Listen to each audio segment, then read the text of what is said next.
you.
What's going on, everybody? I hope everyone's having a fantastic evening, a fantastic afternoon, a fantastic pre-noon, no matter where you are in the world. I'm Hasan Piker, and this is the HasanAbi broadcast coming to you live from incredibly shitty, incredibly dull, drab London, England, bruv. I'm live and alive, and I hope all the girls and all the boys and all the fucking MBs are having a fantastic day. Even though I'm not having a fantastic day, because I've slept the entire fucking day. But I'm live and alive regardless. It's London, we're in England, and you already fucking know. I've got a zit patch on this corner, on this cheek, and I changed the camera. I rigged it. I rigged it in a way that you can see it from the regular angle that you usually see me at. Because I kind of hate the other angle. I'm drinking a cuppa of coffee. I'm on my third cup of Joe.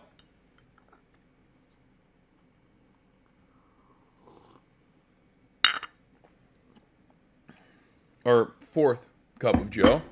Just ordered some Uber Eats. And I'm live. And I'm alive. Why aren't you drinking tea? Well, because I need the energy. I need the caffeine and I need the energy. Folks, this is the part of the broadcast where I tell you a little bit about my personal news, about what's going on in my life, about the comings and goings. Okay? And that's precisely what I'm going to do.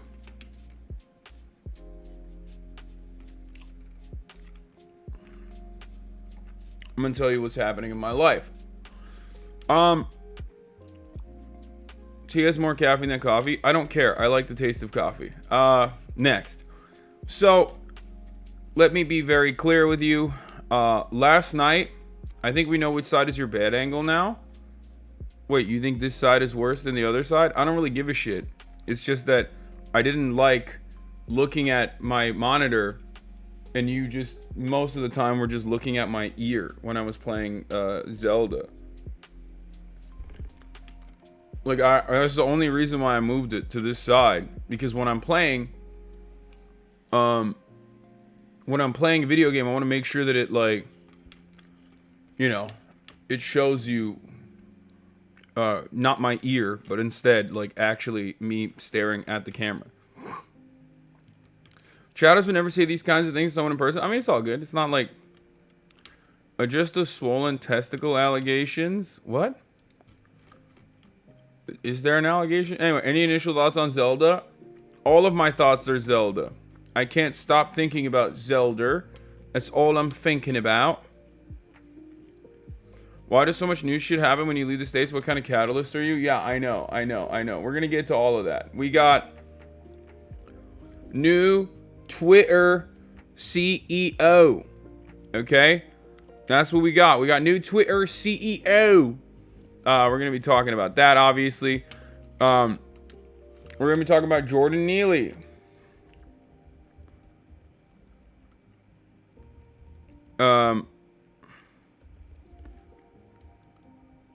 Jordan Neely, murderer, charged in New York City. You know, we got a lot to talk about. So, but before I do that... Before I do that,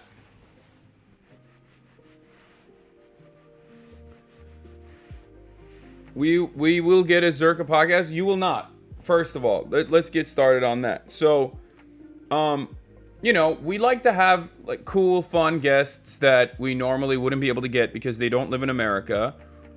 When we're here on the broadcast, when we're here live and fucking alive in the UK, in the Great Britain. When we're in Tokyo, things of that nature, right? Like Connor, dog, Virginia is a great example of this. And I wanted to link up with some people when I was out here. Now, one of the people that I was trying to link up, Zerka, who is one of the sidemen. He's a sideman. Hot take, but I like the Fear on episodes without guests better anyway. No, I know. That's the funny part about it, is that, like, I think our guestless episodes where we're just having, like, chill convos are bangers anyway. especially because so much dumb shit has happened in London so far that like the episode is going to be a banger regardless because there's a lot to talk about. Like there's a lot that has happened in London so far. There's a lot of drama, there's a lot of chaos, right? So we will still have an absolute banger of a fucking episode. A bangers of mash episode. I think half your audience might think this is Zerka and not Zerker. No, Zerker is a sideman, lads. He's a fucking oi bruv sideman. Not the weirdo that I don't even know if he's still a Twitch streamer or not, but like not that fucking gross weirdo. Anyway, it's a Friday, so I'm gonna be a wee bit more casual in it, right? Fucking hell. So not even rescheduling it. I mean, I'm not here for too long, and tomorrow there's the KSI fight and shit. So, you know, it's might not happen. You know, it is what it is. It might not fucking happen. It is what it is. It's all right, love. It's all right. It's all good. He comes to Los Angeles quite frequently, so we'll do that.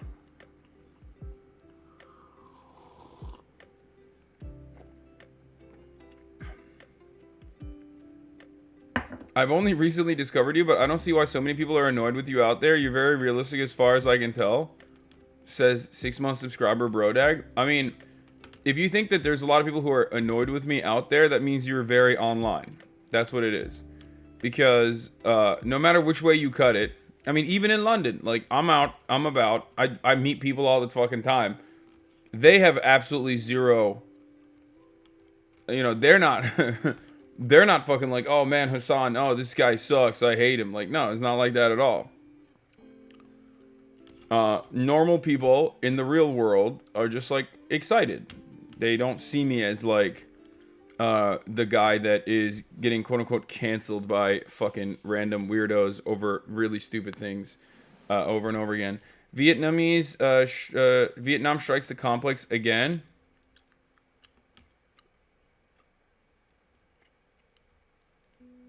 Okay, we'll cover this. I don't know what the fuck they're doing. Like, I don't know why they think they can get away with this. I'm gonna fucking rip them apart. There's a lolcow fight in the undercard. I mean, isn't there's like a lot of weird fights in the undercard. There's like Twitter's very own Corn fighting some random person. I saw Little Bear. I saw Little Bear. I saw! Stop fucking sending it to me. Jesus Christ. I'm aware. I'm gonna deal with it. Stop. Stop fucking spamming the chat. Jesus.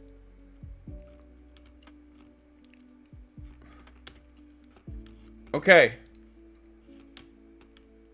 Anyway, where the fuck was I? Oh. Last night I ended the broadcast after playing like 6 hours basically. Or did I play 6 hours? Almost. How many hours was I live? I feel like I played a lot of hours of like Zelda. 3 hours and 40 minutes of Zelda. Okay. So it was like a half and half stream of lots and lots of Zelda. Lots and lots of Zelda. Tears of the Kingdom. It came out early here in the UK. I played it legally. And I played it totally legally. Please do not strike me, Nintendo. Do not kill me. I played the game legally. Please don't get mad at me. All that fun stuff, right? But there was an issue with it. Now, I drank a lot of fucking coffee in the process.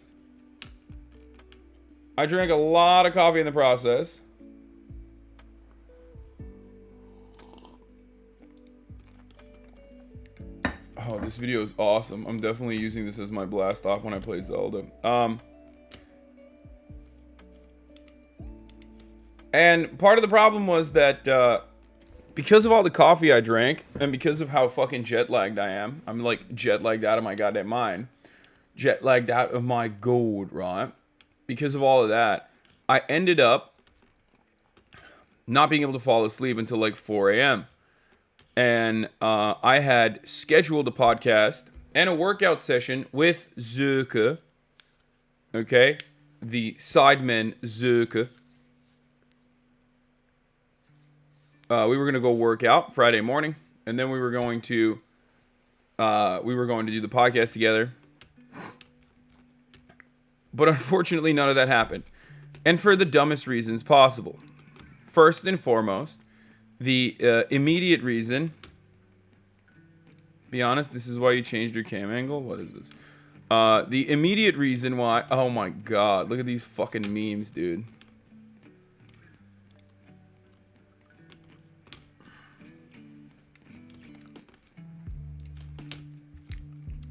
I mean, that's like not exactly great to watch. Like, I don't think that's very compelling, that angle when I'm playing a video game versus like looking at the screen that I'm playing the video game on. So that was the reason why I like changed the camera angle. But it is pretty funny. Anyway, distinguished side profile. Thank you for liking my side profile.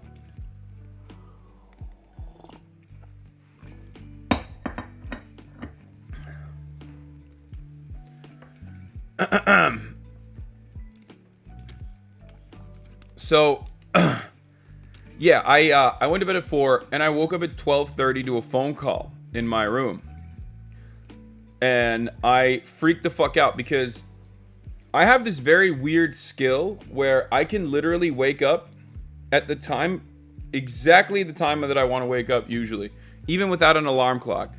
That's partially because like there's always a little bit of light that comes in through the window, and I think my brain while I'm sleeping will adjust to the time no matter what. Like I usually wake up at like, if I have an alarm clock at 7, I wake up at 6:59. I don't know how the fuck I do it. Like I actually don't know how I do it. But I guess I have a really good circadian rhythm that goes crazy. I don't know what it is. I have a good internal clock. But basically, this was not it. Due to jet lag, and due to the blackout curtains that Austin informed me that I had, which I didn't even know I had, I was unfortunately unable to wake up at the allotted time. I hit up Zerka and I was like, oh, what the fuck? I'm so sorry. I'm so late. You know, it's really, you know, I'm such a piece of shit. My bad. Can we film it after? Because you had a fitting today. I was like, can we do it after? And he was like, no, we can't do it after because I have some shit going on. And I was like, all right, fuck it. So we're going to do a episode with a guest, but the guest is going to be 100T Valkyrae. So, you don't have an alarm? I usually do, but I had turned it off. So, it's going to be basically like a guestless episode, but our guest is going to be Ray. Flew to the UK to miss it. I mean, ultimately, we flew here because we would make content out of flying out here. You know what I mean? No one called me, no. Austin called me too late. They didn't know what time it was. They didn't know exactly what time the podcast was supposed to be. And because I'm the one who's like booking, I'm the one who's doing fucking all this other shit. And because we didn't have like a predetermined place that we were going to be... because we didn't have a predetermined place that we were going to stream out of, it just didn't work out. Okay? It is what it is. It is what it fucking is.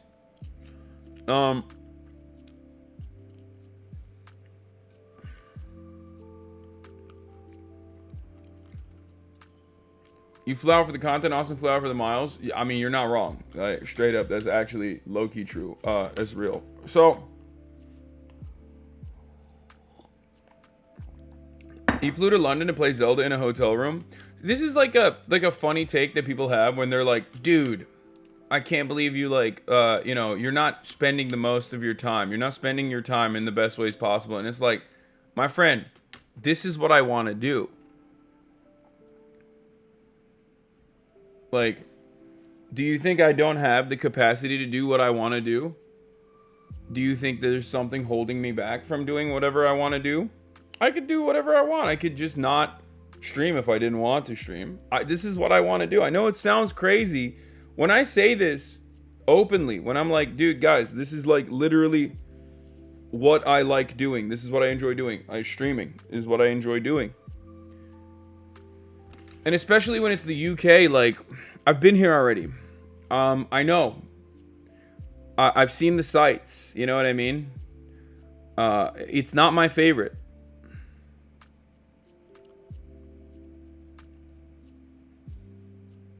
Unfortunately.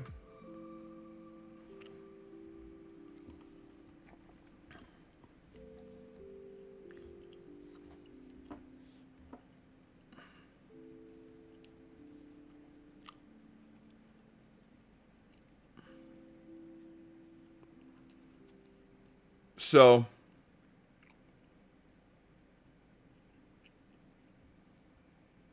oh mate, you don't like our Big Ben?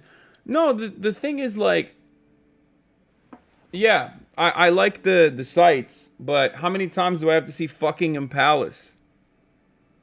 You know what I mean? Like how many times? Like it's the same fucking palace, dude. It gets boring after a while. It just I've seen it all. Like obviously if I went to like Scotland or if I went to Ireland, if I went to Wales even, it'd probably be like interesting, but you know, for the time being, for the duration, it's like, especially when the weather is shit, there's like not really too much you can do out here, in my opinion. People can get mad, but it's your vacation. You spend it how you want. What the fuck? Imagine judging someone else's free time. I mean, this isn't even my vacation. I'm still, as you can see, I'm still very much working, right? Like, but I want to, and that's what I want to do. So, that's what I'm doing. Okay, so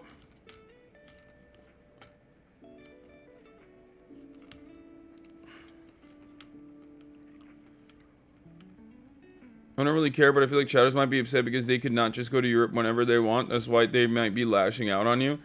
Well, to those chatters, I have this to say. If you can go to Europe anytime you want, I wouldn't suggest London. London is like fun if you have something going on, if you're doing something, if you're there for a fucking reason. London is great if you're from any average American city. London clears any average American city. Let's be fucking real. Okay?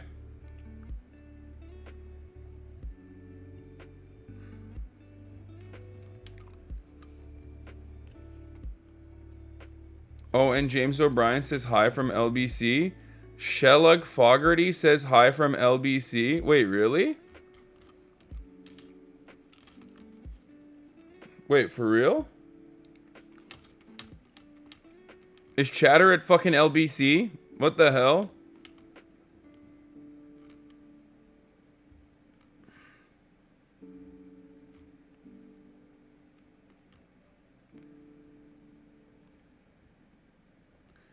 Anyway, I went to cities and hotels to read, chill, drink, and watch TV for a few days just to get some relaxed times in. Yeah, I mean, Europe has like a lot of fun activities and a lot of fun cities. I would say, I would basically tell you that London doesn't clear many other European cities, in my opinion. Like Paris and London are two of the more mid places. Even though you should definitely still visit, you should definitely still check it out. It's still beautiful in comparison to, most American cities because there's actual infrastructure, actual planning here, public transit, things that you can actually take advantage of. But there are certainly better looking, better designed, more beautiful European cities if you are looking for that sort of thing. I would say Amsterdam is an incredible one. Zurich, Austria, Barcelona. Vienna, sorry, Austria. Vienna, Barcelona. I've actually never been to... Italy is the one place I have not ever been to. So I can't speak on Italian cities, but I hear that they're beautiful, they're gorgeous.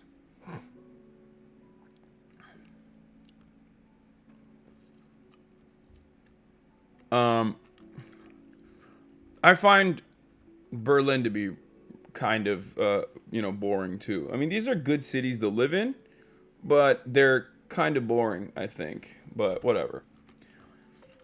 Anyway, no, don't come to Europe. Don't come to Barcelona. Go home. What? Fucking weirdo.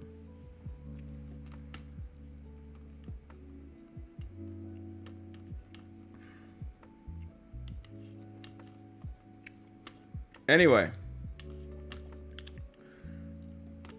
Oh, we're in Leicester Square. I'm the video producer. Nice. Nice. The food looks really mid. Dude, okay. Well, I have an update on the food situation. Yesterday, before the stream, I had some bomb-ass fucking food, dude. Okay? I had some incredible fucking food. I finally went to Dishoom. Oh my god. I was nutting so fucking hard, they had to kick me out of the restaurant. They were like, "Sir, you're nutting too fucking hard then. What are you doing? You're fucking nutting, lad. You can't do that. It's not Nottingham Hill." Dishoom is like is like a almost a chain. I think at this point there's like a couple different places. And it's fire. It's fire, lads. It's fucking fire, lads. Actually incredible. I mean, honestly, like if you go to London, you just have to fucking eat. If you go to London, you just have to eat like food from all of its colonized Her Majesty's royal subjects. Okay, that's it. None of the white people food. Just only former colony foods. Okay, only. It's so good. It's so fucking good.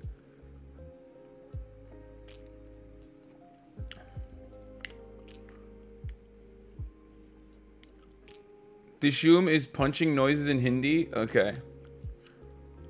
Yeah. Take Austin to Liverpool. The Eurovision is the gayest thing possible. It's in Liverpool this weekend. Yeah. Well. What did I have? I had the chef's special, which was the lamb. Ooh. It was incredible. So.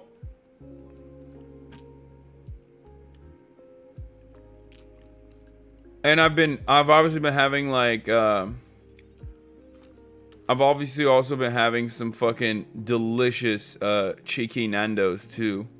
So there's that as well.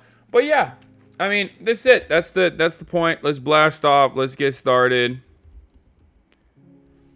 And let's do it. Let's do the damn thing. New Twitter.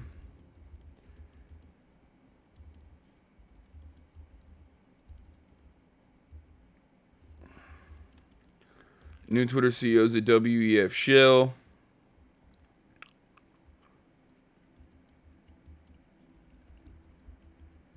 Zelda ruined my life.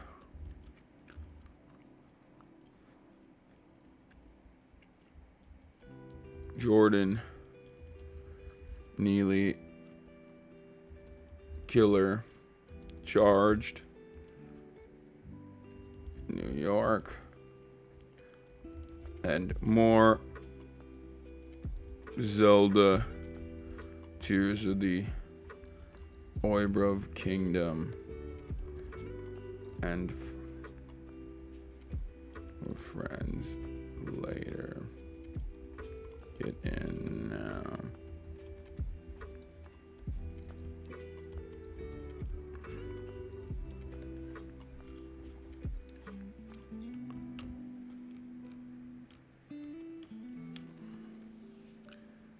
When are you coming to Scotland, you racist?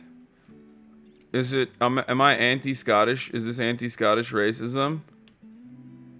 Play Zelda offline, just don't do story stuff? Yeah, I mean, of course I'm gonna end up doing that. Let's be fucking real. But, okay, here it is. Here's the blast stuff, yeah? What's the red spot on your cheek? It's the massive, it's been a part of my personality at this point. I have a massive cystic acne situation going on. We actually popped it before, like a dermatologist friend I know that was at the gym literally popped it, and it still and cleared it, and it still exists there. I think I need to do something about it. There's just stuff in there all the time.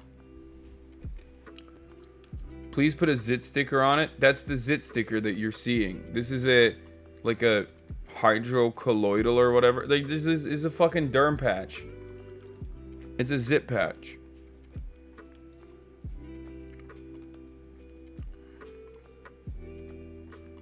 I think I need a corticosteroid injection. Yeah, I think I need that. I need like fucking steroids on this motherfucker. We're gonna do Sienna and Anderson Cooper as well. Do not worry. You are racist against gaming frogs, bro. I fed them. I fed them yesterday. Fuck you mean, lads? I fed them. I fed them big time. What do you mean? Chop chop Hasan. What is this? The Legend of Zelda Tears of the Kingdom launch day, and a speedrunner has already beat the game in 94 minutes. How?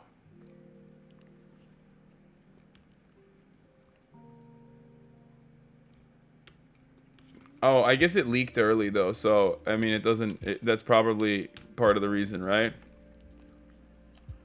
Because it leaked early, so you can like test it out. Like speedrunners probably literally fucking exploited found every exploit. You know what I mean?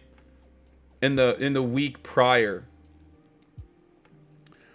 And 94 minutes will be laughed at in like a month. People will be like, wow, remember when like it took 94 minutes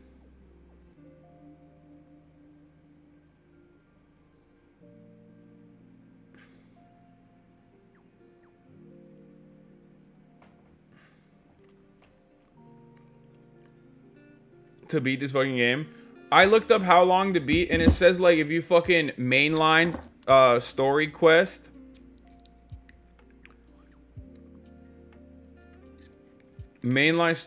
is like 38 hours.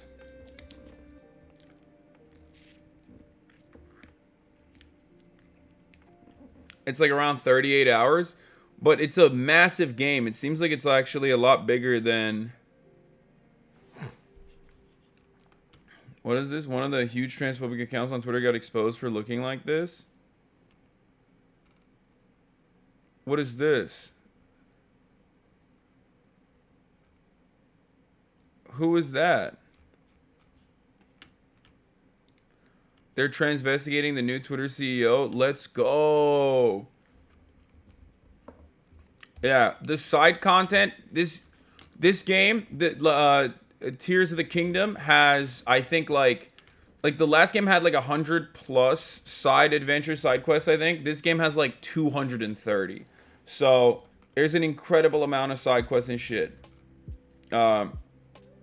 So I think that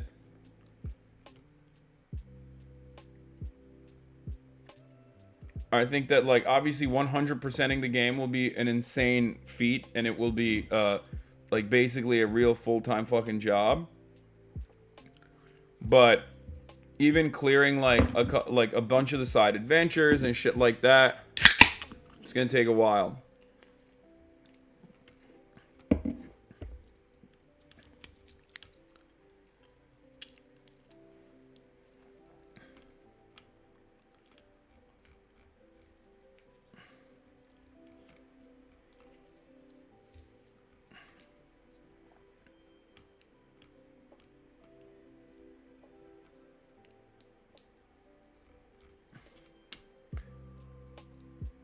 Sucks that you can't sleep till it's done.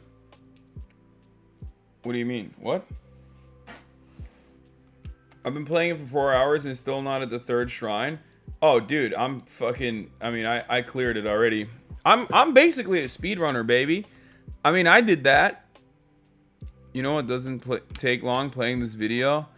Oh my god, I can't believe I forgot. Y'all are being a little annoying about this. But yeah, before I forget, it is Friday. And we have a tradition around these parts, so let's do it. Boss, you know we finally here, right?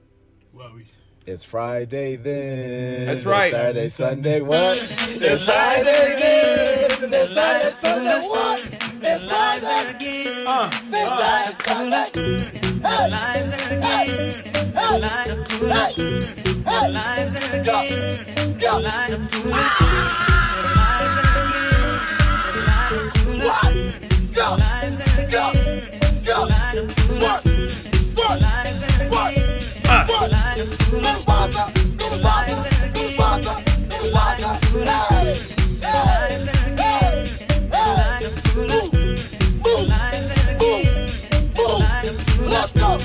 It's motherfucking Friday, baby. It's motherfucking Friday. It's fucked up Friday.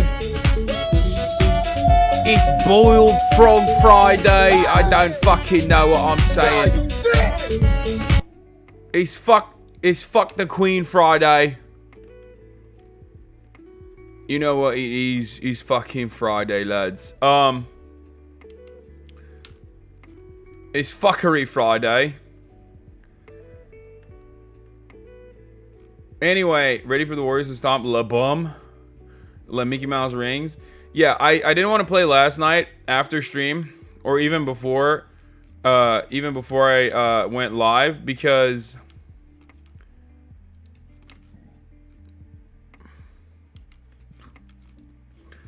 I didn't want to play because, like, right now I'm still in the training period, so the world is expansive and whatnot, but like all of the side stuff is probably not unlocked yet. How does it run? It runs well. I mean, I will say, I think I saw Rage talk about it a little bit.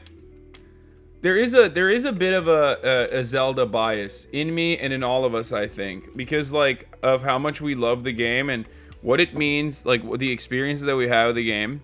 I think that there is a bit of a Zelda bias that like hold on, let's keep blasting off. What the fuck was it? Twitter's going wild about Zelda? Yeah, a lot of people are shitting on it. And they're shitting on it and saying like, "Oh wow, like you guys were going fucking crazy over other games, but like Zelda runs not so great." And you know, this is what I saw. I don't give a fuck about amazing production value plus visuals. A great game is a great game just starting, and so far so good. But given how much everyone goes apeshit over visuals, it's staggering how this game can look like this and not get at least a little dinged by reviews. But let an Xbox PS5 that costs $150 more than a Switch not run like a 5K PC and motherfuckers review bombing. The Nintendo meat suck gotta be studied, is what your raid said. And I don't know if I agree with that take, but I have seen a lot of people fucking talking about like how the performance for Zelda is not great. And I get it. I think the real reason why it is what it is because it's a fucking Switch. And it's not a Steam Deck. And now that I've played games on the Steam Deck, looking at the Switch, it feels a little weird. It feels a little weird. When you get used to fucking playing on the Steam Deck and shit is just banging, okay? Shit is just absolute slapping. It's incredible. It's an experience that I wish upon everyone, okay? When you flip it back to the Switch a little bit, it feels very, it just feels worse. Switch is basically a portable 360. Can't expect amazing graphics. Yeah, I know. It's an old console, and I'm excited. It's an old console, and I'm excited to see what happens in the future with handheld stuff. Does Rage realize that if we had a Switch 2, given the recession, who the fuck would buy it? I mean, I think they're just working on it. Isn't Switch 2 expected potentially spring of next year? This is like this is what I've heard in the grapevine. But I do think that Zelda is incredible.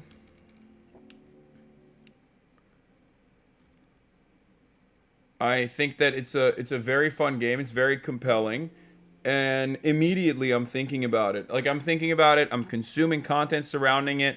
That's when I know I'm invested. You know what I mean? That's when I know a game has captivated me, and Zelda certainly has.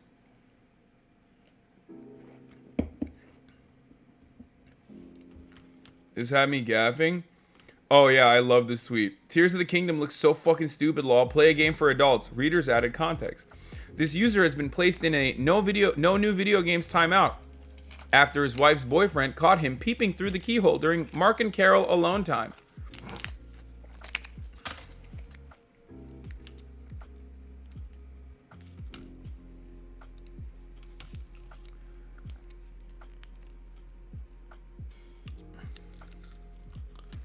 Thinking a game needs realistic graphics to be good is baby brain shit? No.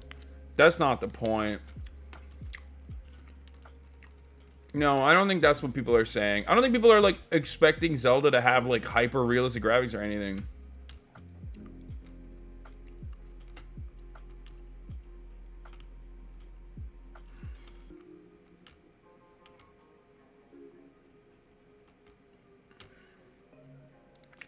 Beautifully made video you should watch. How I went from transphobe to trans ally. Interesting. Maybe. Show chat how annoying this controller shit is. Dude, don't even get me fucking started. Because I'm swapping in between the fucking Steam Deck and the Nintendo Switch. It's giving me aneurysms, dude. My brain cannot operate like this. The human brain has not been created to work this way. Like, there's an X on all of them too, which is the worst part. And it moves around.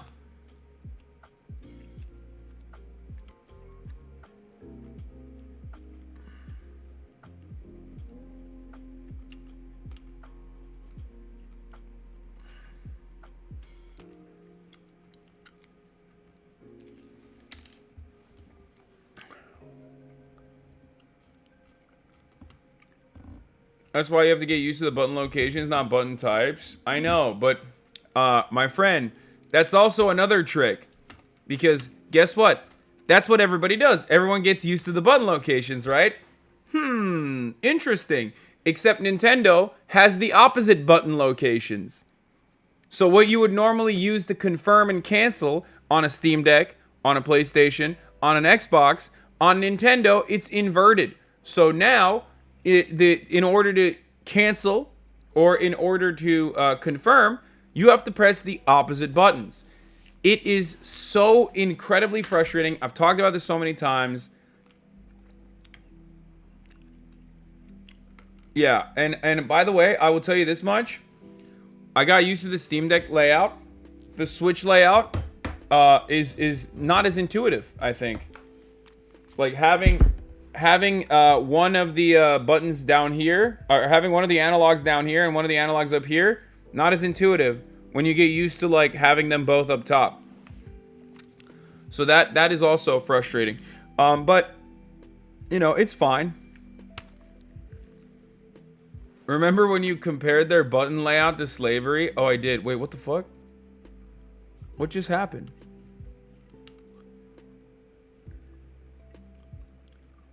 What'd you guys get clapped? I did. That was funny. I wonder if anyone has a clip of that.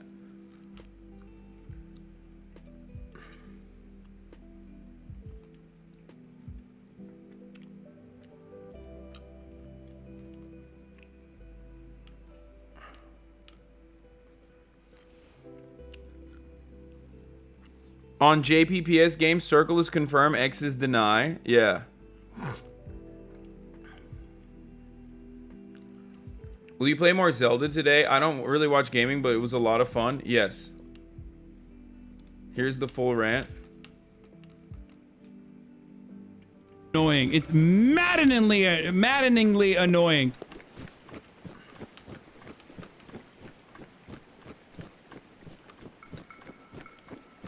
This is from when I played Breath of the Wild. By the way, 2 years ago, I played Breath of the Wild to like 30,000 viewers. 2 years later, I'm playing the latest fucking Tears of the Kingdom into like half of that. It's by far the worst quality of the game. Hopefully when I get fucking used to it. Dude, the cappers... Okay, let me just say something. Cappers, you have no life. You have spent 40 million hours playing this fucking baby game. So in your mind, of course, you're like, why can't he navigate through this menu that I literally know since birth? Because this is the only thing I know. But for someone who is literally just starting, it is an insane learning curve, especially considering the fact that I've never fucking played any Nintendo games. I think me yelling like this makes it so much funnier with the peaceful Zelda music in the background. The dun dun. You know what I mean? Stop saying fucking boomer shit when Nintendo literally targets boomers. Their entire fucking audience, demographic, everything they try to make money off of is literal boomers. You are delusional and hurting yourself in confusion if you think that Nintendo is not universally the boomer, normie, baby fucking crowd attracting video game console creator.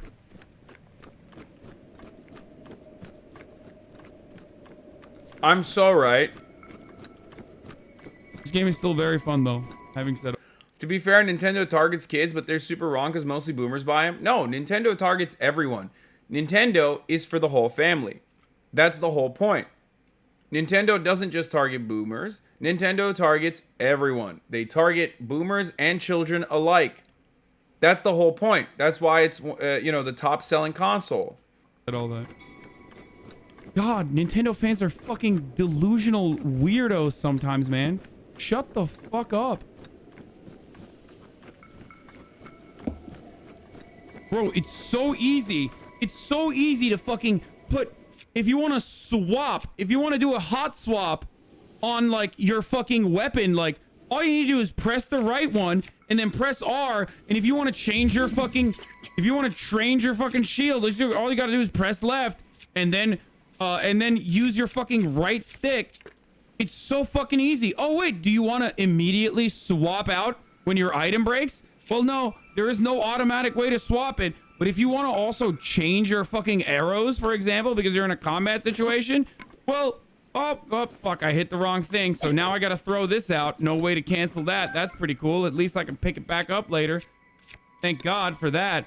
But hey, you want to change your arrows? You have to pull out your arrows first. And then after that, you can do it. After that, you can fucking change it.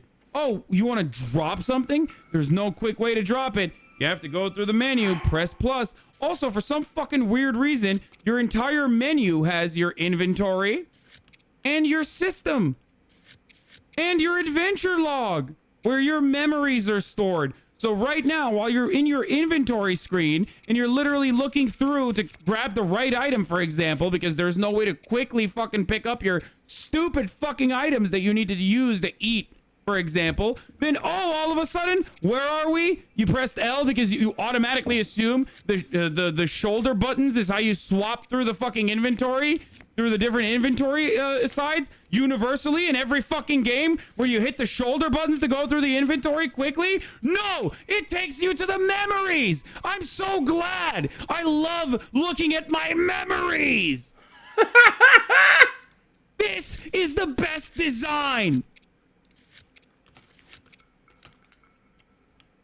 What an incredible game design! What an incredible user interface! It's literally like going on fucking HBO Go and trying to watch your favorite TV show. But God forbid, if you passed by your episode that you were last at, it is going to take you 11 steps to go back and like literally go to the search bar, point by point by point, type out every single individual letter until you can watch the same Sopranos episode. But wait!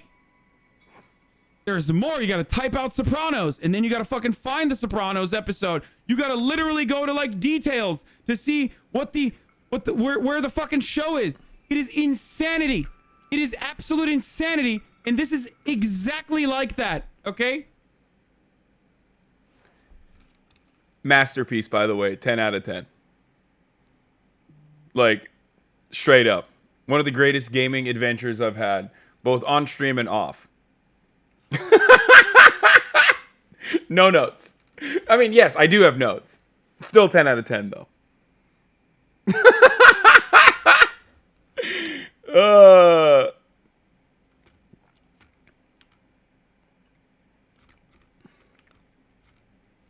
Now you're a Nintendo fan defending it? No! No, I will never defend the user interface. I will never defend the Zelda user interface. Like, there's so many things, so many little things. Because you're playing the game for like 100 hours, there are so many things that you have to do a million times. And if they made it a little bit easier and a little bit more intuitive, it would have probably cut down on so much extra shit. So I actually do think... here's the part where you said it was like slavery. Oh my god, here, let's see. I'm still in the same Anyone who area. tells me Nintendo is 100 years old, and that's why they were there first, and that's the reason why it should remain that way, deserves to not only get banned in my chat, but just banned in general from life. Okay? It doesn't matter how things used to be. Human beings thought slavery was acceptable at some point. Just because it was, just because something was a certain way for a long time, does not mean that it's the right way. Okay? Are you gonna defend slavery too? Oh, I'm sorry. Human beings have enslaved one another for far too long. We have to keep it going that way.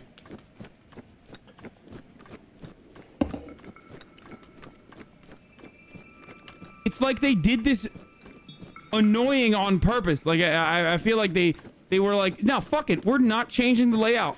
Yes, I compared the button layouts because the rant moved on from user interface to like button layouts. A classic old rant.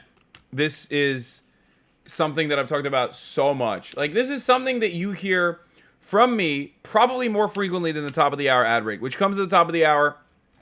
And if you no longer want to see those ads, well, you know, all you need to do is subscribe, which you can do for $5 or for free with a Twitch Prime by connecting your Amazon Prime account to your Twitch account, where you get one free Prime subscription a month. Wait, hold on one second.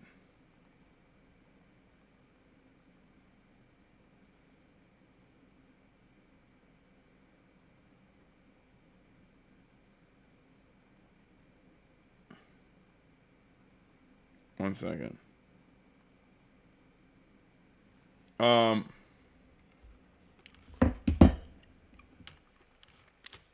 I mean, that was a pretty organic explanation of the conservative mindset, lol. Yeah. I think... Sakura Gore, thank you for the 10 gifted subs, by the way. Allowing 10 people to no longer see the ads at the top of the hour. It's nice of you.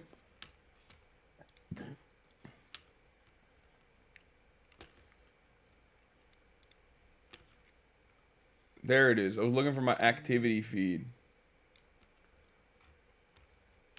I had to add that to him. I had to add it to him for the one time.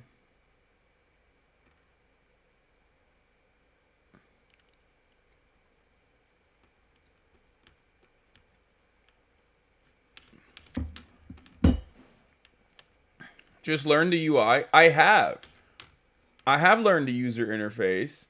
And ironically, I have also forgotten about the user interface, which is a hilarious situation.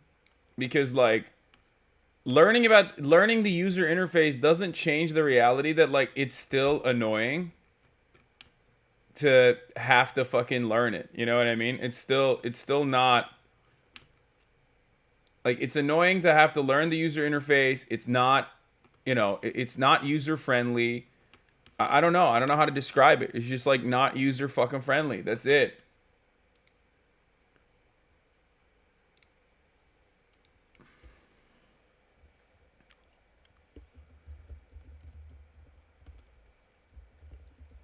Hold on. Where are you with One Piece right now? Dude, there's so much media that I'm consuming. I don't even fucking know where I'm at on One Piece. I've forgotten, okay?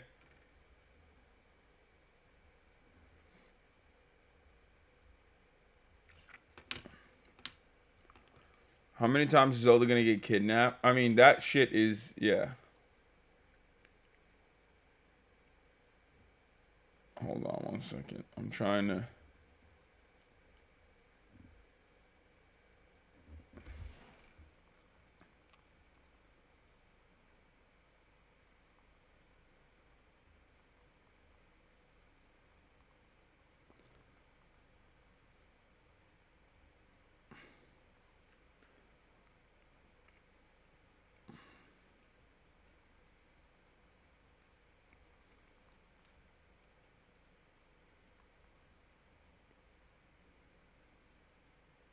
1 second. I'm talking to my Uber delivery guy.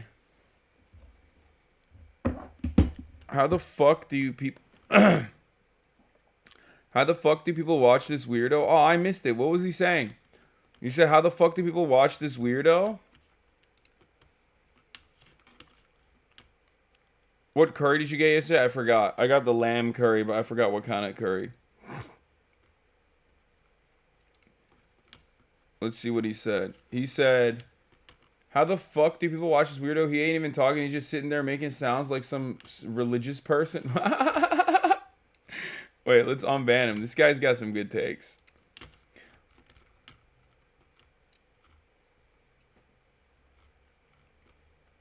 This guy, on the other hand,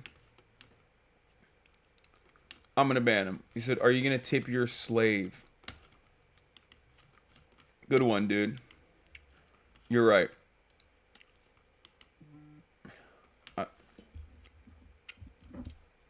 Like, at least if you're gonna be a fucking troll, be fun. You know what I mean? And be funny. Like that's just like gross and ridiculous. You haven't even been there for a week and you already look British? Wait a minute, that's a pejorative, right? There's no way you meant that positively. Okay. So we'll get to blah, blah, blah, blah, blah. We're done with the Zelda talk. I slept the entire day, by the way. I literally slept the entire fucking day. Let's get to Daniel Perry. As you point out, this arraignment happened just shortly after noon. We understand that he went into the courtroom. That's Daniel Penny, the 24-year-old former Marine. He was wearing handcuffs when he went in. I believe we have some video of him coming out when he did not have his hands were not cuffed. We understand that bail has been set at $100,000, that Penny himself put up $6,000, and his parents guaranteed the entire bond. If he is convicted of this charge of second-degree manslaughter, he could face up to 15 years in prison in terms of a maximum sentence. We want to share with you a statement that came from Daniel Penny's attorney, Stephen Reiser. Why does it matter that he was a Marine? I mean, I think that the original reason why they kept mentioning that is because they wanted to, like, basically say, like, look, he's a hero, he's a hero, he's a hero, he's a hero, right? I think... the other way to look at it is because he's, like, trained to kill. You know what I mean? Like, he killed this person, and, one, he should have known better. He's, like, a trained person. And two, he killed this person, and that he, you know, he's capable of killing. He did something that he's capable of doing.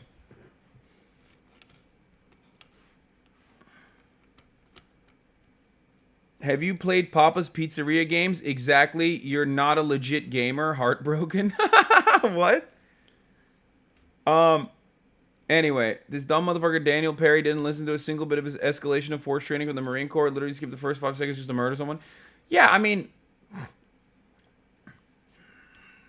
getting back to the Daniel Perry situation, the Jordan Neely murder... Yeah, I don't think you should, in a civilized society, be able to go around and, like, choke motherfuckers out and kill them. Like, controversial take. You know what I mean? I know. I'm a bit crazy like that. But that's my position on the matter. You know what I mean? I just don't think that you should be able to do that. I don't think cops should be able to do that. And they kind of have a license to do that. You know what I mean? I know I'm a bit crazy with it. I'm a bit nutty with it. I'm a bit bananas mode with it. Probably very unhinged, but, like, it should not be allowed. Explain why, though. Well, sets a bad precedent if everybody's getting fucking murdered left and right. Not so long ago, in this statement, we have it full screen, Andrea, he said his client, Daniel Penny, risked his own life and safety for the good of his fellow passengers. We are confident that once all the facts and circumstances surrounding this tragic incident are brought to bear, Mr. Penny will be fully absolved of any wrongdoing. One of the things that the family was saying is that they definitely wanted this moment where Daniel Penny would be held accountable for the death of their loved one, Jordan Neely, in as much as he would be charged. He has been charged, and now he's been arraigned. Andrea? Yeah, for the person saying like it's illegal, it's illegal. Where'd you order from? I don't know, some fucking random restaurant, dude. I don't live here.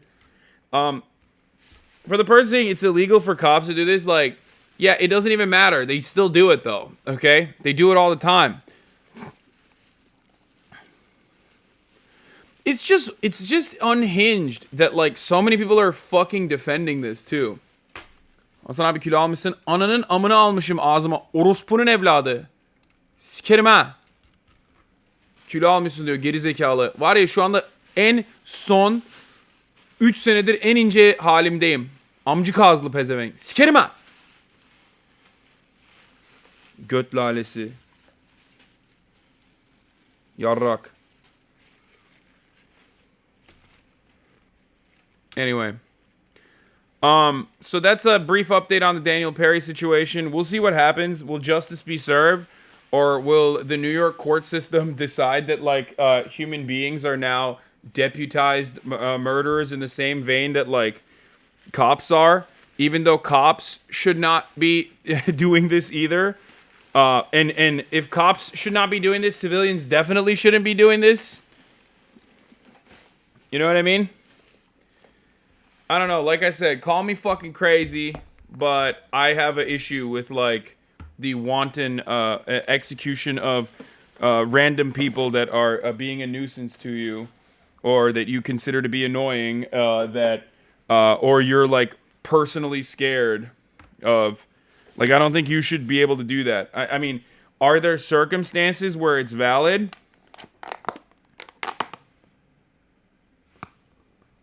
Are there circumstances where it's valid to be able to kill someone? Sure. The bar is very high for that, though. Like, very, very high for that. In order to clear the bar of taking someone else's life, I think you should be, 100% absolutely at risk. Like, at physical danger, at risk. And this doesn't seem to be one of those cases. Like, you can't play the hero fantasy in your mind and decide to... You can't play the hero fantasy in your mind and decide to act this way. Interesting how when a black person is murdered by a white man, so begins a national debate about crime that somehow never centers on the white man who committed the crime or the crime he committed. Only the hypothetical crime the black person committed in the eyes of the white people who decided to kill them, and white America who can only see them as a defendant and never the victim. Damn, Olurinatti is like fucking popping off on this. Okay, you know what? I want to watch the full video. Dr. King's policy was that nonviolence would achieve the gains for black people in the United States. His major assumption was that if you are nonviolent, if you suffer, your opponent will see your suffering and will be moved to change his heart. That's very good. He only made one fallacious assumption. In order for nonviolence to work, your opponent must have a conscience. The United States has none. I'm cooked. America talks a lot about fear, but we seldom ask, whose fear is it that America cares about? We don't ask because we quickly discern that it's not that of those who should be most afraid, those who this country beats down and discards. It's obviously not that of those who have nowhere to lay their heads at night, who are treated as subhuman, whose government rather give them a prison cell than a home. No matter how many knots white America twists itself into, pretending that there is something to debate, that the lives of black people are intellectual exercises at best, and jokes at worst, I will not bend or break my back to join them, when the plain fact is this. On May 1st, 2023, on a subway train just a borough away from me, Daniel Penny, a white man, choked Jordan Neely, a black man, to death. While passengers looked, some recorded, some helped. Daniel Penny grabbed Jordan Neely from the back, choked him for 15 minutes, and he didn't let go even as Jordan defecated on himself. And once he was sure the life had left Jordan's body, he spoke to NYPD and he went home. He went home.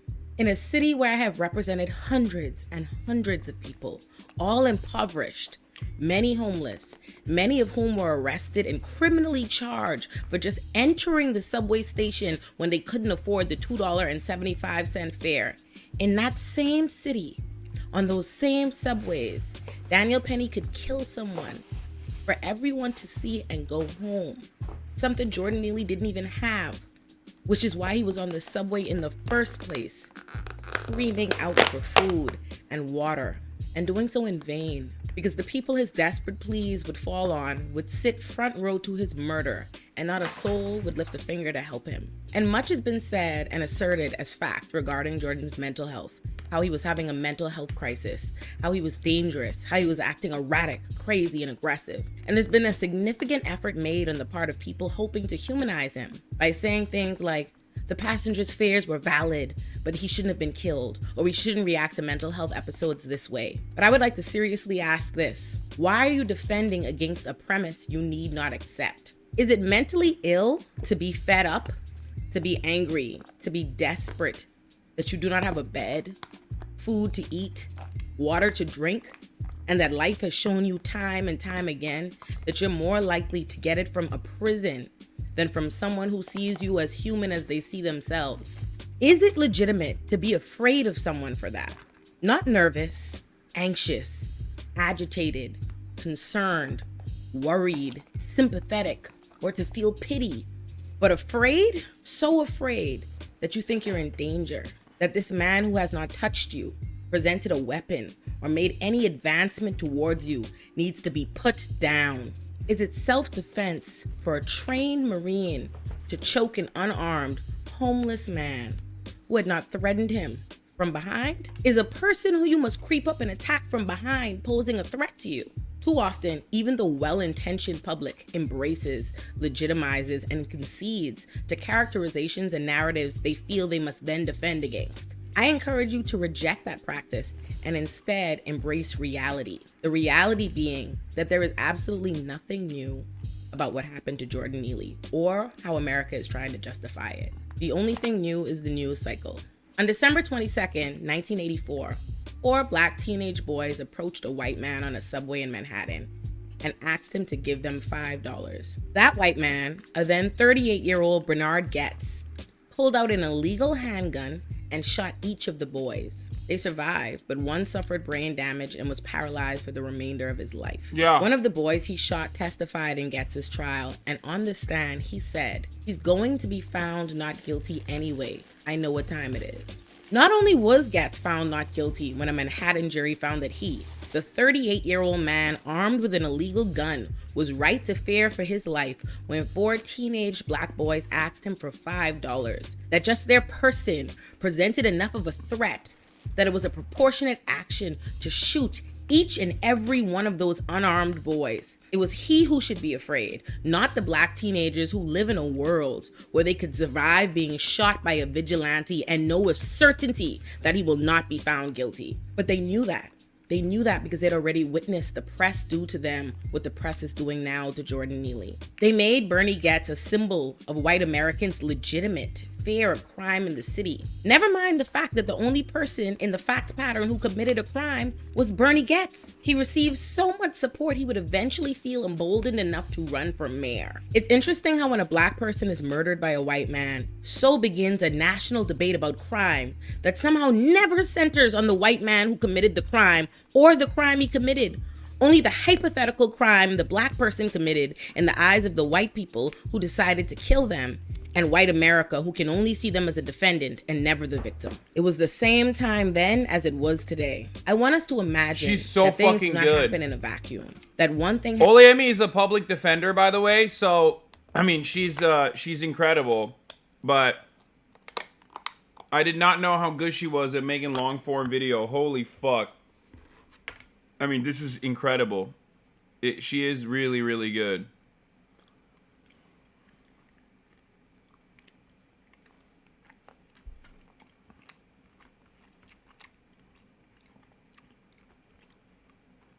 Olurinatti is the name of the channel, is the name of her channel on YouTube. happens as the result of another thing. America is a country that systemically dehumanizes, abuses, and incarcerates both black and homeless people, let alone those who occupy both groups. And New York City is quite literally one of the most expensive cities to live in the world. According to the New York Times, the average rent of an apartment in Manhattan is $4,975 a month. The average rent is $3,744 in Brooklyn. To rent an apartment, you need to make 4 times the rent and pay first month's rent, last month's rent, and security deposit. 1/3 of renters spend more than 50% of their income on rent in New York City. That's why there are more than 80,000 homeless people, and 1 in every 106 New Yorkers are homeless. Yet, they're treated as a mysterious plague on this city, rather than the result of a city that preys on us all. When Eric Adams took office in January of 2022, he initiated what could only be described as a war on the homeless. He added 1,000 more cops to the New York City subways to remove homeless New Yorkers and force them back onto the street. Once successfully forced back onto the streets, he then began tearing down the encampments they live in all over the city, throwing them out with all their belongings with absolutely no regard to placing them in housing, and even proposing a $615 million budget cut to the Department of Homeless Services, and even arresting both homeless people and advocates. I want us to imagine that the reality I just described and what happened to Jordan Neely are related, that one thing can cause another thing, that abandoning, vilifying, and criminalizing homeless people leaves room for others to do the same, and for an entire city and press to justify it. If you can imagine that, it shouldn't come as a surprise that in response to the murder of Jordan Neely, Governor Kathy Hochul said, quote, "People who are homeless in our subways, many of them in the throes of mental health episodes." And that's what I believe were some of the factors involved here. There's consequences for behavior. And Mayor Eric Adams refused to criticize Daniel Penny's decision to choke Jordan Neely to death. And he applauded NYPD after they beat and bloodied the New Yorkers who protested. In the world of the media, the name of the game is discourse and engagement. If something is news, they want as many people as possible talking about it, debating it. So facts are dismissed in favor of a million hypotheticals, devil's advocates, straw man arguments, anything to keep people pretending there is something of value in their opinion in a situation where there are facts. As a commentator, that formula is a particularly distressing one for me when a Black person is killed by a police officer, a racist, or some other bigot, because I am asked to pretend that we haven't seen the event or America's heartless response to it before. But we have. Not only did Daniel Penny get to go home, he went to his bed, knowing that not only had he killed a man, but that the press would protect his name, the killer's name, while enthusiastically... Yeah, they literally had his name and did not release it on purpose while talking about the fucking rap sheet and greatly embellishing the rap sheet of the victim. Please, let's take a breather and remember how fucking insane that is. Like, they kept saying 44 arrests, 44 arrests. It's like, oh yeah? So you're telling me this guy is a routine, like what, molester? Has he been arrested for what, 44 times? The fact that you would bring that up is insane because Daniel Perry did not know that. But like, for what? What is the 44 arrests? Oh, fare evasion? Oh my fucking God, dude. Yeah, I guess death sentence time.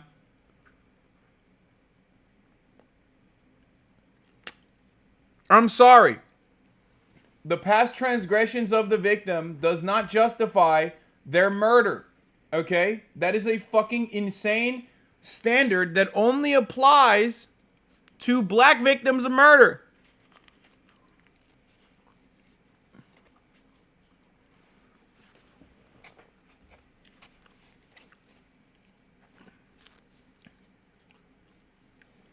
There was like one assault, I think, under his belt out of the 44 arrests. It is incredibly frustrating to me that even if there were 44 legitimate arrests and not shit that like has criminalized homelessness by design, so you're forced to constantly be in fucking prison if you're homeless in the wonderful state of New York.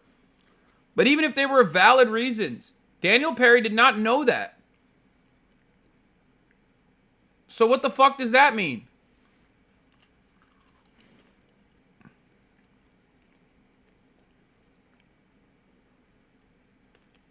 I love the judges that there were like 3 or 4 assaults. Oh, okay.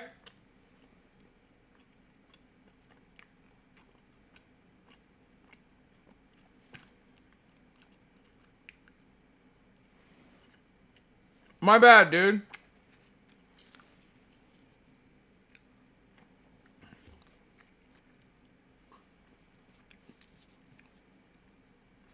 It's not 44, man. That's the point.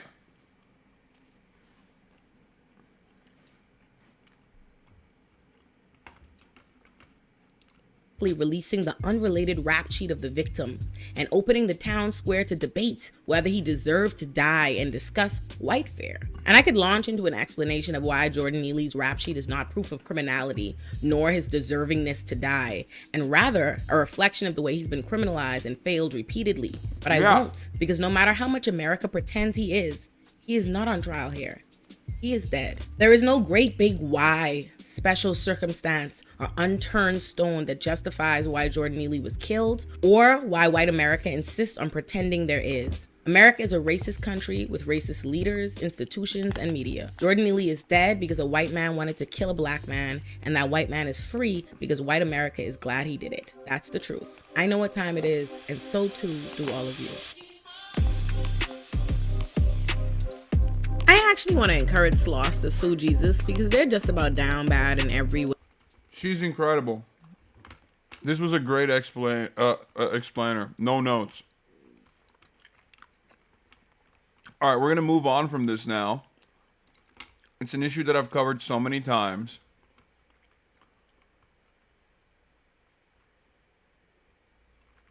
And we're going to get to Elon Musk, who has named the new CEO. Last night, there were speculations, and it quickly leaked that this fucking weirdo was going to be the new CEO. And Julia Borsten's got some confirmation on it. Julia?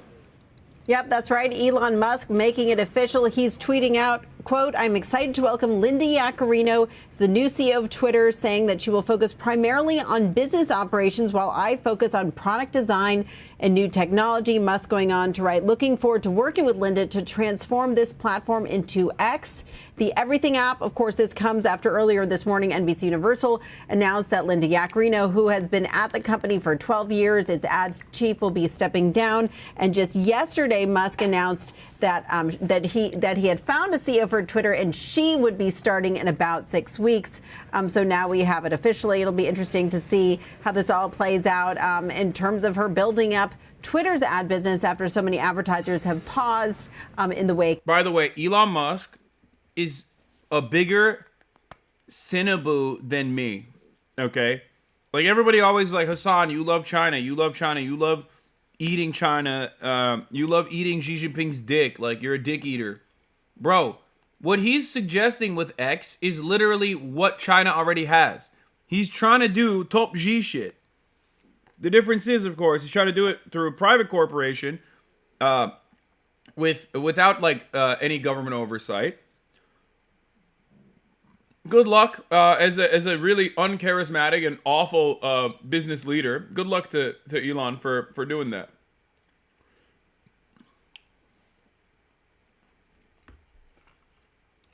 Of Elon Musk taking over. Julia, thank you. Julia Borsten. Clearly, she'll be missed at NBC, but she's a force in the advertising market and in the advertising community. Got a hint? Remember when we covered the possible conference a few weeks ago in Miami when she was on stage with Musk, and he made it clear that he was there to help court advertisers and talk about the strategy there with some of his new content moderation policies. And they had that conversation. They were on stage. Yep. Remember, people were speculating then. But clearly, advertising is front and center here, and nobody better. What do you think, Julia, it does to the emphasis on Twitter Blue, or the $8 a month that you would pay for certain privileges on Twitter? Well, it's so interesting because here I think is a major acknowledgement from Musk that advertising really matters. You know, up until now, Twitter's been entirely an ad-supported platform. He's been working to build up these other revenue streams. No shit. The subscription business. You know, she has an understanding of how to get consumers to interact with ads, and I think that he's going to be deploying her to build up and sort of make that ad business strong, while probably in partnership with her, they figure out how to manage the subscription business. Bro. I love that Elon Musk is demonstrating over and over again that, like, there are reasons as to why a company runs a certain fucking way. Okay? Like every single thing that he came in with, it was like, I'm going to be a game changer. I'm going to change it up. I'm going to change it up. I'm going to switch it up. I'm going to do the switcheroo. Was just a fucking major mistake. And step by step, he broke it down only to be forcibly pick up the pieces and put it together again, like a child that broke your favorite, your parents' favorite vase or something. Vase. However you say that word. Fuck. It's like, oh man, that's crazy. You mean to tell me that this fucking website is run on ads? Wow. As well. But I think it is a major acknowledgement that this is an ad-supported platform now and probably will be for quite some time. The breaking news overnight. Title 42. I want more on this Elon shit. Which, by the way, the person who did this, turns out, the person that he picked is like some fucking Trump supporter.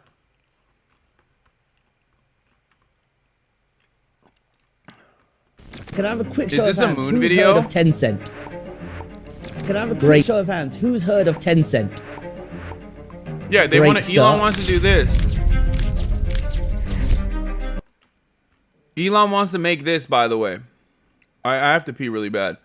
Does anyone have another? Does anyone have another link? She literally worked for the Trump administration.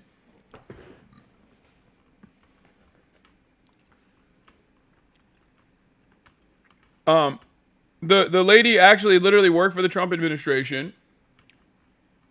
That's awesome.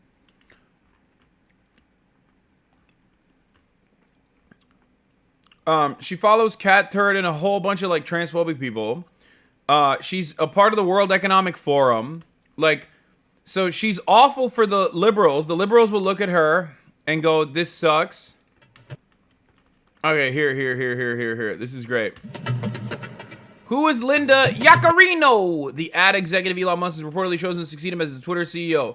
Let's do a deeper dive into Linda here. There's a lot of fun that we're gonna learn about her. A lot of fun stuff to come.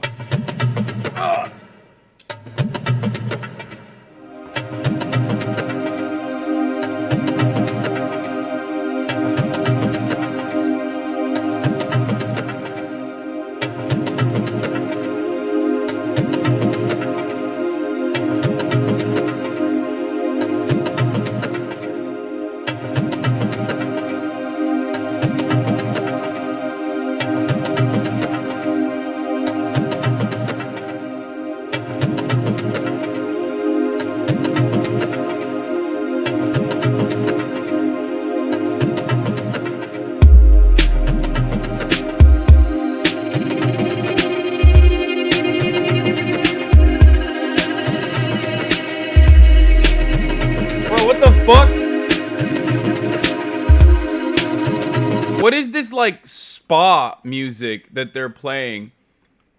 Okay, this sucks. I wish there was like a better video. God damn it. This requires reading and I don't like that. Pearl Mania covered it without Hi guys, I'm stealing a move from Under the Desk News. Like V, I'm on the ground right now because it's Funny News Thursday night. Elon Musk just announced a little bit ago okay, that I like that he's not yelling. Yes, let's go. He's going to be stepping down as CEO in 6 I like that this guy, you when you send me his videos, you're like, he covered it pretty good without yelling, okay? We're not doing 7 minutes of reading. Nobody wants to do that, okay? Let's be fucking real. You're taking Welcome this? to the split.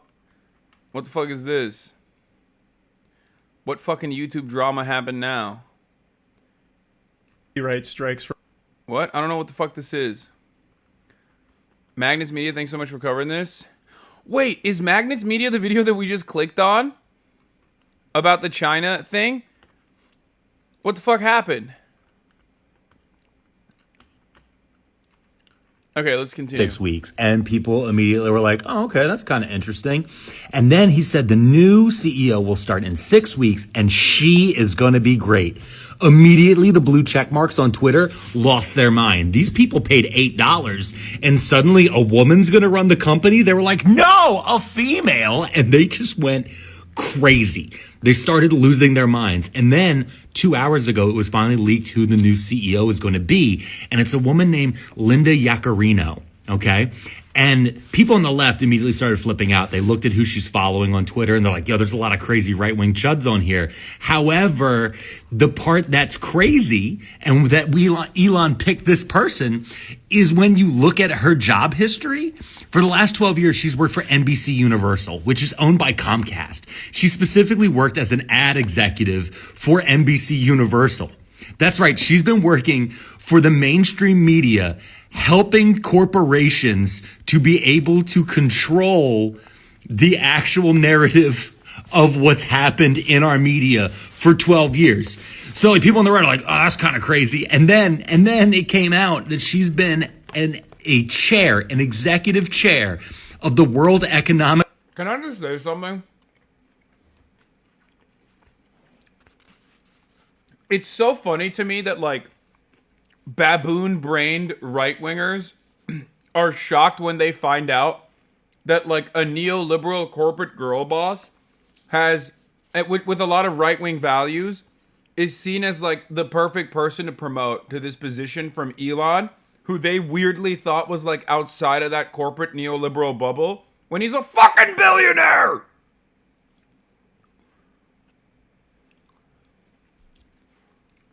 Forum run by Klaus Schwab since 2019. And guys, I cannot stress to you how funny this is.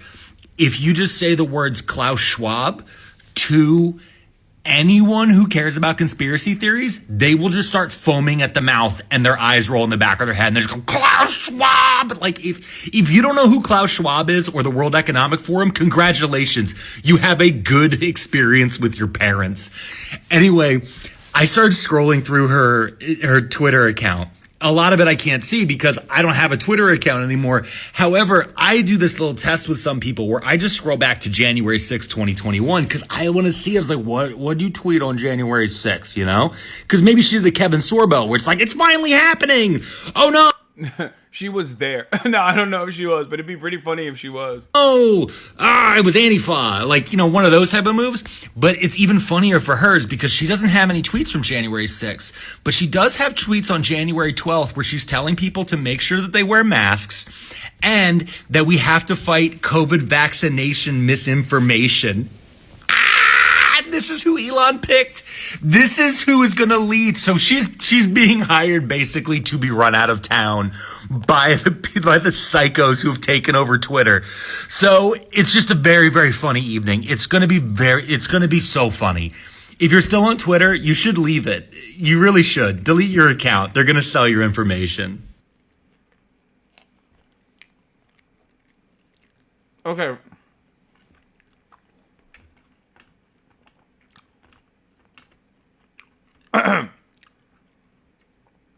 She's right-wing as fuck. She worked with Donald Trump.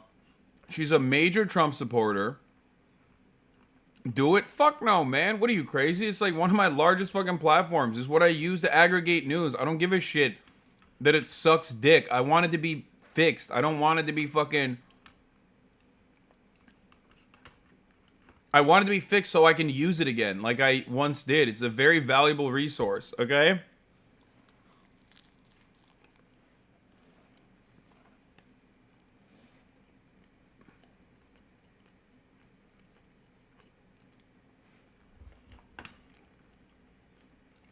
Wait. There's going to be a Spaces? Like, isn't tonight? I've been watching videos of her all day. I've seen and heard enough. Oh my god.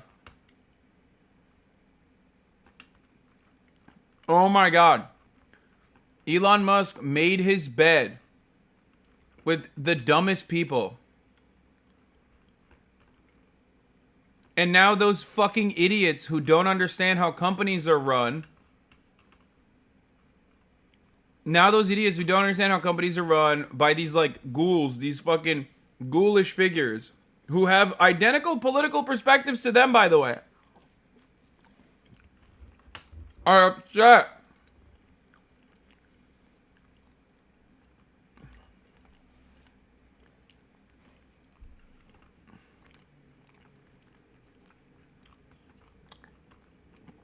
Budweiser 2.0 coming soon. And this is hilarious because, like, Linda, who I'm sure sucks ass, can't just go off and behave like Elon Musk and be like, no, you don't understand. Like, I hate trans people, actually. Like, she can't do that. You want to know why? She can follow libs of TikTok, but she can't come out of the gates and swing like that because then she'll lose her valuable contracts and you know, multiple decades-long relationships that she has cultivated with the agencies. Her job is to literally be the foil. Her job is to literally be the mainstream figure with established relationships with like Ogilvy, so that they can bring these fucking advertisers back on the platform so you're not seeing the same like Jesus actually did something called Agape, getjesus.com ads. I don't want to see those ads anymore, man. What the fuck are my cookies doing? That like they think I want to see Jesus Christ.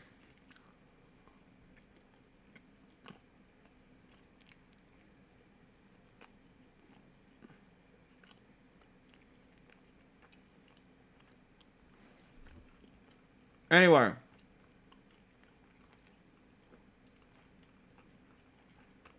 He's stepping down as the CEO. He said that he's bringing an unnamed woman to take over the job, and Elon Musk is stepping down as CEO of Twitter and appointing a random unnamed woman, so I think Twitter is probably going to fail within the next year. And this is not that I think that she's not up to the task. This is a phenomenon identified in 2005 called the glass cliff. This is basically when male leaders make a huge mess, they leave, and then they appoint a woman CEO and blame the whole thing on her. Researchers who came up with the term glass cliff back in 2005 did a study of companies that appointed women as CEO. And what they found is that those companies were significantly more likely to have had some sort of dire financial straits or significant struggles in the prior months before their appointment. So what are they doing at Twitter? Taking out a male failed leader and appointing a woman to clean up his mess. I know he has plenty of stands everywhere, but he is not the type of person to do this out of the goodness of his heart. So in a year when Twitter files for bankruptcy, he has someone to blame.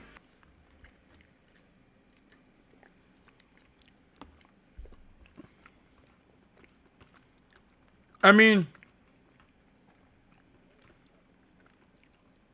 what?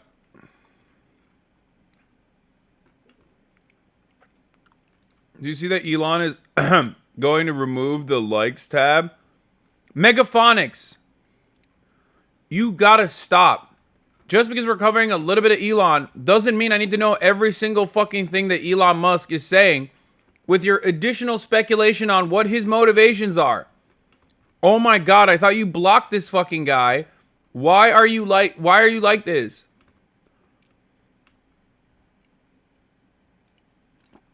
M Hut says, calling it now, the prominent Twitter blue checkies like Cat Turd are gonna unsubscribe and use some emote like a red X as an indicator that they do not comply. Oh, dude, that's so awesome. And you're so right.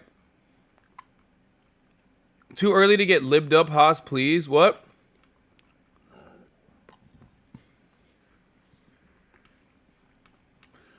I don't think you need the, you know, I don't know, Stanford business analysis like the glass cliff or whatever to recognize that Twitter has been failing for a minute now. And that it doesn't really fucking matter. And that whoever Elon put into that position was coming in to take the blame because Elon Musk is not exactly, you know, fond of doing that sort of thing. He's incapable of that. Which, why the fuck would he? He can get away with it. And he thinks maybe she will be able to pull off the impossible.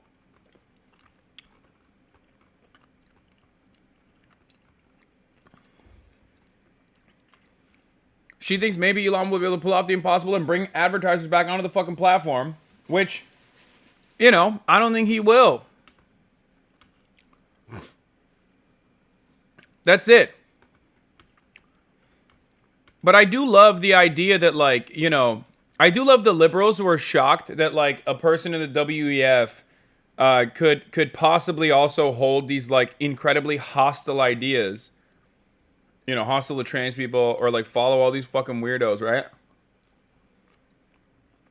And be a right-winger. I also love the conservatives that were like, wait a minute, Elon Musk is selling out. He's a billionaire, dog. He's not selling out. He's selling in. He's been the system since the beginning. You just never thought so because he said the things that you agree with.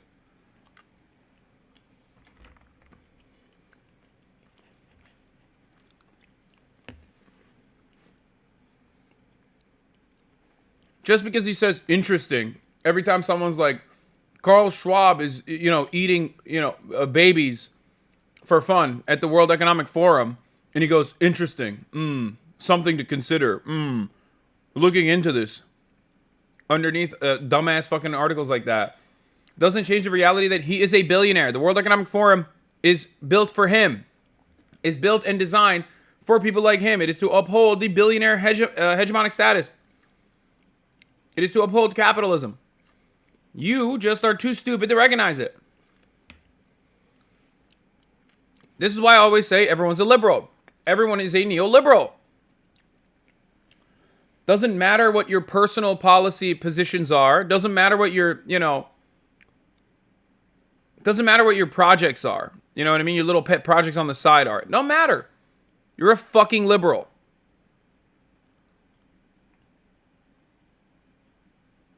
Okay? She's a liberal. Elon's a liberal. They're all fucking liberals. In the economic sense. Not in like the IDPOL sense. I don't give a shit about that. No one cares. All that stuff is just a distraction. Okay? Those issues still obviously matter. And some people are advocating for, you know, marginalized communities out of the kindness of their hearts and out of an empathetic understanding of the world. But ultimately, in positions of power, people only use that as just a way to get ahead or just a way to distract the working class.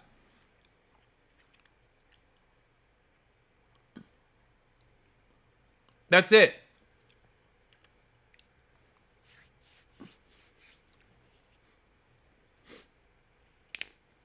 That's why I abhorred the idea, like, whenever people are like, Hasan, you're a lib, I'm like, I'm not. There's a distinction with the way I see the world. I might have some libbed up beliefs that you associate with liberalism, like, I don't know, caring about marginalized people. You know what I mean? But ultimately, my worldview is not that. I don't believe that the markets can solve anything. I'm cleaning up a little bit in here because I made not a mess necessarily, but I gotta make sure that, like, my food isn't left out like this. 1 second.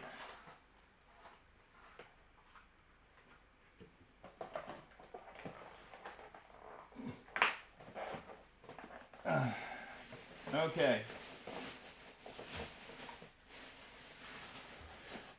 Anyway, I'm happy that these fucking idiots are disappointed. And in that endless disappointment, what have they done?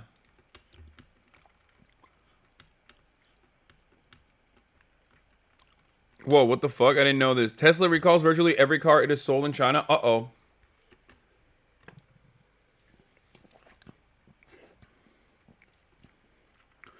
The business genius bringing the electric car into a resistant world and then recalling every last one.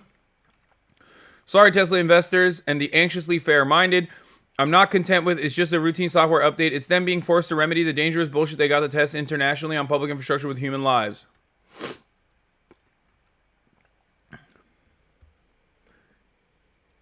Starting in January 2021, both Tesla's Model 3 and Model Y delivered in China removed the lightest option for regenerative braking, essentially forcing drivers to adapt to its single-pedal driving logic. The Model 3s produced in 2020 have always had the option. While this is seen as increasing the range of the vehicle, it has been criticized by many, especially those previously used to driving fuel cars. In the so-called single-pedal mode, the driver depresses the accelerator pedal to accelerate the vehicle, and when the accelerator pedal is released, the vehicle slows down significantly, unlike the driving experience of a fuel car.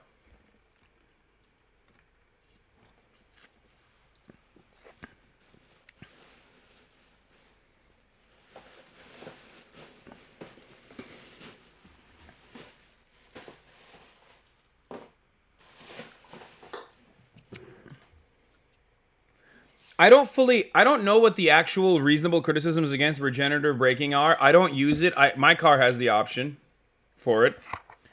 Many new cars have the option for. Many new electric vehicles have the option for it. I don't know if it's like a good thing or a bad thing. It might be good for like I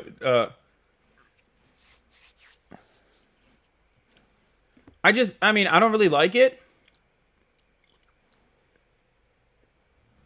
It makes sense to me, especially in an electric vehicle, why you could do a single pedal driving and why it's like not a bad thing necessarily. Like, it is intuitive. But I'm old school and I hate it because I hate change. And I like driving cars normally and not in the weird way.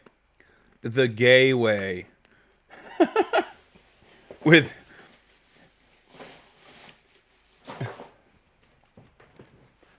single pedal driving. All jokes aside, no, I do think that it's probably fine. I don't know if this is braking when releasing gas is not natural. Zoomers need a video. Here's a video from Reuters. Watchdogs are making Tesla do what they call a product recall. The US automaker has said it will deploy software updates to more than 1 million vehicles. It will include changes to braking methods and more warnings about the use of accelerator pedals. That's according to the regulator's announcement on Friday. While Chinese regulations defined the actions as a product recall, it was unclear if drivers might need or would be eligible to return vehicles to Tesla for refunds. The regulator's statement said that from May the 29th, Tesla will issue over-the-air software updates to 1.1 million units of its Model S, Model X, Model 3 and Model Y cars. This includes both imported and China-made models. It said the concerned vehicles did not allow drivers to turn off regenerative braking, which works to recoup energy from the process of slowing a car. Bro, why would you send this link to me? From some random fucking blue checkmark liberal. Like, what are you, crazy? You think this person has any idea what the fuck she's talking about? Breaking news, Donald Trump's attorneys are telling Trump that he will lose the Manhattan DA's hush money case and that he should be prepared to serve 1 to 4 years in New York State prison. Like, what are you, fucking out of your mind, dude? No. She's just making that shit up, dog. The cars also did not provide enough warnings when drivers stepped on the accelerator pedal hard. Those factors combined could increase the risk of collision. The update will restore the option of switching off regenerative braking and warn drivers when they step hard on the accelerator pedal. Chinese police are currently investigating. Does releasing the accelerator stop rapidly? Like, what if you need to stop in an emergency and don't have the option because the car only stops? I actually don't know. I've never used it.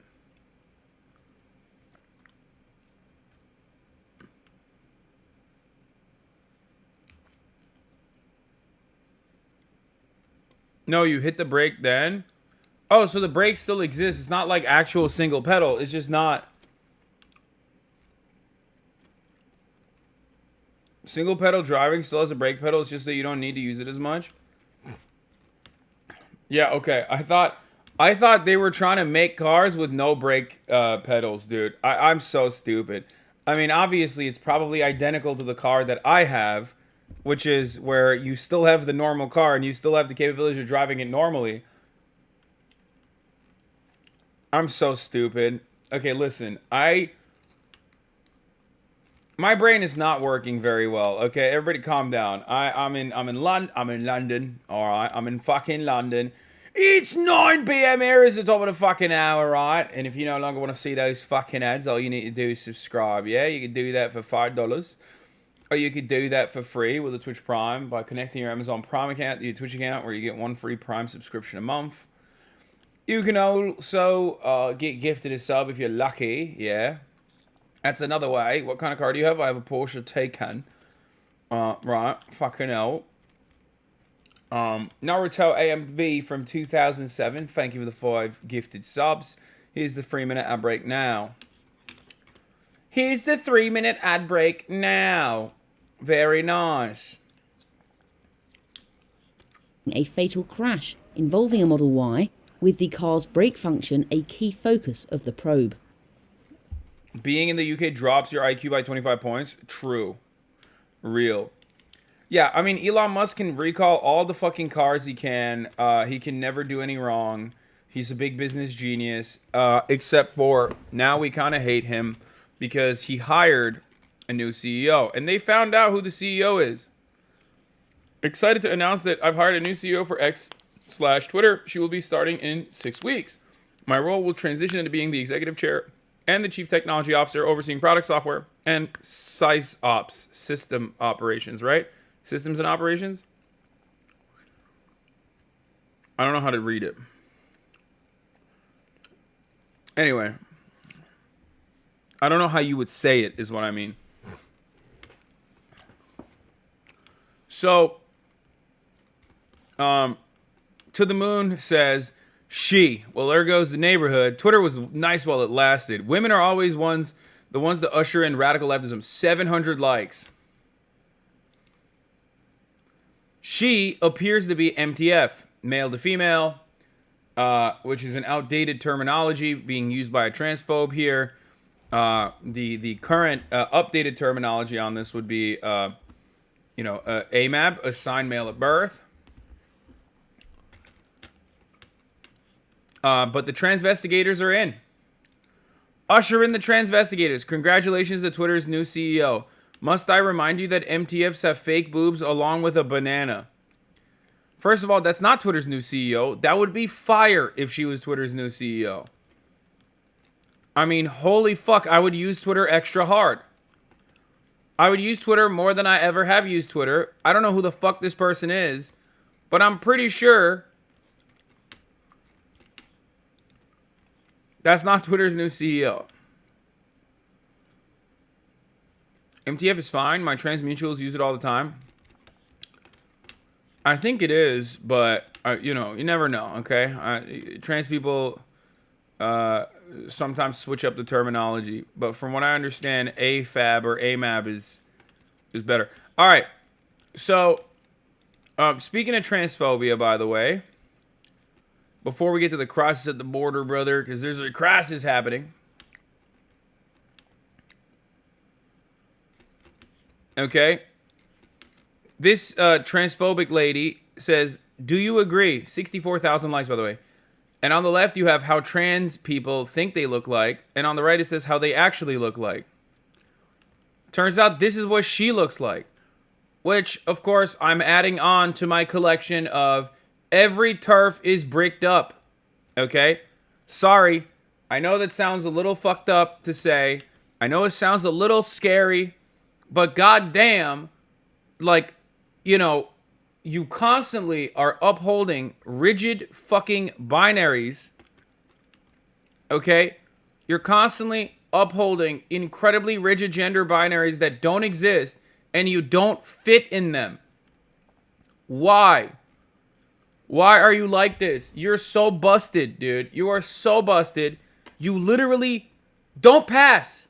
So why try and create this stupid fucking mentality surrounding passing? Oh my lord, dude. Oh my fucking lord. And it's not even that you don't pass as a woman. I'm saying you don't pass as a human. You got Bogdanov face, man. You look like an alien. You look like a Titan. Other Titans would be like, damn, that Titan's fucked up, dog. It's fucked up. Why are you like this? Looks like Spiderus.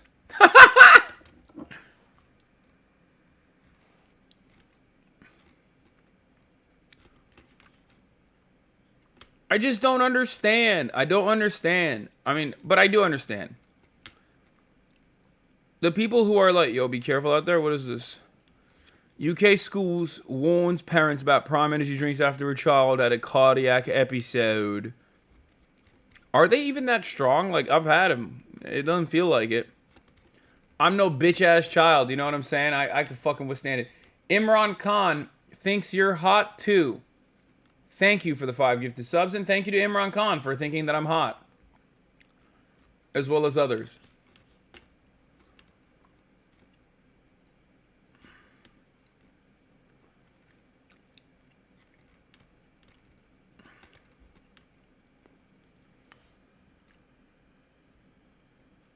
Very long video, but Korean Zoomers are batshit insane. What the fuck? The most evil middle schoolers in Korea that got away with murder? Dude, every time I learn new things that are happening in Korea, I am more shocked. I just don't understand how the fuck this nation is operating in the way that it's operating. And I know that it's our fault. Okay, as an American, I want to apologize to the nation of South Korea. We did that. And as an American, I, of course, have to apologize to the Democratic People's Republic of Korea. We definitely did that and still continue to do that. But hey, guess what? We did it to both sides. You know what I mean? One side through offensive war, and then the other side through, the CIA and whatever, like some kind of like Marshall Program style situation where we were influence peddling and nation state building as we created this like client state. We really did that. We did that shit, man. It's fucked up. Anyway. UK creates America. America creates South Korea. What's next?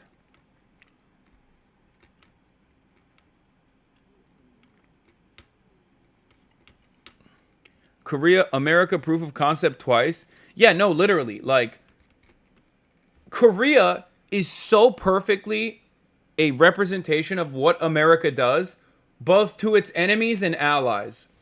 You look at its enemies, and it's DPRK. Okay? Absolutely destroyed. Under complete embargo since its inception.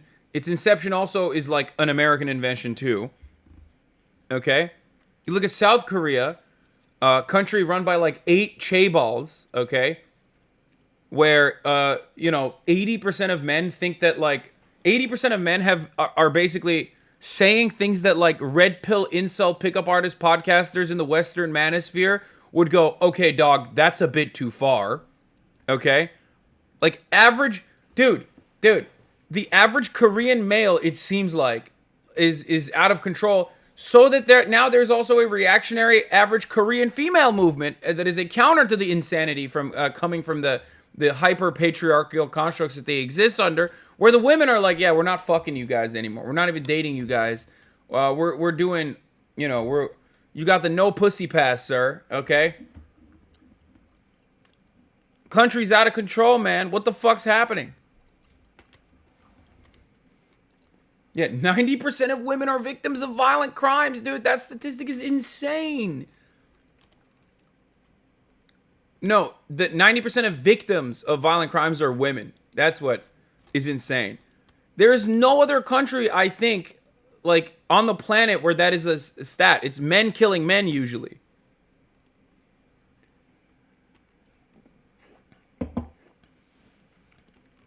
That disparity is psychotic, okay? Every other country, it's usually men doing violent shit to men, and men actually lapping women being in the being victim of violent crime situation, or at least close. Violent crime victims being 90% women is unfucking heard of, dude. Is unheard of.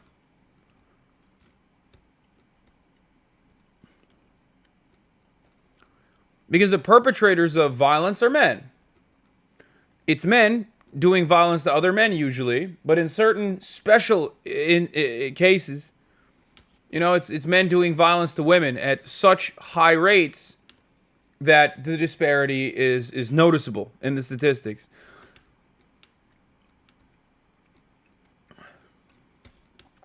Anyway,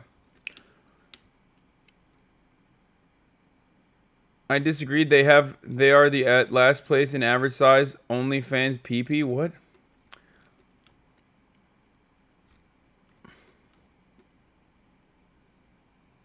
Anyway, let's move on. Let's continue. Let's talk about the crisis at the border as Title 42 expires overnight, and how awful the... What is this? This guy next to me is doing something very weird in his raincoat. I think he's masturbating. Yeah, is this a masturbation joke? What? This is from 5 years ago, man.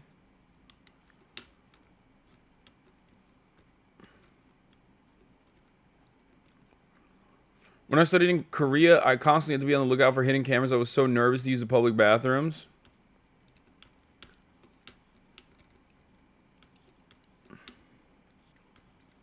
All right, let's get to the immigration crisis happening in our border, which, of course, is a crisis because there are human beings who are suffering, and that's why it's a crisis. But, of course, if you ask the media... It's not a crisis that, like, all these people want to seek asylum in the United States of America. It's a crisis that they're at the border to begin with and, you know, fucking up the place. Pandemic-era immigration policy is officially over, and we're going to talk with the Homeland Security Secretary in a moment. But first, we're live on both sides of the border this morning. Maria Villarreal is going to start us off in El Paso. Good morning, Maria. Hey, good morning, Michael. There were concerns and predictions that once Title 42 ended, we would see a rush of migrants at the southern border. That didn't happen here in El Paso, Texas, but what we did see was 150 migrants dropped off at the school behind me that is now being used as a shelter, the first group so far. This morning, as Title 42 officially comes to an end, migrants amassing along the U.S. border with a surge of American authorities waiting on the other side. We have a lot of different agencies here, as you can see. Plus, there's even more just on standby if needs be. As of midnight, most asylum applications in the U.S. now require two things. Non-Mexican migrants must first apply for and be denied asylum in another country, and migrants will have to make an appointment on the CBP One app. If the rules aren't followed, migrants face deportation and are not allowed to enter the U.S. for at least 5 years. Overnight, a federal judge temporarily blocking part of the White House's plan to address border crossings, barring federal agencies from releasing migrants before they've been given a notice to appear in court.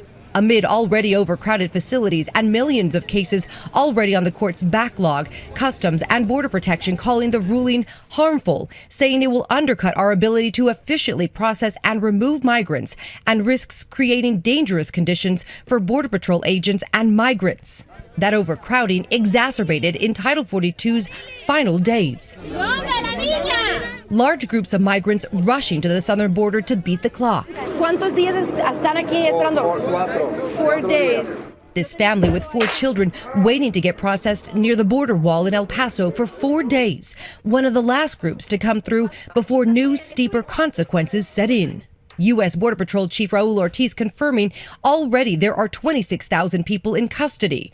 To relieve the pressure, officials flying asylum seekers to other parts of the country for processing. And overnight, an El Paso city-run shelter receiving several busloads of migrants. And the Biden administration overnight taking another hit. The ACLU confirming they are now suing the government over what they are calling the travel ban. That is the consequence that says that you have to go through another country and be denied asylum before you could come here to the United States. George? Okay, Maria, thanks. Well, hey there, GMA fans. Robin Roberts here. Thanks for checking out our YouTube channel. Now we're joined now by Secretary. Okay, so...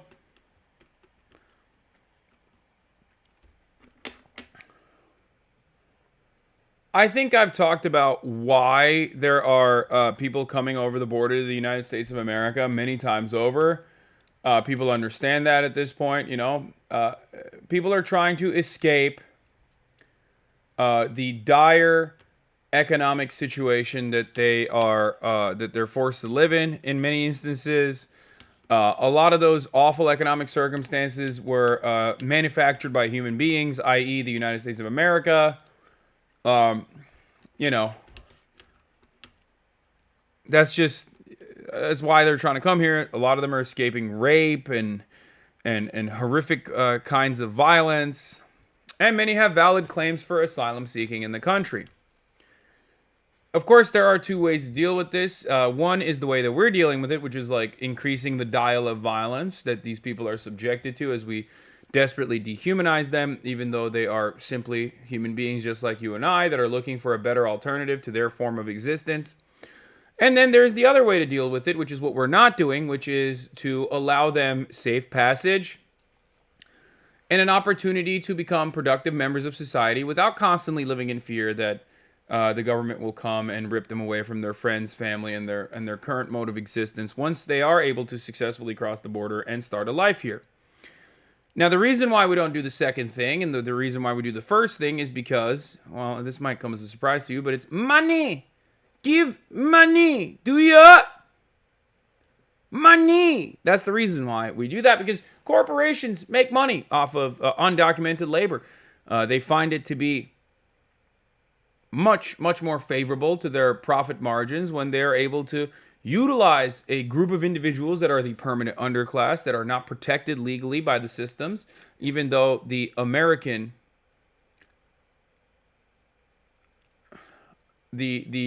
I can't stop doing the Yilong Ma money thing, okay? I can't. People are not going to know where that's from, and they're going to cancel you. I mean, it doesn't even sound like I'm making a Chinese accent, so it would be hard for them to people think. It would be hard for people to think I'm doing a xenophobic accent. You know what I mean? It's like a H3 soundbite that's stuck in my fucking mind. It does. Don't down people. Okay, well, regardless, I am China's strongest, bravest warrior. Anyone who thinks I'm being xenophobic can suck my dick. There is no man on this planet that loves China as much as I do. Please don't make me play the song. Okay, let's play the song anyway, though. That's right. The real reason why the American corporations can get away with this is because you have a permanent underclass of undocumented immigrants that are escaping dire situations back home, coming to the United States of America and working for pennies on the dollar with zero legal protections. Even though the American working class already doesn't have a lot of legal protections. But that's not enough for the corporations that are constantly seeking further profits and, you know, trying to find it wherever they can, specifically with labor. And that's the real reason. So, having said that, knowing all of that, it's kind of a ridiculous conversation to have, the constant back and forth over this idiotic fucking situation, as we seek to justify, you know, further subjugation for these people, who are, again, and I can't stress this enough, regular old people, just like you or I. People with dreams, people with children, people that want to fucking put food on the table and shelter over their and a roof over their heads. Anyway, let's continue. Alejandro Mayorkas, Secretary of Homeland Security. Mr. Secretary, thank you for joining us this morning. Hours since Title 42 expired. What are you seeing at the border right now? George, thanks for having me. We're seeing precisely the challenge that we expected. We knew this was going to be a difficult transition when Title 42, the public health authority that stemmed from the COVID-19 pandemic, when it ended. And indeed, it ended at 11:59 p.m. last night. And now we are using our immigration authorities, our traditional immigration authorities that deliver tougher consequences for people who cross the border illegally. Tougher consequences, but right now you have a lot of migrants at the border, limited food, limited water. Could this have been avoided? You know, George, this is something that we're ready for. We cannot control the movement of people before they reach our border. Our responsibility attaches once they are in our custody. I will tell you, we have made it very, very clear, and we continue. I love liberalism, dude. I love liberalism. I love liberals so much. They're like, oh yeah, we are ending Title 42 because it was bullshit. But fear not. We're still utilizing Trump's like incredibly nefarious, awful white nativist immigration policy that dictates that you can't like touch another country on your way to the United States of America.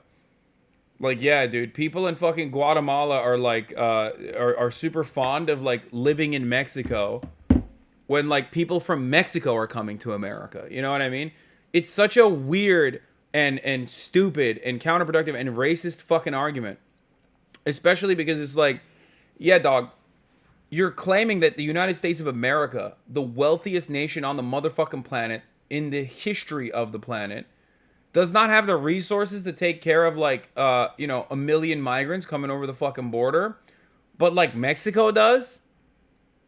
Bitch, Mexicans are coming here. What the fuck do you mean?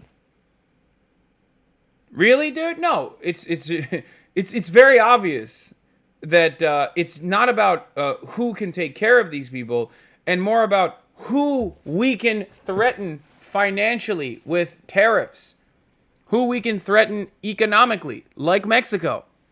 That's it. To communicate to migrants that this is not the way. I do agree with you, but is it that simple? South American population is higher than the USA. If it becomes easy, what happens to 100 million people come suddenly? This is so fucking stupid. Okay? This is stupid. You want to know why it's stupid?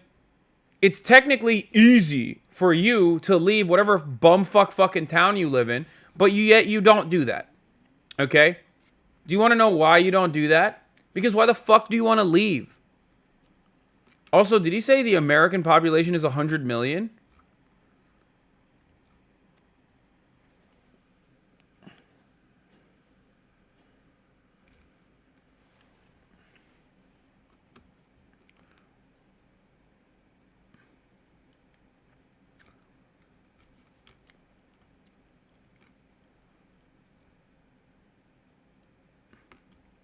You think 100 million people are going to come to America? Like, the only thing stopping them is that, they have to do paperwork and shit and come through legally, through the legal channels?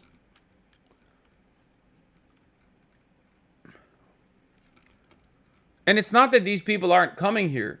It's that these people are already here. There's more than 10 million, maybe approximately 20 million people that live on U.S. soil right now that simply do not have the legal paperwork and are being treated as a permanent underclass because it is very effective for businesses who want to seek higher profit margins. That's it. The entire agricultural industry in this goddamn nation runs on migrant labor that is treated like fucking shit. It is by design.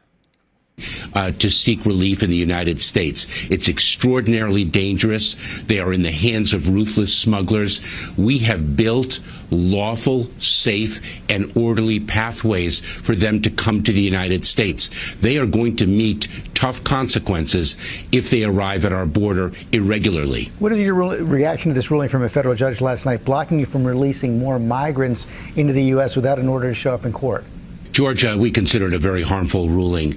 The practice of releasing individuals when our Border Patrol facilities, when our Border Patrol stations are overcrowded is something that each administration has done from administration to administration. This is a harmful ruling, and the Department of Justice is considering our options. You see Texas Governor Greg Abbott is starting to send more buses of migrants all across the country right now. He says he's doing it because the administration is not doing its job.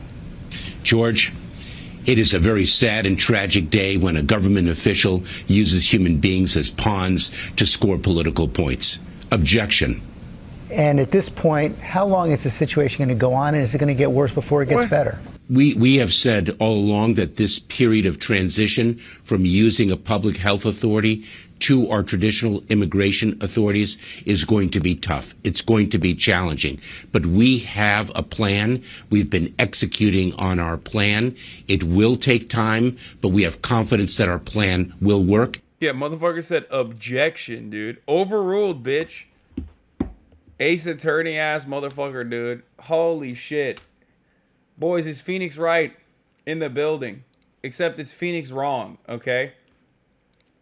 God, liberals are so fucking corny too. On top of all the other awful shit that they do, their biggest crime is being permanently corny, okay? Insanely corny. Just a bunch of fucking cornballs. Yikes.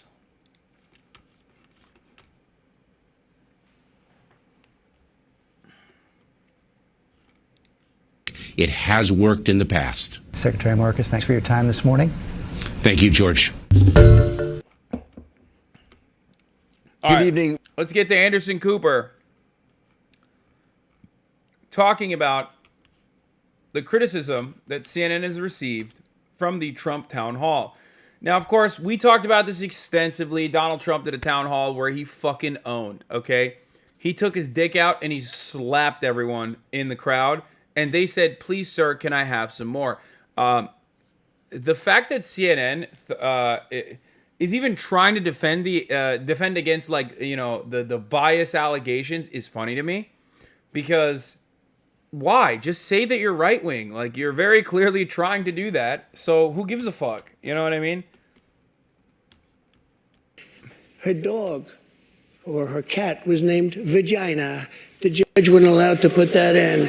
All of these things but with her, they could put in anything. Access, her dog or her cat was named Vagina. The judge wasn't allowed to put that in. All of these things Her cat was named Vagina. Come on, dude. It doesn't get any better than that. I mean, he's popped the fuck off, dude.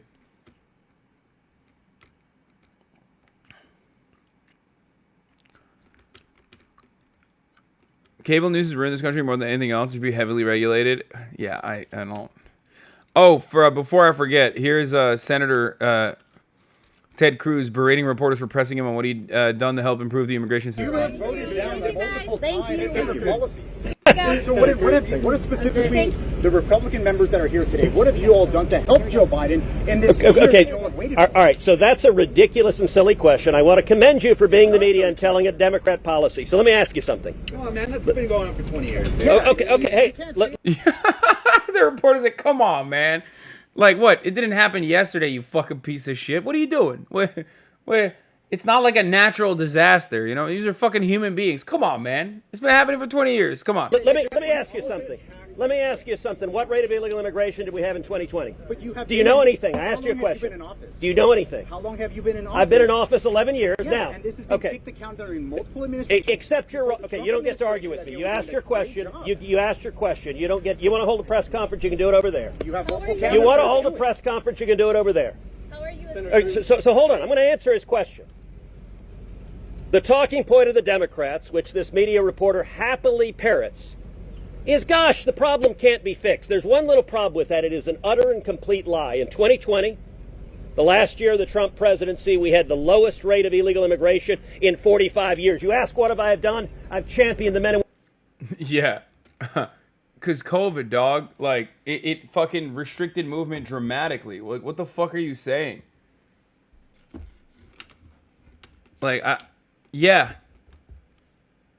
And it wasn't even Title 42, because Title 42 still is in existence now, but immigration went up. That's it. They always use COVID. It's so funny. They're like, whenever Donald Trump says,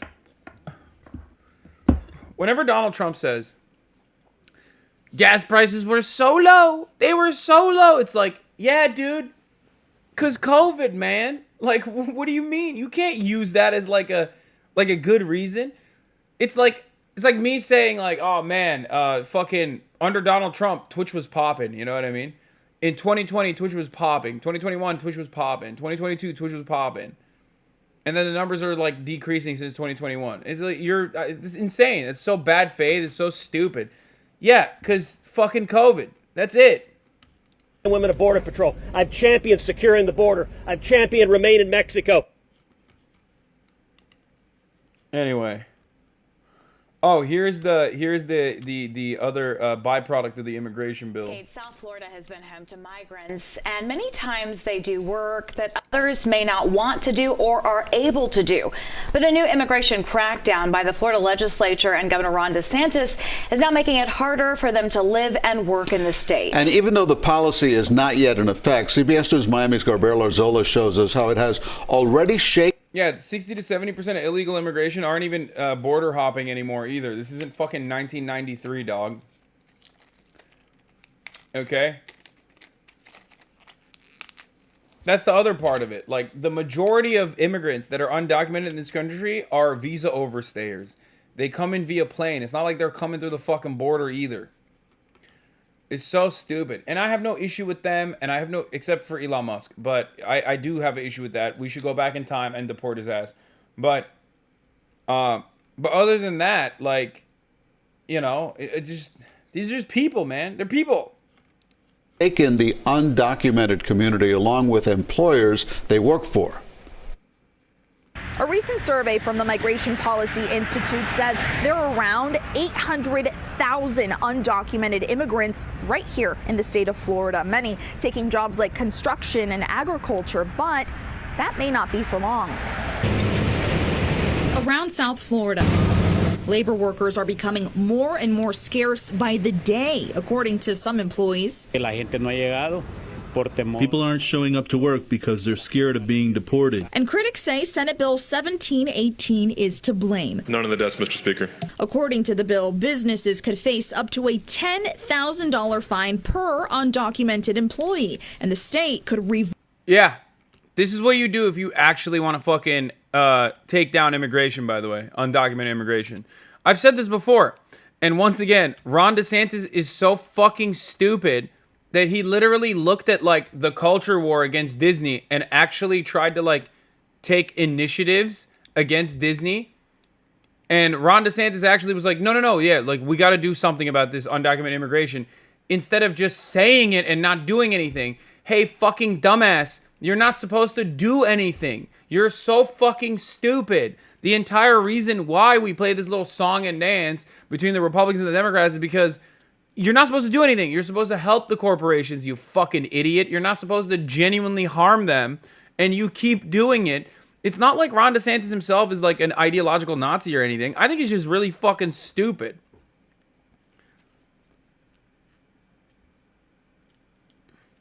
I genuinely think he's just so stupid. He's putting his money where his mouth is. Yeah, except he's not going to have any money any longer if he keeps this shit up.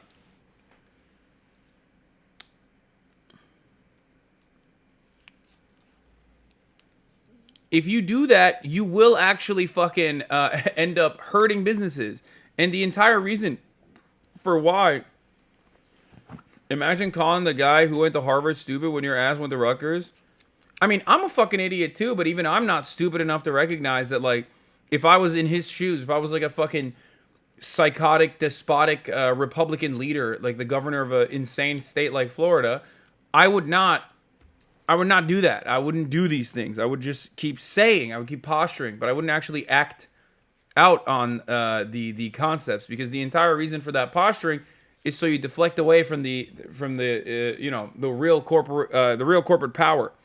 Also, the notion that, like, someone went to Harvard is smart is really stupid when, you know, George W. Bush, Jared Kushner, did Bush go to Yale? I think Bush went to Yale, not Harvard, but Jared Kushner went to Harvard. Like, you know, you're a fucking idiot. You just, I don't know what to tell you. Yeah, Ted Cruz went to Harvard. Listen, Trump went to Penn. I'm going to tell you something. Going to a school like that doesn't imply that you're a smart person. It just means that your parents were wealthy or went to that school. That's usually what that means.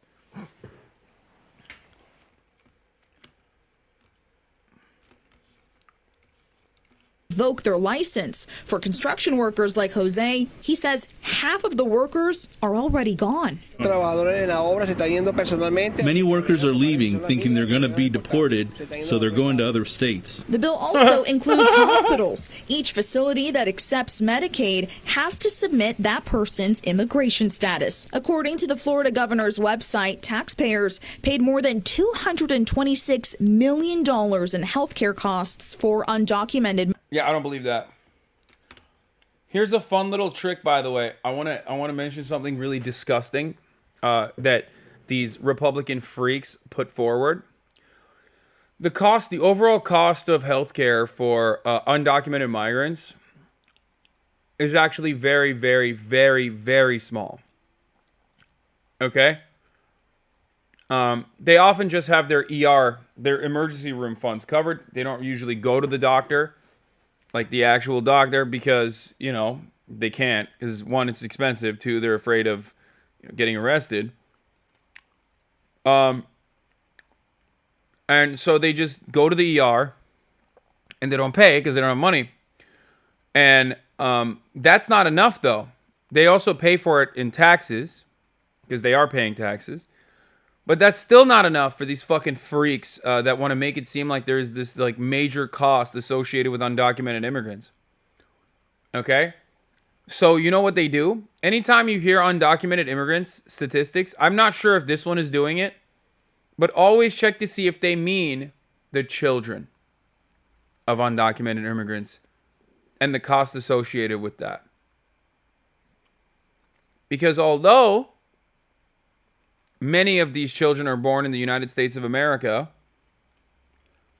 you're full of shit. The ERs in my areas are full of fucking immigrants. Jesus Christ, dude. Wait, first of all, I just mentioned that. Yes, undocumented immigrants can oftentimes only utilize emergency rooms, and studies have been conducted on this, and it's like 0.5% or something, 0.05% of the overall spending on healthcare. Secondly, how do you fucking know that they're undocumented migrants, you little shitbird? What the fuck are you saying? How do you know, dog?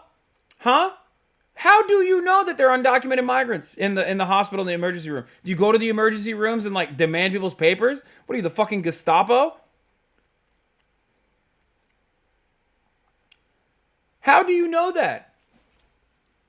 I know we banned him, but I would love to know how he figured out that these guys were all, the people in the ER were all undocumented migrants. Why are you in the emergency room all the time, bro? He's like, dude, I keep sucking my own dick, dude. Okay? You don't understand. I got a rib removed to do a self-suck surgery. And it has a lot of health complications. I'm constantly finding myself in the ER. Okay? So many questions I want to ask that guy. Anyway, the point I was trying to make is a lot of these guys will do this incredibly awful and disgusting and racist thing where they make it seem like the children of undocumented immigrants that are born on U.S. soil are not real fucking U.S. citizens and treated as such, and add that into their overall calculation when they're calculating costs. So they'll say like undocumented immigrants cost $3 billion a year. And then you look at it and they're actually factoring in natural born U.S. citizens born on U.S. soil to one undocumented parent. To, one parent can be undocumented, the other one doesn't have to be. To one undocumented parent, automatically the child rearing and costs that American citizen has is factored into the overall number. Because these guys are fucking disgusting monsters. They're not serious people. They're just fucking awful racists. Migrants last year. Now, working migrants like Juan say they're being threatened daily. We are being treated like delinquents. They talk about ICE and police, and everything here is just really uncomfortable right now. With the tens of thousands of migrants coming through the Texas border, Governor DeSantis says this bill should deter illegal immigrants from coming to Florida. But for those that are already here, like Maria, she says she'll stay, pray, and continue to work to help her family in hopes that she won't be deported. Working hard to help my family seems impossible, but I just have to pray to God that everything works out. The bill still needs to be signed by the governor, but once that happens, this law will take effect July 1st. I'm Gabrielle Arzola, CBS News, Miami. As the Title 42 immigration policy ends on Thursday, the Biden administration is getting ready to introduce sweeping new restrictions for migrants. CBS News has learned that under the new policy, migrants who cross the southern border without authorization will be ineligible for asylum. That's unless they can prove they requested asylum in another country. The rule does not apply to unaccompanied children. Migrants will also need to pass interviews with heightened standards than the ones used today. Those who can't prove they're eligible face deportation and a 5-year banishment from the U.S. The full policy is expected to be published tomorrow.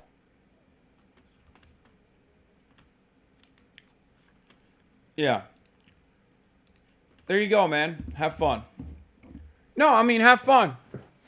This is like, it's not like these guys are unionized or anything, but they are united on the fear that they don't want to fucking leave the country. So they're just like leaving to go to a different state. There's plenty of jobs that are available to people that are willing to do it for that price point, that have no labor protections. And they have to be in a constant fucking permanent state of fear. It's really fucked up. It's so degrading. It's so awful. And worst of all, we have the capacity to take care of them. Except if we did take care of them, if we actually gave them the dignity to work just in the way that they normally do, but with an opportunity to demand higher pay, the opportunity to unionize, even though like the American labor force is not fucking unionizing anyway, that could impact the bottom line of the American corporations. It's great.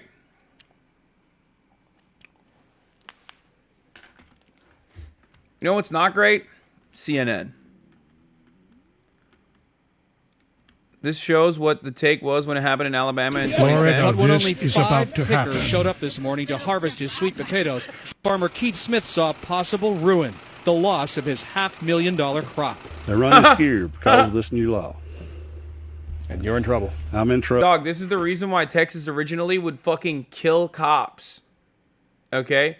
Originally, ranchers in Texas would go after fucking federal agents when they try to implement the Bracero program, okay? There was a time and place when Texas had a long storied tradition of like actually fucking firing at federal agents who were trying to process undocumented migrants under the Bracero program. And they were doing it not out of the kindness of their heart, mind you. They were doing it because they saw undocumented migrants as a necessary part of their fucking as a necessary part of their ranching operations, their agricultural output. Straight up. For the record, the United States of America has always had programs like this, whether it be the Bracero program or the Chinese Immigration Exclusionary Act. Like, there have been so many instances where the American law literally will carve out specific rules to continue having an influx of migrants that do not have any sort of legal recourse. It's especially for agricultural production. Trouble, bad trouble. Smith's 200 acres need 20 pickers. I want to see this whole. I want to see this video. Mexican nationals. There is not enough documented people here to supply that workforce. Most of your workers are here illegally. No, there are, for the record. Yeah, Latinos have a slang term for ICE, which is la migra, chinga la migra, which means fuck immigration, where it originally started as a code word to identify ICE agents. Well, originally started, I think, as INS. Even that predates ICE. It's such a weird thing to have in a language. Yeah.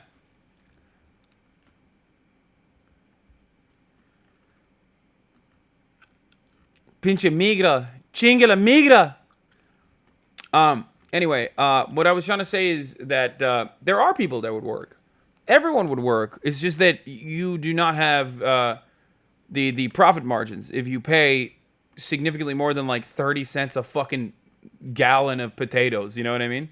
Sure. If they got documentation, they got a better job working for me. Fernando Aldeman, a Mexican national, has worked Smith's farm since 1992. Everybody's just scared. Yeah. Now, are you here legally? No. No. So, are you scared? Yeah, I'm scared. I'm scared, you know. Smith's pickers make about $100 a day. He supports I immigration. don't think potatoes are measured in gallons. Man, shut the fuck up. You know what I mean? They measure them with like buckets. It's literally like one bucket of potatoes, 30 cents. That's how they do it. And it's not just fucking potatoes either. Anything. Like, I'm talking like most agricultural output is measured by like literally one fucking idiotic metric. And they get paid like nothing. Laws, just not this one that threatens his third-generation family farm. Bushels and you want baskets. to get rid of illegal immigrants, quit eating. And that's for everybody. That's, you know, nationwide. If you want to get rid of them, quit eating. Yeah. Let's watch the whole Alabama video. Alabama's tough new immigration law went into effect today, surviving for now a challenge from the Obama administration and others. The law will allow officials to check the immigration status of students in public schools and give the police new powers to determine whether someone is in the country illegally. A federal judge yesterday upheld those key provisions of the law. Mark Strassman is in Alabama with more about this new law and its impact. Under Alabama's new immigration law, beginning today, police can question and detain suspected illegal immigrants and hold them without bond. The law's supporters complain the 60,000 people here illegally cost Alabama taxpayers $250 million a year in schools and social services. And Governor Robert Bentley promises enforcement will begin right away. We have just passed a law that conforms with federal law. And we will see what happens. We expect them to do their job now. Hasan, are you safe in London? What the fuck? Why the fuck would I not be safe in London, bro? What do you mean? I'm significantly more safe in London than I am in America. And we'll see if they're going to do it. But when only 5 pickers showed up this morning to harvest his sweet potatoes, farmer Keith Smith saw possible ruin. The loss of his $500,000 crop. They're running scared because of this new law. And you're in trouble. I'm in trouble, bad trouble. Smith's 200 acres need 20 pickers, mostly Mexican nationals. There is not enough documented people here to supply that workforce. Most of your workers are here illegally. Sure, if they got documentation, they got a better job than working for me. Fernando Aldeman, a Mexican national, has worked Smith's farm since 1992. Everybody's just scared. Yeah. Now, are you here legally? No. No. So, are you scared? Yeah, I'm scared. I'm scared, you know. Smith's pickers make about $100 a day. He supports immigration laws, just not this one that threatens his third-generation family farm. You want to get rid of illegal immigrants? Quit. That's so funny. Oh, dude, he supports stricter border protocols. Yeah, exactly. Just not this one. Oh, I wonder why. Because he wants people to be there so he can fucking enslave them. Duh. That's the point, dude. Also, he's a third-generation farmer, brother. So what happened? Who's your pappy? Quit eating. Who's your grandpappy? That's for everybody. That's, you know, nationwide. If you want to get rid of them, quit eating. That'll solve the problem. Scott, Governor Bentley says Alabama's new law is not about racial profiling and that only people suspected of breaking a law will be asked for their immigration papers. Mark, I wonder about this provision that allows officials to check the immigration status of students in public schools. Has there been any reaction to that? Well, put it this way, Scott. Alabama spends an estimated $160 million a year estimating the children of illegal immigrants. We've had reports locally around here that some of those families today worried either kept their children home or pulled them out of school altogether. Mark, thank you very much.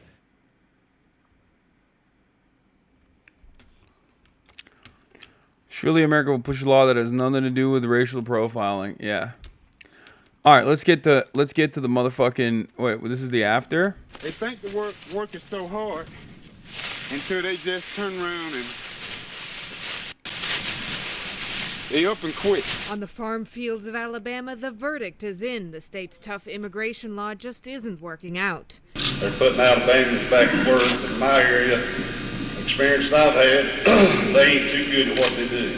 Keith Smith says most immigration workers left after the law took effect.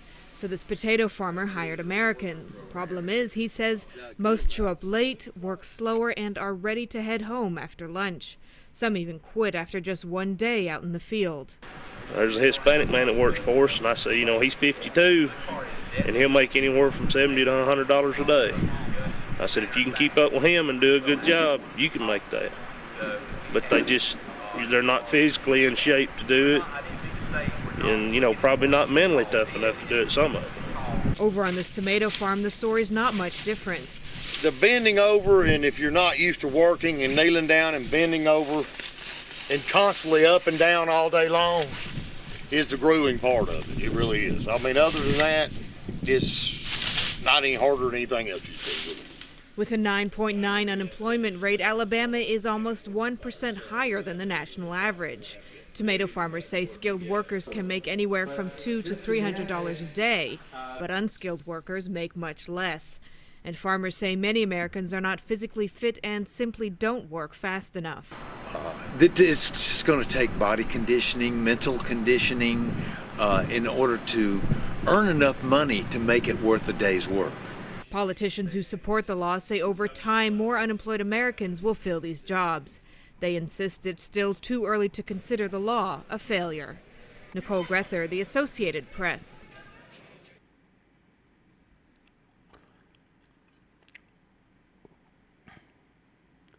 Nice. Immigrant workers versus local workers.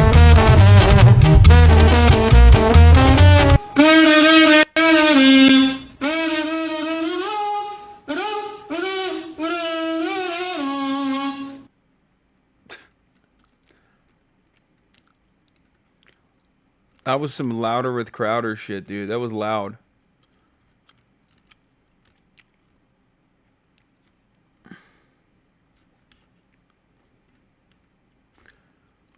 The other bullshit perspective I've seen is that we need immigrant workers because they pick the crops too fragile to harvest by machine, which is stupid. The only reason those machines don't exist yet is because enslaving people is cheaper. I agree with that.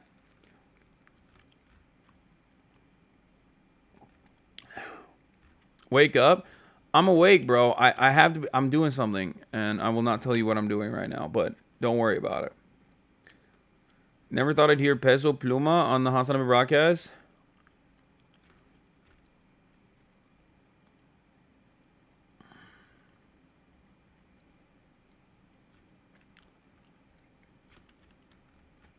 All right, fucking finally, Anderson Cooper. Before we begin with tonight's broadcast, I want to say something about what we witnessed at last night's town hall. Many of you have expressed deep anger and disappointment. Many of you are upset that someone who attempted to destroy our democracy was invited to sit on a stage in front of a crowd of Republican voters to answer questions and predictably continued to spew lie after lie after lie. And I get it. It was disturbing. It was disturbing to see and hear that person refer to a black law enforcement officer as a thug, an adjective he used many times to describe black men, and called Caitlin Collins, the moderator, nasty, which is what he calls any woman who stands up to him. It was disturbing to hear him speak so highly of QAnon conspirators and insurrectionists who assaulted police officers in our democracy on January 6th. And it was awful to hear him spread ridiculous lies about the election. And it was certainly disturbing to hear that audience, young and old, our fellow citizens, people who love their kids and go to church, laugh and applaud his lies and his continued defamation of a woman who, according to a jury of his peers, he sexually abused and defamed. As good a job as Caitlin Collins did trying to fact-check him, it is impossible to fact-check fully because he lies so shamelessly. Now, many of you think CNN shouldn't have given him any platform to speak, and I understand the anger about that, giving him the audience, the time, I get that. But this is what I also get. The man you were so disturbed to see and hear from last night, that man is the front runner for the Republican nomination for president. Bro, there's a difference between Trump being platformed, right? When he's like literally the president and doing shit and then you're covering it, versus giving Trump an hour with his own crowd, okay? So he can do what he does best, okay? I'm sorry. You did it for the ratings. You love Donald Trump. I love Donald Trump too, okay? For different reasons than you do. I just think he's great content, okay? I am personally entertained by how much of a psycho he is. Part of that is because I've completely given up on the idea that there's any way to combat these people, that there's any sort of like meaningful change that we can make in this country. Part of the reason is because it's just not, you know, these guys in CNN, in that hold institutional power in mainstream media are people who also literally want Trump to be president. Okay? You love him for the same reason. Well, there's a difference. I don't want Donald Trump to be president, but if he's going to be president, at least let's have some fun times. You know what I mean? These guys actually do have some power to stop that. If I'm at CNN, I'm not putting him on there. Okay? If I'm a Democratic Party loving, individual, I'm not putting Donald Trump up there on that fucking podium in front of his goddamn fucking fans, dude. That's crazy.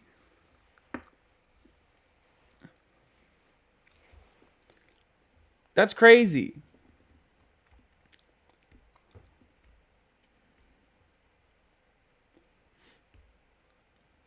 There's a difference between he's the front runner for the GOP.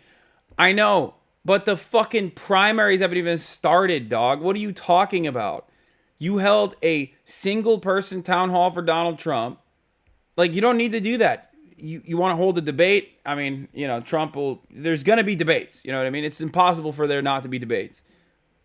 But, like, that's entirely different than, like, having a fucking primary where you give him airtime with exclusive content that you were copy striking other people for watching, by the way. Like, it's ridiculous. Didn't Fox do that with Bernie Sanders? Yeah, and it was awesome. You want to know why? Because I like Bernie Sanders. And I think Bernie Sanders has a lot to say that the Fox News audience should hear from. That is precisely the reason why I don't like when CNN does this. But ultimately, I don't give a shit either. Like, let's be real. If it's Trump v. fucking Biden again, who gives a shit at this point?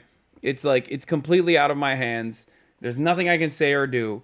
It's just really funny to watch all of these media figures, though, like, take this role where they're like, well, we're serious about this. You have to hear things that are disappointing and maddening at times because this man is the president, and he's going to be the president again, by the way, because I'm doing everything in my power to make that happen. Like...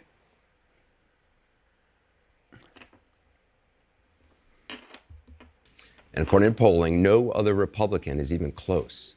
That man you were so upset to hear from last night, he may be president of the United States in less than 2 years. He's saying it, dude. Let's go. Yeah. And I'll do everything in my power to make that happen. I, Anderson Cooper, a Vanderbilt, by the way, will do everything in my power to do that. And that audience that upset you, that's a sampling of about half the country. They are... Not true. Literally not true. That's not true. Why are they going... This is so 2016. It's awesome. Oh my God. Oh my God. Oh my God. That's so fire. Oh my God. This is literally like, hold up, we have to let them cook argument that we've heard so many times. It's so funny. Dude, they're gonna have Nazis on again, I think. Everything old becomes new once again. At the top of the hour, there's a 3-minute ad break. You see it, you hear it, you forget about it. And then a 3-minute ad break happens. And you're like, what the fuck do I do? Well, don't worry. You can subscribe and avoid those ads. Okay? That's right. That's all you need to do. For $5 or for free, you can subscribe and avoid the top of the hour ad break. You can also get gifted a sub. If you are lucky, you can get gifted a sub and avoid the ads that way as well. But the 3-minute ad break comes for all of you that are unsubscribed at the top of the hour, regardless. Here's the 3-minute ad break now. Your family members, your neighbors, and they are voting. And many said they're voting for him. Get the Zelda. Okay. I love the Zelda chatters, and I will eventually get to it. Don't worry. Moms for Hasan, thank you for the 10 gifted subs. Maybe you haven't been paying attention to him since he left office. Maybe you've been enjoying not hearing from him, thinking it can't happen again. Some investigation is going to stop him. Well, it hasn't so far. So if last night showed anything, it showed it can happen again. It is happening again. He hasn't changed, and he is running hard. You have every right to be outraged today and angry and never watch this network again. But do you think staying in your silo and only listening to people you agree with is going to make that person go away? If we all only listen to those we agree with, it may actually do the opposite. If lies are allowed to go unchecked, as imperfect as our ability to check them is on a stage in real time, those lies continue and those lies spread. If you're angry or upset, I understand, but you have the power to do something about it. You can actually get involved. You can make a difference, whatever side of the aisle you're on. After last night, none of us can say... Dude, why are you talking like you're not a part of the institution that you're currently defending, mind you, for like its role in actively propping up this big bad guy that you're still claiming is big and bad?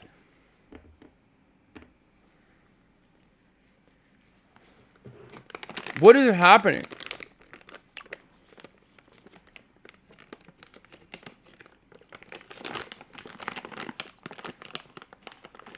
I mean, I know what's happening. More up, dog. Thank you for the 5. Get the subs.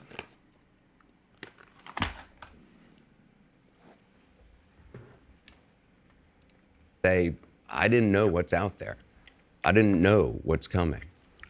We asked Republican senators for their thoughts about last night. Some preferred not to say anything. Others did. Here's a sampling of what we heard.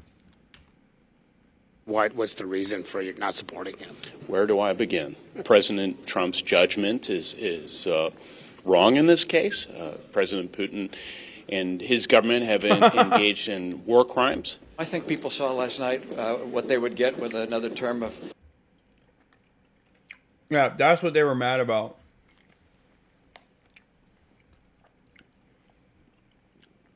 Trump's takes on Putin. Dude, this is awesome, man.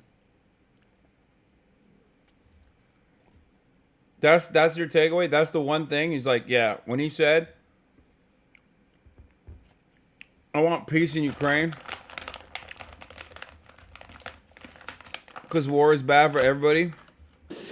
Donald Trump is president, which is completely untethered to the truth, uncertain as to whether he wants Russia or Ukraine to win in the brutal conflict which Russia has imposed on Ukraine. If you're asking me, do I think he should pardon people who engaged in like rioting behavior? No, I don't. Anybody who crossed in to the into the Capitol under the circumstances that I'm losing my mind.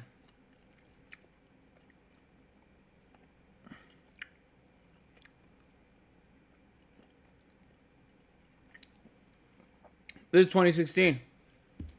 Prominent Republicans coming out in the primaries and speaking out against Donald Trump, saying he's like bad.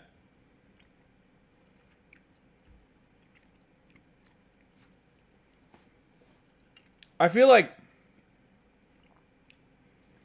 capitalist profit seeking has basically kicked our content cycle into overdrive.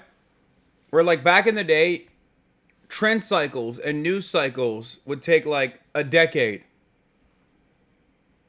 to come back around. Now we're burning through it. It's every 4 years. The time loop is like whittled away until it was every fucking 4 years where you see the same shit.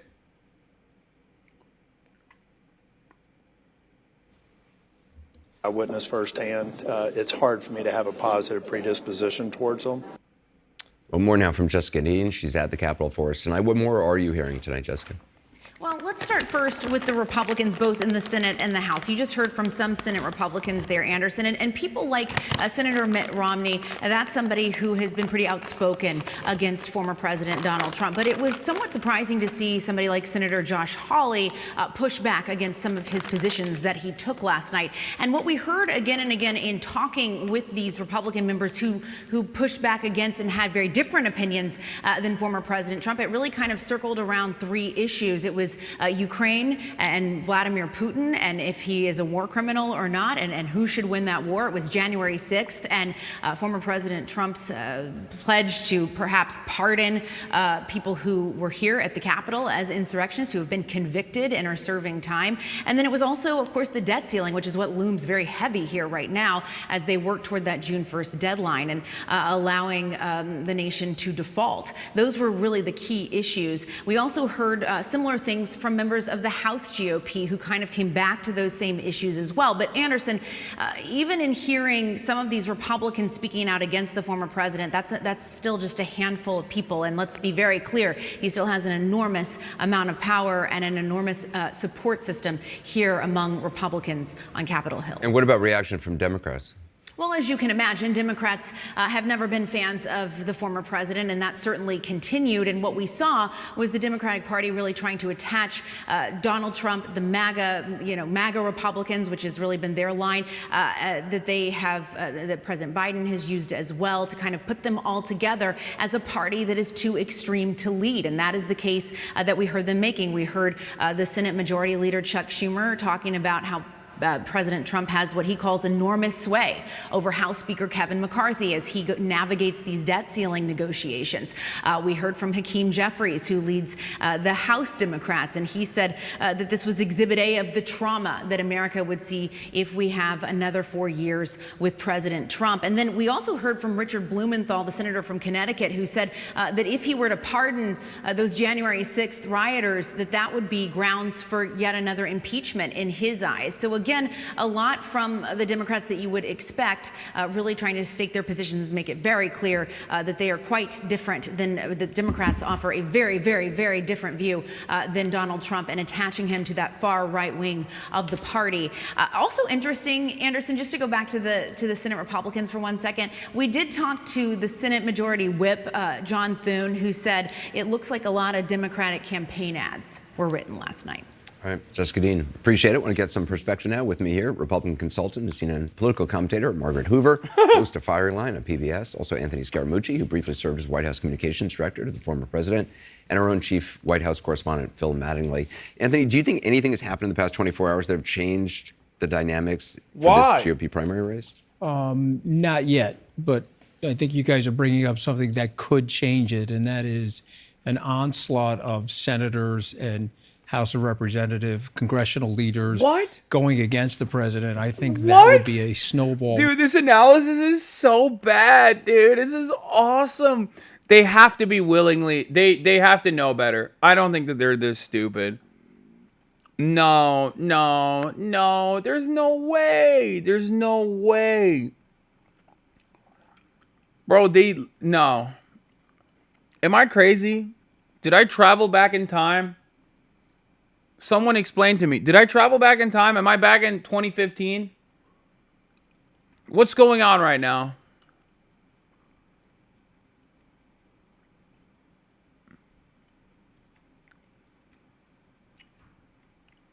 Guys, I'm from the future. I found myself trapped in this London hotel. But I'm actually supposed to be living in California, Los Angeles in 2023. And let me tell you something. What these panelists are saying right now is crazy. I've heard these before. I heard them say it in 2015, which is now, right now. You're hearing them, right? I heard them again in 2020. It's bullshit, guys. Donald Trump wins, okay? And CNN helps a lot. The Clinton campaign with what we later found out called the Pied Piper strategy wanted the media to cover Donald Trump a lot in the primaries because they thought he was the easy to beat candidate. She was wrong. She was wrong, guys. She lost.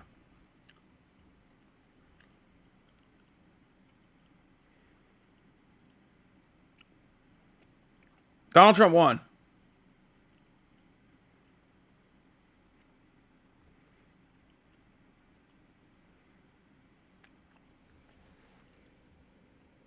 Rolling in a direction that he actually couldn't stop. And so there's still fearing him because he's a big bully, and their political consultants are telling him, don't say anything about him or don't make a comment. But if they start to stand up to him the way Mitt Romney did, and you saw a glimmer of that with Senator Hawley, you will blunt him, you will slow him down. And remember, when the witch in The Wizard of Oz, the water accidentally spilled on the witch and she started melting, the soldiers turned to Dorothy and said, hey, geez, I'm sorry that we did this. And I think we're getting to that point right now where the water has to hit Trump and he has to start melting, and they have to show some bravery and courage.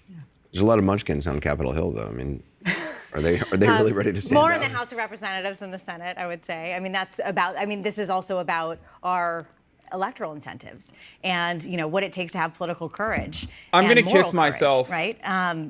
There are U.S. senators who have recently been elected who who absolutely agree with everything Senator Tillis just said, by the way, just reelected, and didn't really mince words there in suggesting that he didn't really support returning an insurrectionist to the White House.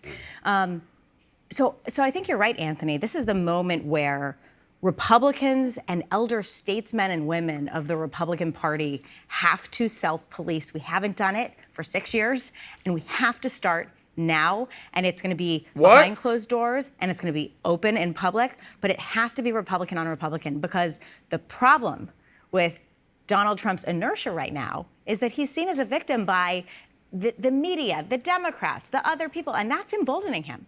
But if this is a Republican But what are on you Republican saying? What are you saying? affront Dude, this is to so Donald dumb. Trump, then you got a chance at building a wedge and actually building momentum for someone else. Phil, what are you hearing from the Biden White House? Because last night we were hearing, there are all these attack ads that were written last night because of so many lies were being told.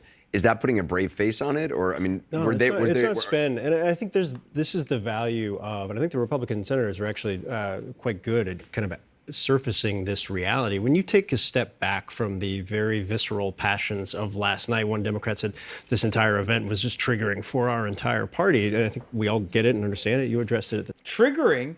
Dude, that's so belittling, dude. Oh, God, I hate this. I can't watch this discourse. I can't. This is more triggering than anything they could have ever done, okay? All right, let's skip the Disney thing and let's look at the YouTuber Welcome drama. to the I can't. No, they're saying triggering is a way to basically deflect away genuine criticism that their base of support has. Okay, that's why they're using the term triggering, because they're like, oh, these guys are just triggered by Donald Trump. No, they had valid criticisms over their own media because they're frustrated that the media channel that they consume is doing the same things that they did in fucking 2016 and 2015 that led to Donald Trump becoming president. You're giving him airtime for no fucking reason. They're just immediately dismissing that by being like, oh, these liberals are getting triggered. Like, you're a fucking asshole, dude. I mean, Jesus Christ. It's not like your fan base is emotionally upset about this. I think they have some valid criticisms. I don't even give a shit, to be fair. Anyway, let's move on. There's YouTuber drama. Splash zone. I'm just going to cannonball into the pool right away here because this story's got me heated. I am boiling right now. On YouTube, there is one unforgivable sin. An unwritten rule that every creator and user is aware of. It's kind of like a treaty, a truce that we've all shaken hands on and accept because it is inexcusable, slimy, and anytime someone tries to take a bite of the forbidden fruit, they rightfully get their cheeks disciplined, a very firm spanking from the whole community, and most of the time they end up pretty much losing their career from it, from their own self-destructive narcissism and greed. That is false copyright strikes. Yes. And unfortunately, that's what we're talking about today. A big YouTube channel named Magnates Media is facing termination because he received 3 fraudulent copyright strikes from another YouTube channel named Business Casual, aka Alex Edson. Now, Alex Edson is a special fucking malicious goofball. You see, this guy didn't even build the Business Casual channel from scratch or anything. He bought it when it was already extremely popular. So he didn't even put the fucking work in, which is an absolute goober move off rip. But you've probably heard of this channel recently because he had a viral video talking about why he's suing YouTube. And while there is some compelling points and evidence, there's also a bunch of dirty barnacles in here as well, with some shady claims and some claims that were just absolutely wrong, like provably false. But overall, like, the video did have a lot to it, which is why it was so popular, and it was well put together. It was high production and made some good points and some not so great points, but overall it was kind of odd. And a couple YouTubers actually pointed out a lot of it. In fact, Upper Echelon made 3 videos kind of covering all of it, which I think make very good points. Overall, the whole thing was odd, if nothing else. And what was the points? Charlie, come on, man, give me some of the points, dog. Like, what did the business casual channel say? I need to understand, like, the dynamics here. Why was it a good video, and why were the bad? What were the bad videos, or were the bad points rather?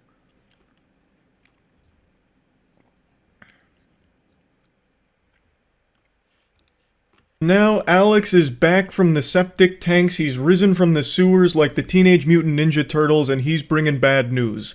He's striking down Magnates Media with what I and anyone with a functioning cerebral cortex will classify as blatant abuse of the copyright systems. So, he's issued 3 strikes to Magnates Media, which sets his channel up for termination in the coming days. Yeah, I know this part sucks, okay? Watch the video. The world will not... Wait, this is a true story. A story about YouTube intentional efforts to undermine the United States of America in collusion with the Russian government. It's also a story about copyright infringement and YouTube's willful blindness to bad actors who openly admit to filing patently... Wait, what? This guy did not make a fucking YouTube video about false copy strikes? Also, what the hell?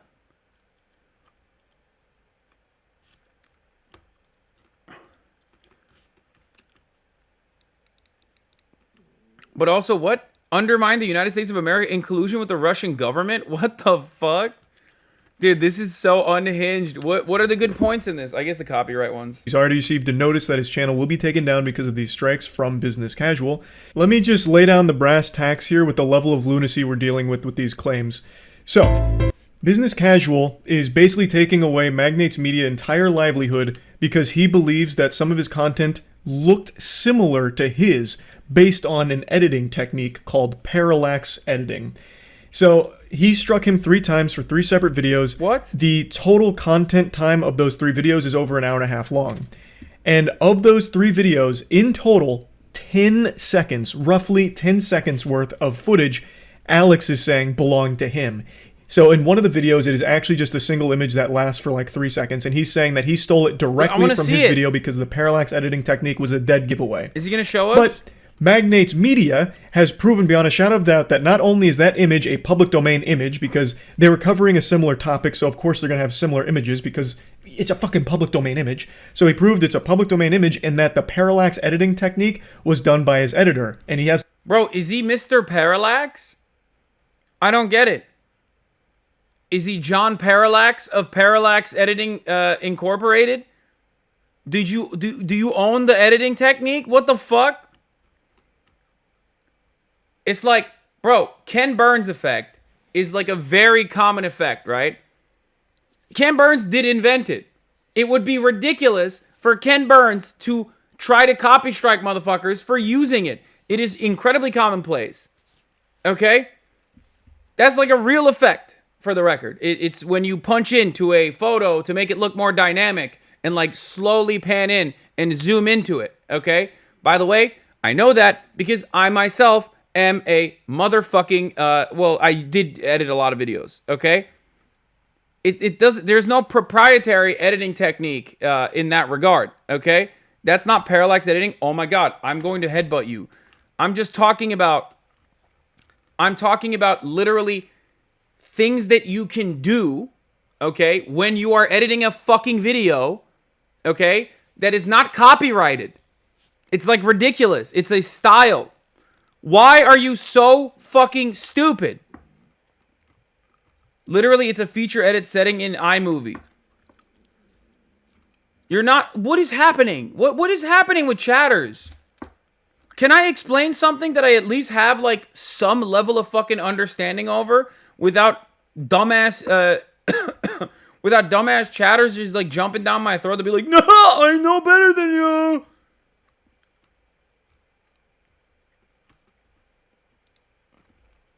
Any copyright. Now, according to Upper Echelon, who have the screenshots over here, from zero to world's richest man, right? That was the actual title for the video. Yeah, that was the one right there. I just got to check in my notes. And this video was 53 minutes long. Business Casual's video was 16 minutes long.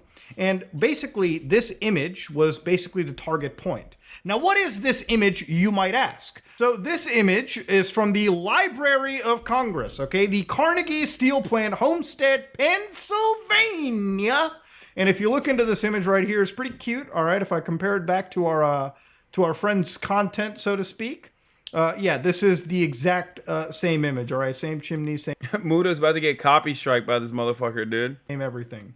Now, this image, if we scroll all the way down this page to rights and access, the Library of Congress believes that many of the papers in the Detroit Publishing Company collection are in the public domain or have no copyright restrictions and are free to reuse and reuse. For example, all photos published in the US more than 95 years ago are in the public domain. So when was this image published, by the way? Let me get an exact. 1905. Yeah, I'd say it fits the fucking bill, huh? Now, of course, we look at what public domain is. Public domain refers to creative materials that are not protected by intellectual property laws, such as copyright, trademark, or patent laws. So anybody can use this image. If I want to take this image and rotoscope it onto GTA 5, I can. It's my right, okay? I can do some motion tracking, add some lens flare, you know it. Now, of course, what happened over here was Business Casual apparently filed a copyright claim for what appears to be similar editing. Now, here's where I'm going to play a section of Business Casual's video in fair use, okay? The reason why I'm saying it's in fair use is I'm going to be critiquing the differences, and if Business Casual believes that I'm violating his copyright, obviously, he can use the YouTube copyright system, but I will absolutely be fighting it, okay? Because I believe what I am about to do is within fair use. So let's watch this, okay? So on the right here is Magnates Media, and on the left belongs to Business Casual's video. So if we actually see what's going on over here, you can see that in Magnates Media, they've got a, I guess you could say a parallax effect. So this kind of weird effect that you would see in like a lot of videos where like parts of the image are moving in different relations to different parts of the image. It's something that you can see plenty of people do. It's a very common editing routine. In fact, it appears that it is quite literally identical, for the record, to what I was responding to and what I was comparing it to. The Ken Burns effect is a different style of editing. Okay? It is the exact same concept, similar to parallax, where you punch in slowly, you pan in slowly into a fucking still image to give it more life, okay? It was most commonly used by Ken Burns. Okay? Now it's literally a part of like, CapCut and it's like a thing that you can do. It's literally like a plugin basically. But originally, that's how you did it. It was modifying a still image by making it look more lively by zooming in. Parallax is one step further. You add additional stuff to the background to make it seem like the foreground is moving in a different direction. It's super common. You don't own that. That's not a thing. Ken Burns owns Ken Burns effect, but he would never be able to fucking copy strike it because that would be ridiculous. Okay? We just learned together. Chill, bro. Suck my dick. I'm yelling at the one chatter who was like, Ken Burns is very different than Parallax. It's identical. Okay?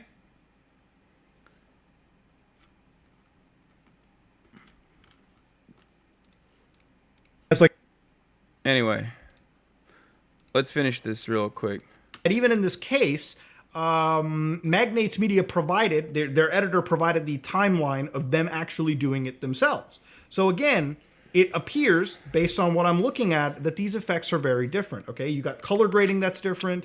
Magnates has explosions. You've got, you know, these fire effects, these various, like, you know, alpha effects that are happening. Far different than what we're seeing over here on business casual side, okay?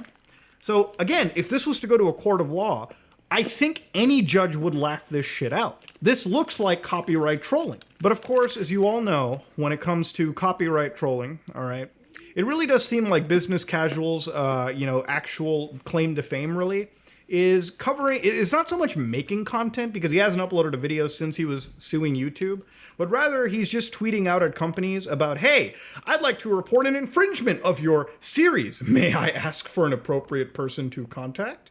Good luck, I guess. Now, again, if Magnates Media absolutely doesn't win these, you know, copyright strikes, then literally tomorrow, since it would be the 11th as of time of doing it, he could have his channel gone, removed off YouTube forever. All the hours of work gone. I want to stress that if my editor had literally just ripped several minutes of footage from his content and simply copied it into my own video with no edits, I'd understand the strikes. But he didn't. Yeah, sure, you could argue that maybe the editing might be a little similar to your tastes, but that's not worthy of just filing a copyright strike over, okay? Literally, we watched it. There were a lot of differences present on that image alone. Anybody could take that public domain image and parallax affect it. It's not an uncommon editing strategy. It's not a patented, you know, editing strategy that business casual owns. Plenty of people do it. A couple of weeks ago, there was this Illuminati chick who was fucking going at Legal Eagle about the highlighter effect. You can't just copyright the most generic editing effects out there. Yeah. Jesus Christ. At least in that situation, copyright strikes weren't handed out. But I mean, it was still cringe. This is cringe, and I would argue it actually breaks the law. Now, imagine motherfuckers being like, yeah, I copyrighted this brush stroke. You're not allowed.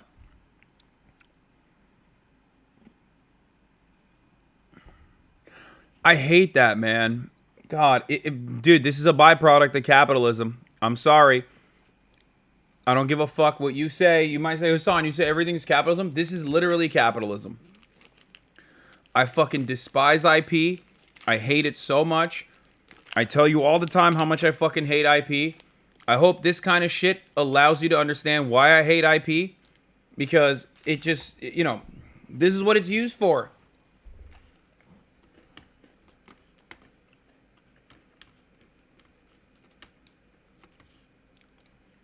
I'm copywriting trimming video clips down. Yeah.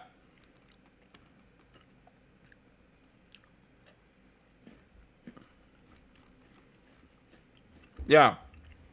This is called cutting a film and trimming it down, and I invented it.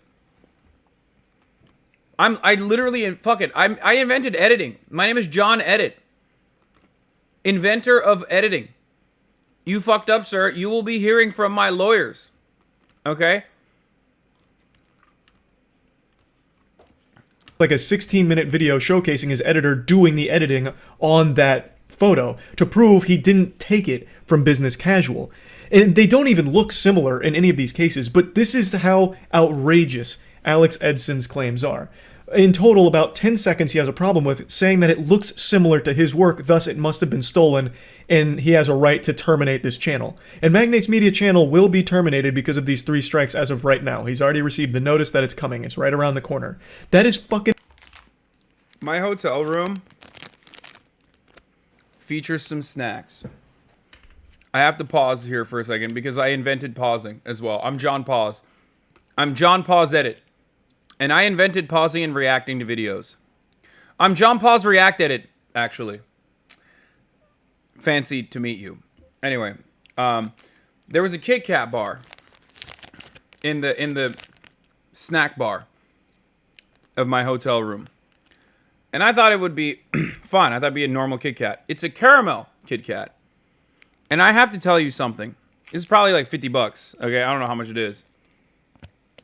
This is the worst Kit Kat I've ever had in my entire fucking life. It's so bad that I thought maybe it's gone bad. Like, it tastes so... It almost tastes fucking sour.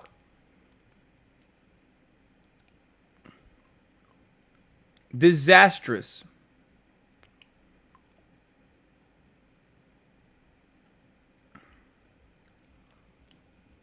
It's so fucking bad. Disgusting. I threw it out. It's no scran. It's no fucking scran. I'll tell you that.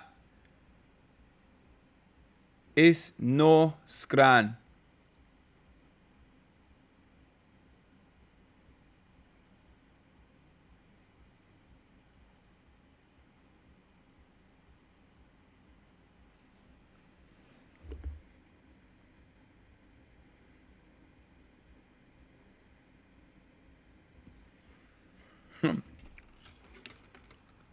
Anything outside of Cadbury is unedible.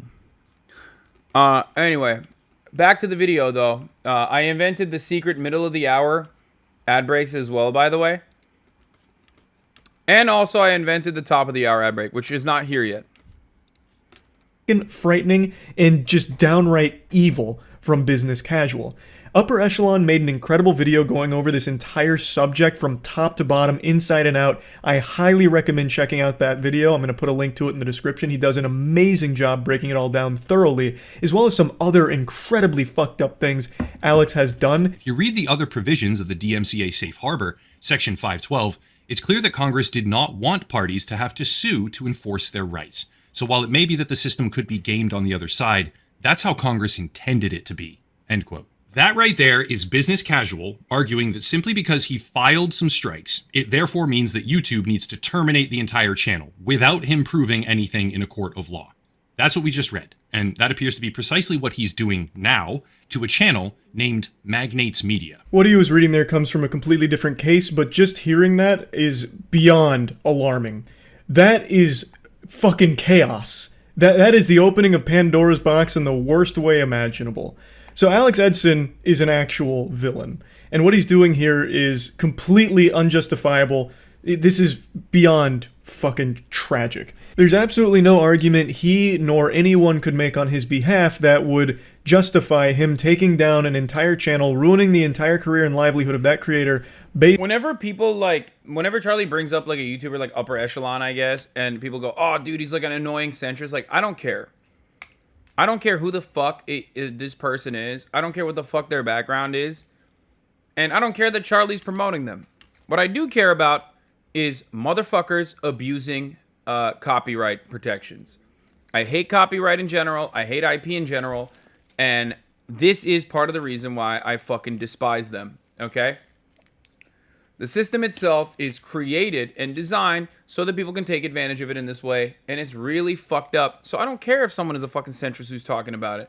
I have my principles are on my principles on this matter are on their side. Okay, it don't matter. Based on similarity of public domain images. Now they made videos on similar topics. Obviously, they did do that, but there's nothing wrong with that. It's not like Alex owns that whole topic or anything. And Alex even made a bold claim that Magnates Media stole his scripts from his videos, which is so laughably delusional.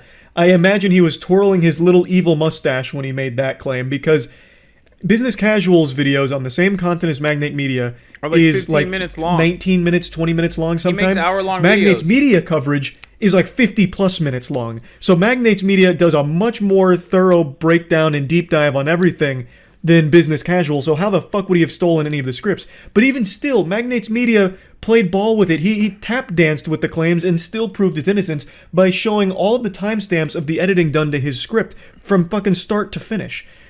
Alex tried to claim that he stole his scripts and plugged it into ChatGPT to generate a somewhat different script while still maintaining his video's DNA. He doesn't even know what the fuck he's talking about. He's just using random buzzwords in his stupid little smooth brain. That's so laughable. What a fucking joke of a person. And it's sickening to see him do this to someone he views as competition. That's the only explanation I can think of for why he'd even target this channel. There is absolutely no justification or argument someone can make that would convince me that what Alex is doing here is just, and he has a right to do so. If there really was an issue where he felt like these images were stolen, like, oh, you took this image that my editor worked hard on editing, he could have reached out to Magnates Media. And Magnates Media has said multiple times on Twitter that he has tried to reach out to Alex himself to try and resolve this whole situation amicably. But Alex isn't responding. He's giving the cold shoulder, fucking full radio silence.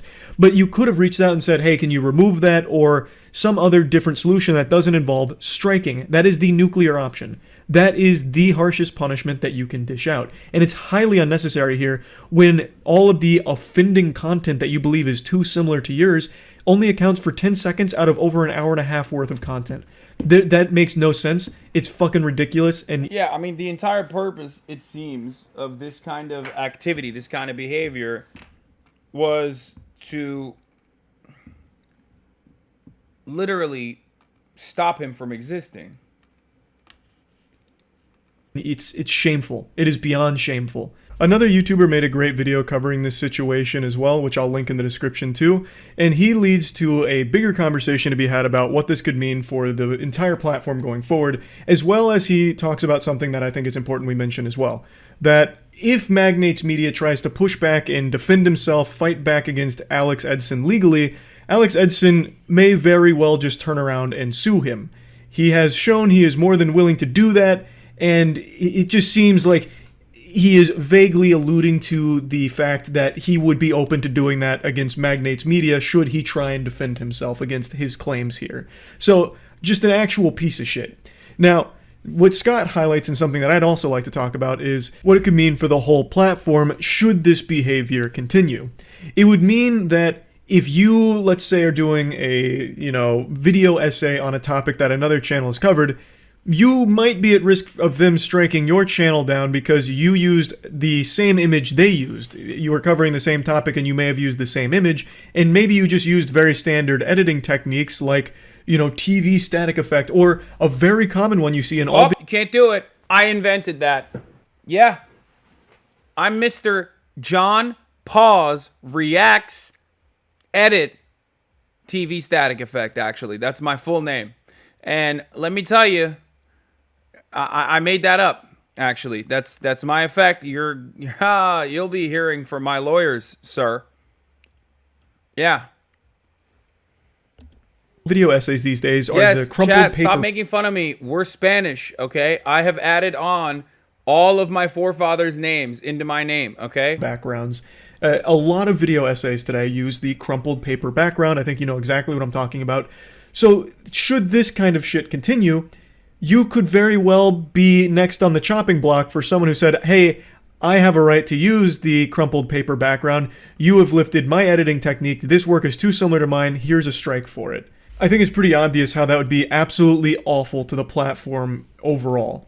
So really the whole thing is terrible. This whole situation is really bad for YouTube entirely. I've only scratched the very tip of this iceberg with how disgusting this whole situation is, so I do encourage you once again to watch the Upper Echelon video as well as Scott Schaefer's video. Mudahar also just posted something about it, and all three of them are far more knowledgeable on all of the nuance to this subject than I am. I just wanted to give a general overview of everything. Thanks so much. If he just reached out and said he was unhappy that those 2 to 3 seconds look similar, I'd have happily cut them. And I've tried emailing him several times to see if there's some way we could sort this out between us, but he ignored the question. I've later found out that he has a history of stuff like this from back when he ran Power TV MCN, but that's a whole different rabbit hole. The problem I have is he immediately went to filing 3 strikes so my channel will get deleted. And while I'm countering, as I have no other choice, I can't post videos while the strikes are under review. And the next step is he could now file a lawsuit. Ordinarily, a creator would obviously never do that over literally a few seconds of footage, but he does have a history of lawsuits, and even if you're in the right, it can be a really long, expensive process still. Whilst I don't think my videos deserve to be taken down in the first place, I'm still willing to make whatever changes would make him happy. I just don't want to lose my entire channel despite the channel name. This isn't some big media company. I'm just a guy making videos with a few freelance editors who help me, and this channel is my entire livelihood. Surely there has to be some different solution here. Thanks again for everyone sharing this. I really do appreciate it.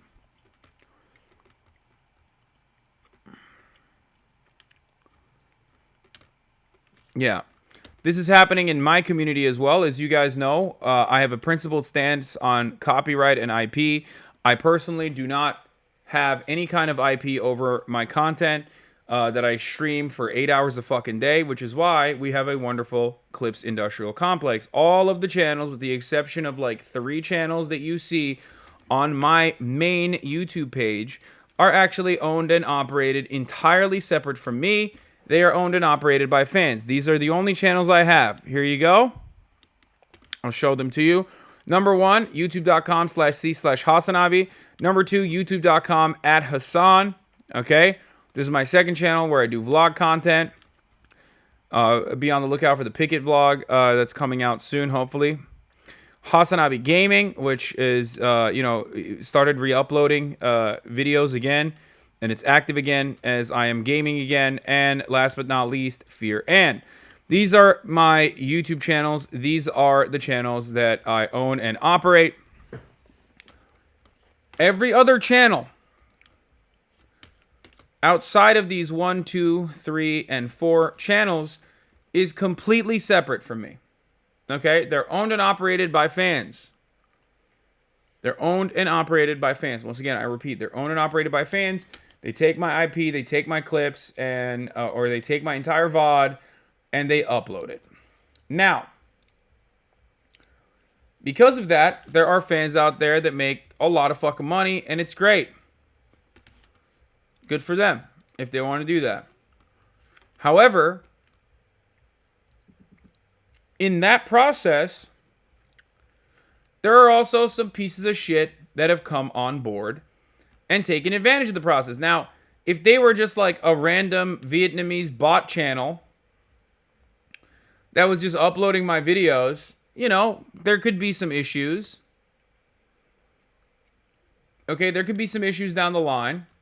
Like, not clipping anything, maybe not doing any edits whatsoever. Okay?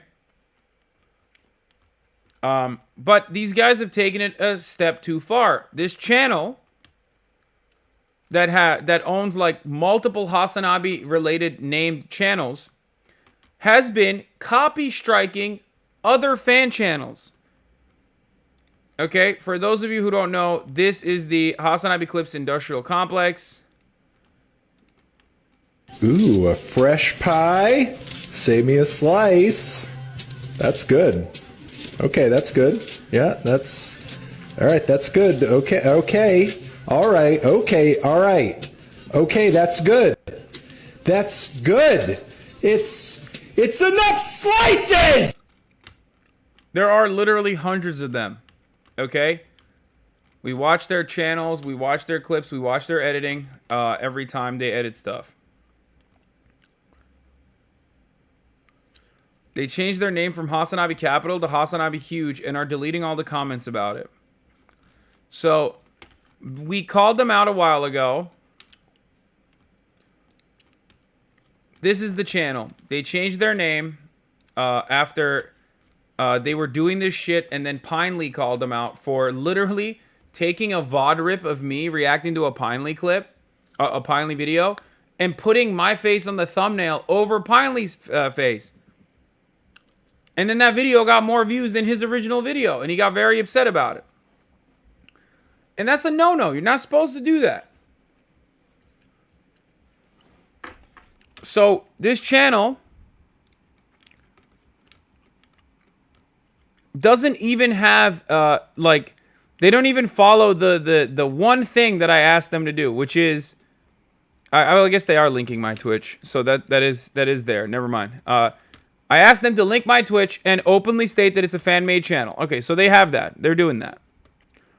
That's it. If you want to use my clips, if you want to make videos, you want to edit them, you can do so. It's fine. They don't change their name. They get demonetized and buy new channels. Oh, okay. And if you look at their channel and you look at their oldest videos, all of a sudden you realize, like, oh, this was a channel that was different not that long ago. Max Leaching 1 versus Max Leaching 2 in Bed Wars.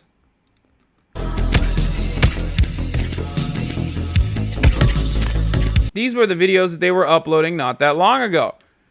Only 2 months ago, they were uploading Max Leaching videos, whatever the fuck that is. I got the free Vortex sword effect in Bed Wars Blockman Go. Then it turns into a HasanAbi Clips channel. 5 days ago, the decay of Aiden Ross, the saddest Andrew Tate simp, banned, predictable. And then all of a sudden, their videos start popping. Texas mass shooting, 60K views. 8 killed, 7 injured in shooting at Texas Mall, 21K views. And these aren't like edited videos. They're just taking they're taking clips off of my VOD and just uploading it. Okay? And they're even doing like very old ones. Look at this. So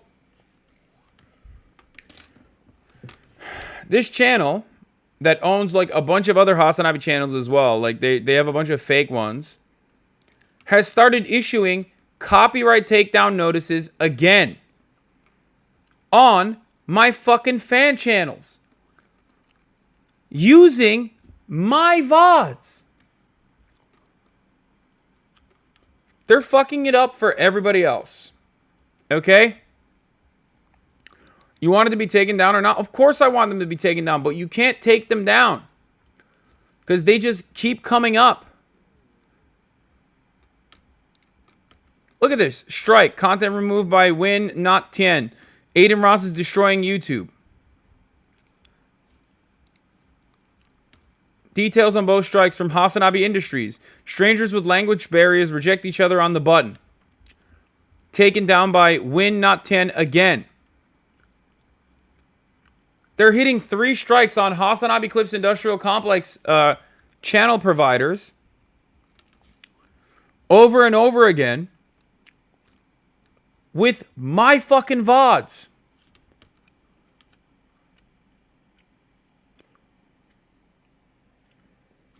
With my VODs. It's absolutely insane. Why the hell is YouTube honoring these claims? Because YouTube has a policy of always honoring every fucking copy strike claim.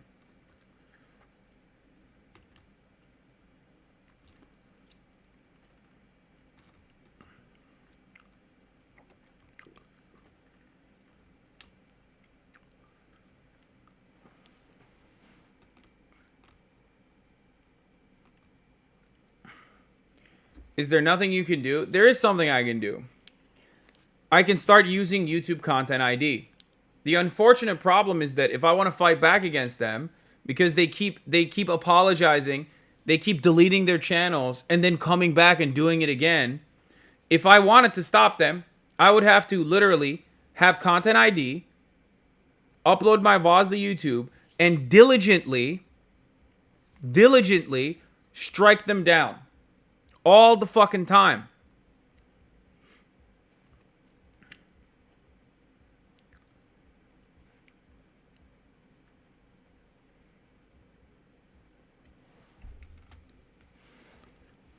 There's nothing you can do to like stop them specifically from doing this. Okay?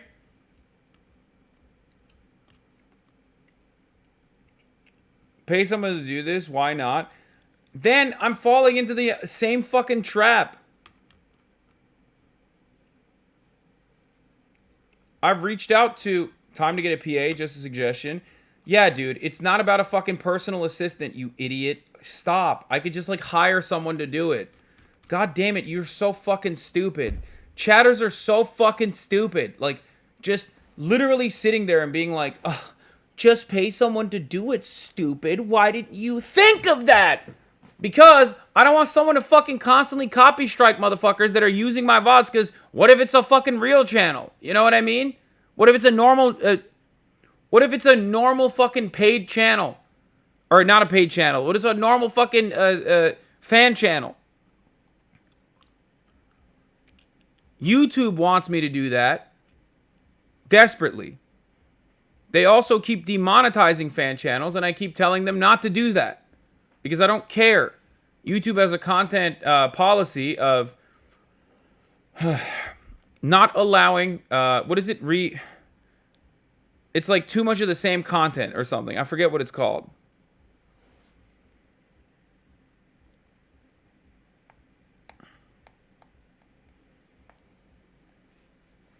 Yeah, they consider it duplicate content, and they don't want it.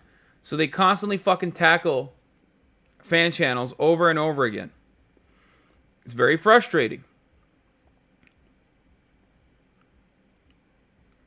I don't like it. The only way to avoid duplicate content on YouTube as a fan channel is if you actually edit your videos, okay? You have to do a little bit of editing.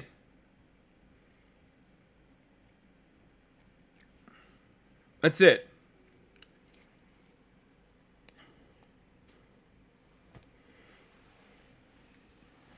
Okay?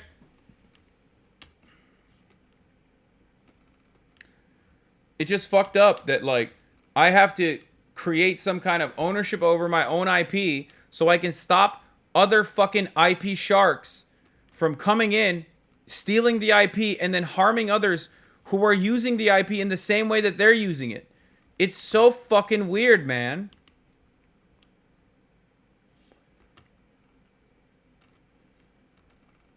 I hate that.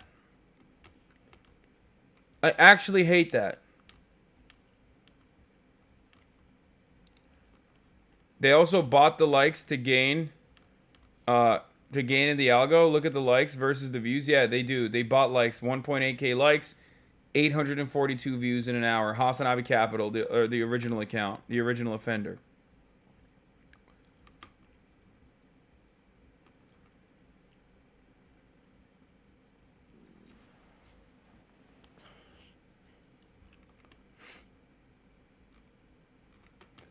And apparently they don't just do it to me. They do it to Charlie. They do it to Asmongold. They do it to XQC. They do it to literally everyone. It's very weird. I literally thought you owned that channel. No, man. I only own 4 channels. I told you. Fear and HasanAbi Gaming, Hasan, and HasanAbi. Okay?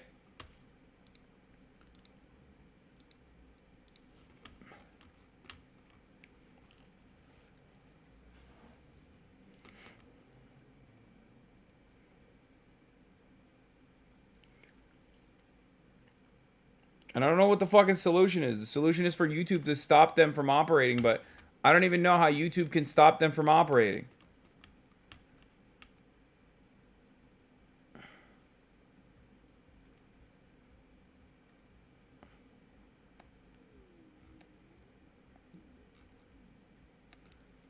It's so fucked up. Anyway. I'm moving on from this. We're moving on to greener pastures. Okay? YouTube needs a content ID system where you can list things for free use. Yeah, like whitelist content.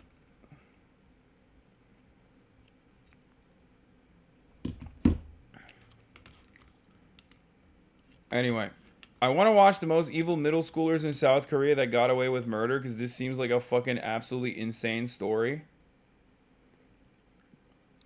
Even though there's a lot of talking and not a lot of visuals, I feel like, which is not my favorite kind of video to watch on stream. Like, I like more B-roll and shit. Where are they? But I think it's about that time. It's about that damn time where I'm pressing the switch. Go into a different planet. That's right, the planet of Hyrule.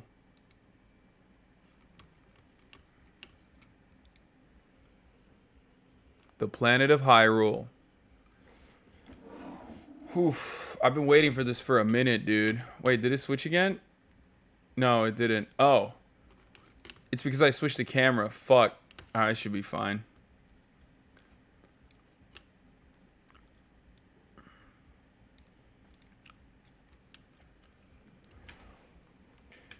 Is Ray still joining? Possibly. She is alongside Austin Show and March at an event right now. She's at her Gymshark event. And they're having a great time, apparently, from what I understand. March has told me that Austin has stolen the show, selfishly, for the record. And is just, like, farming.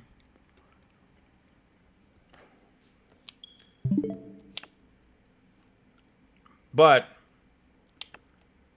oh fuck, I keep pressing B again. God damn it. It's Zelda time. Okay? I've been waiting for this moment all day, chat. Literally all fucking day I've been waiting for this.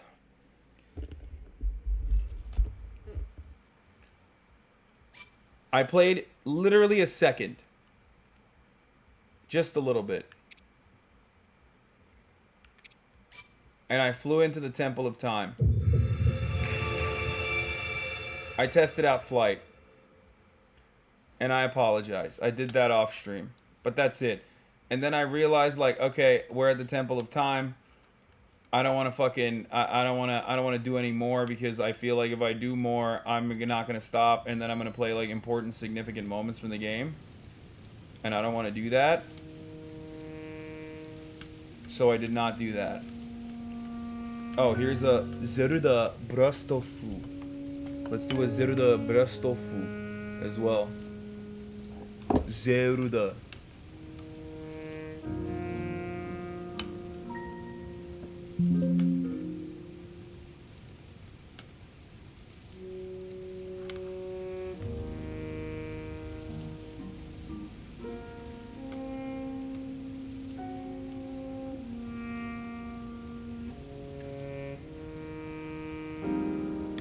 Boom, boom.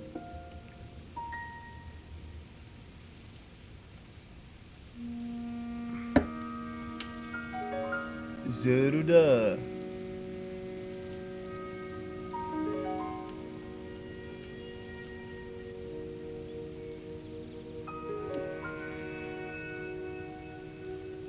Okay, why is it not uploading? Okay.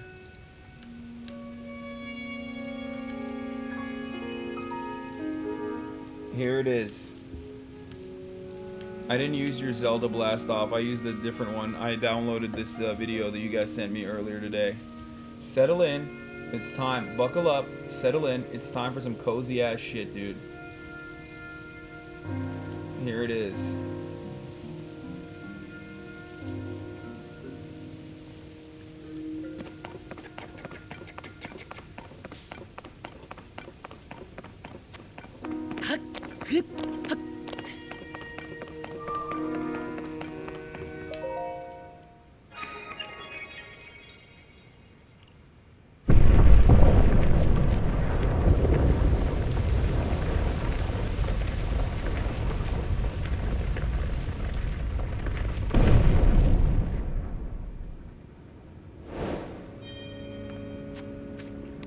I'm willing to bet Zelda's not gonna be here.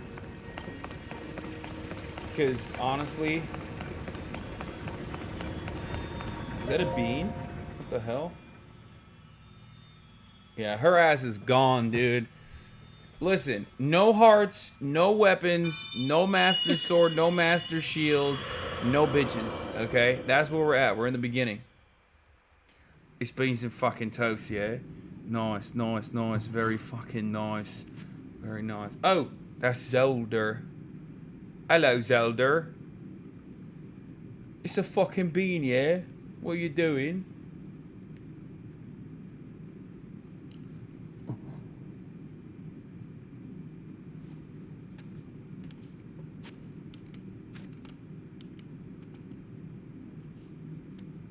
What's this then?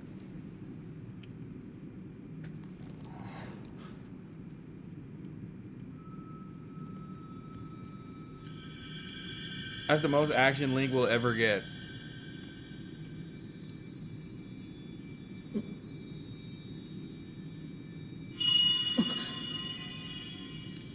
Zelda's like, what the fuck are you wearing on your back, Link? No, she recognizes a champion when she sees one. Okay, calm down.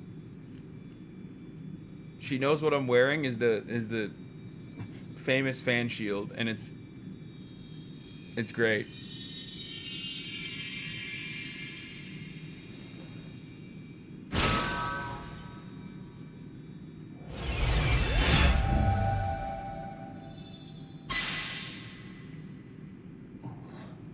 Oh, Oro.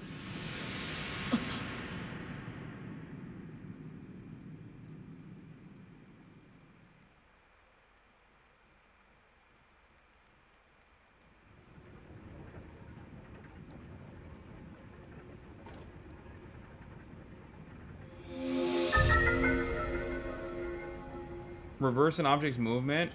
Ooh. Dude, every new thing that they add here, I just know is gonna be like a crazy... I mean, this shit's gonna be a crazy fucking puzzle sequence. The recall, an ability to go back in time.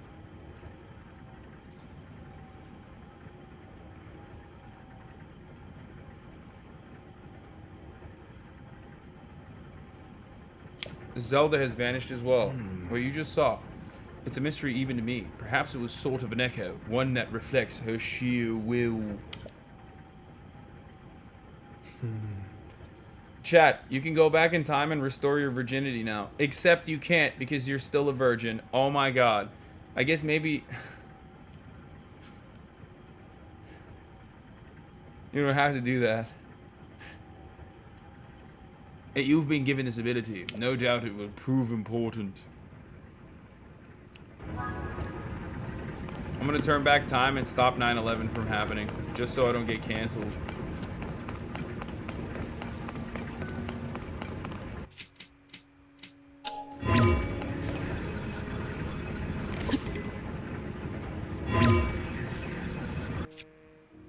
Oh, that's Ascension. What am I doing? This is recall.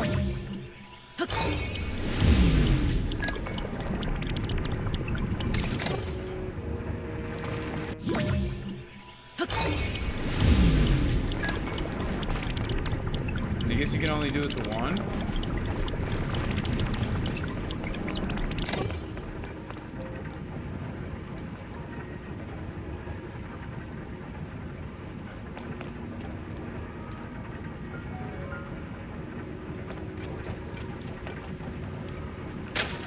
Shit.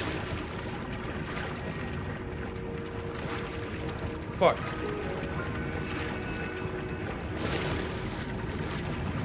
Okay, we're gonna try again. I'm so bad at this.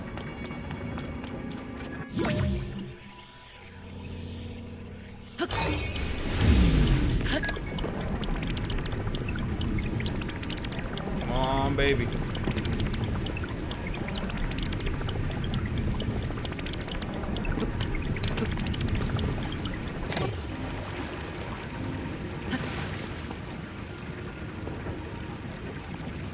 Okay, there's nothing up there.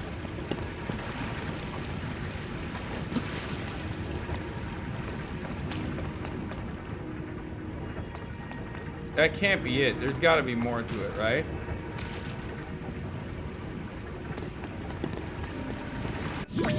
Can I stop the water from going up here? No. I mean, there's different wedges here, so I'm surprised that it's only one. Oh my god. Finally, dude. Freaking finally. The goddess statue. Wait, what? Doesn't this give me a heart? Do I remember incorrectly?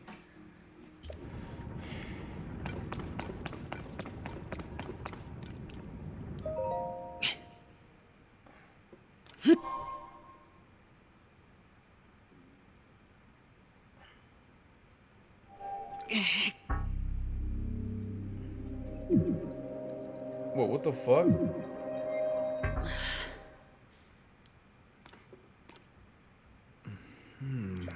Oh no, I don't have enough hearts.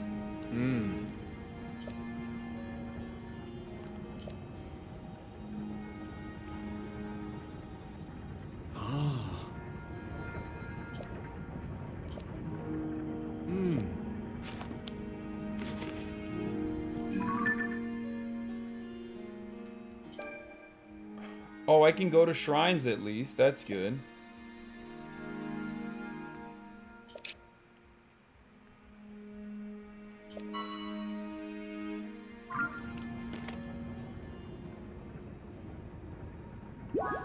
Always lean on stamina over health. It makes you play better.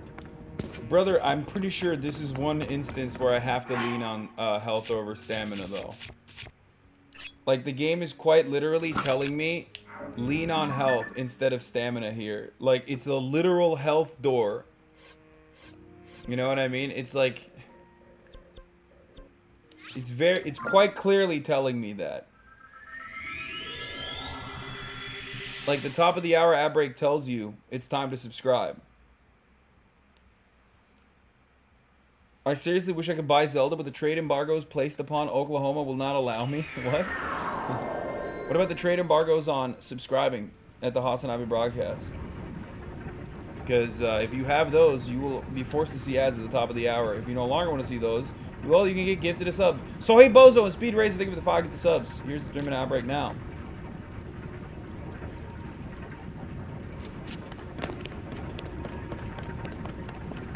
Red CXY, thank you for the 10 gifted subs as well.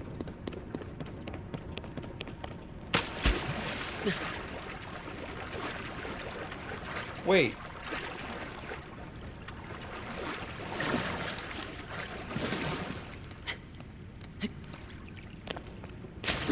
Fuck. I'm gonna try something. Wasn't there like a secret spot here that I could not go to before, but I can now?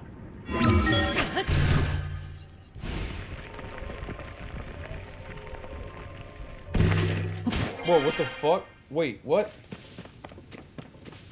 Oops.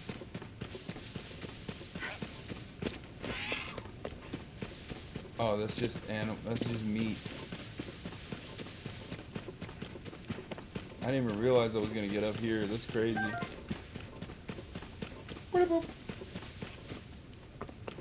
Bum bum bum bum bum bum.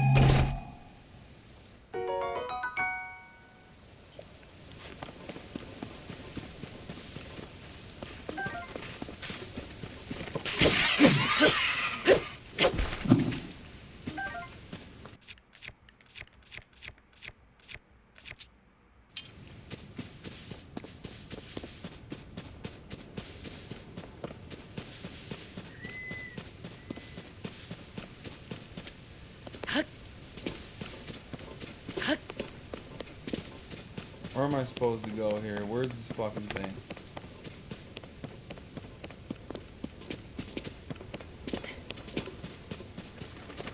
Where is it?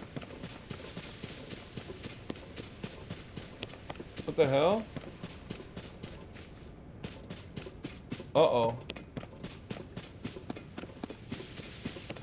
I think I did this wrong. I'm not supposed to teleport out of here. Wait, let's see. Let's try it like this.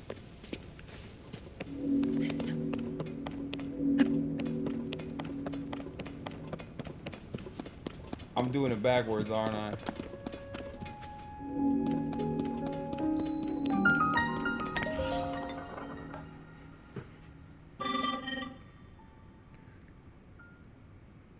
Get producing!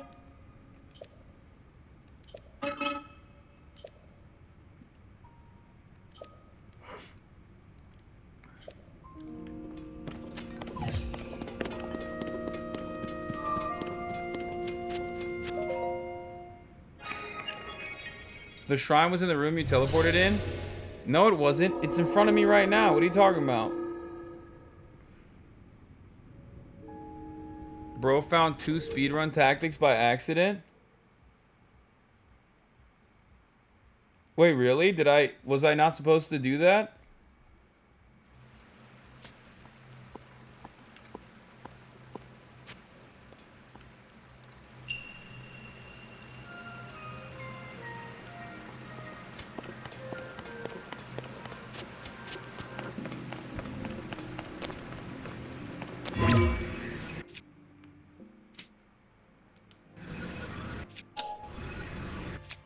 Fucking Christ.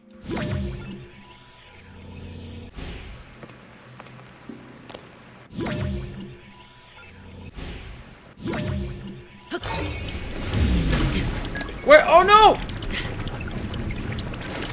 God damn it. Wait, I gotta pee real quick. God fucking damn it. I have to pee. I can't even think. Dude, I do it every time. I'm so skillless, okay? Shut up. It's not a skill issue, it's a me issue.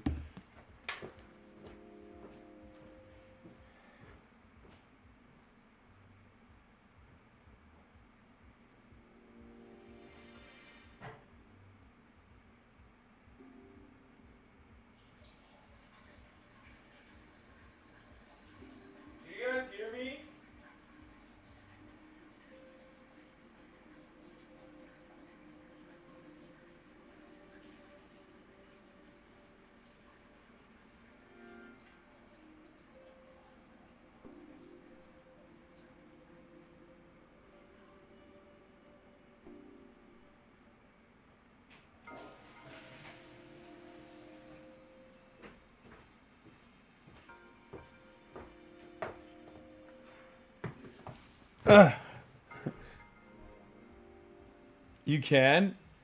Blood is taking a piss? No, I did not wash my hands. If you can hear everything, why can't you hear that? You know what I'm saying?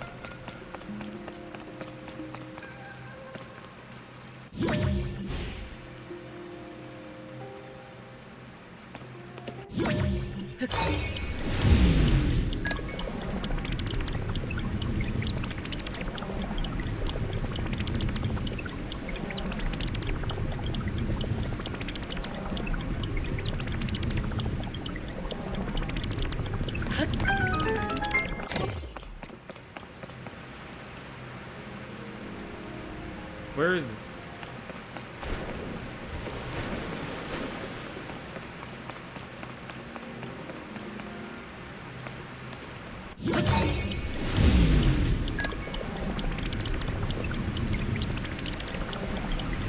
Is that gonna fall on me?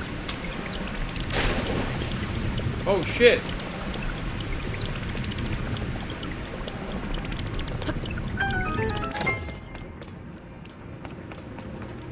That's sick. It even goes up in air. It goes up in the air too. That's pretty fire.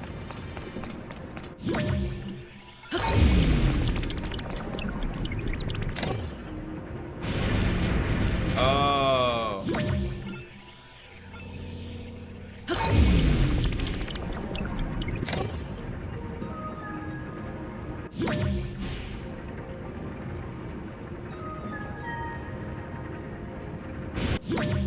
Ah.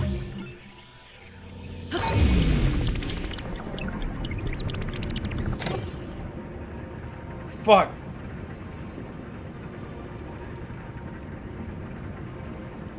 I'm gonna get the chest, don't worry.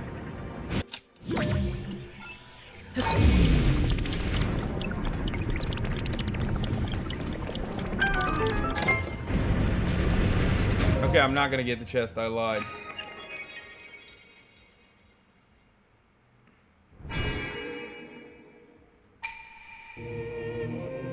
Visitor to the shrine of light, that which imprisons and purifies the ancient evil. You have done well to reach this place. Alright, whatever. Get to the fucking juice, dude. I don't care. Come on. Yeah, give me the light of blessings, bitch. Alright, we got 4 now. Let's go.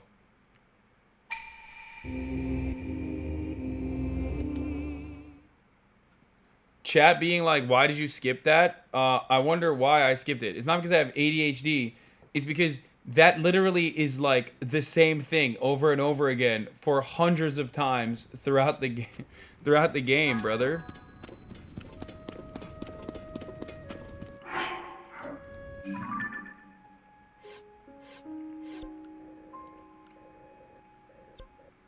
Wait, I can't fast travel there? What the heck?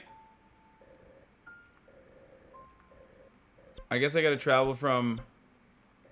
Wait, what? RIP? Oh, I died there.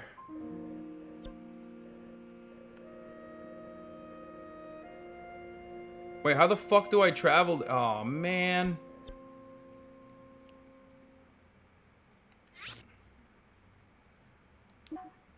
Can I fly from where I'm at directly to it? Am I higher than that? Let's see.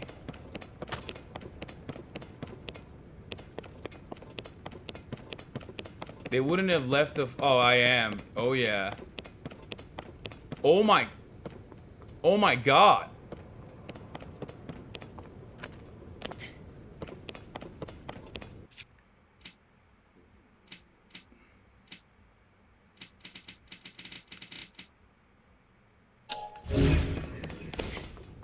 This part is sick, by the way. Jump? No, fuck no. I'm not jumping, dude. I'm fucking flying. Why would I jump?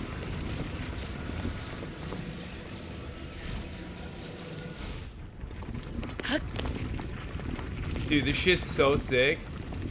Chat, watch this. Okay, I gotta, like, angle it so that I fucking literally go down there, though. I don't even know if it'll go down there, to be honest. It's too high, I think. Yeah, it's definitely gonna pass it, right?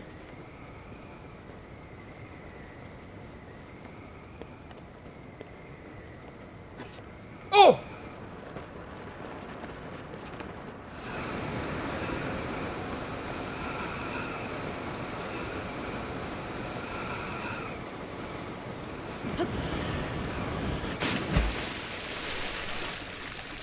That was sick. Dude, I'm fucking so sick. This game is so sick.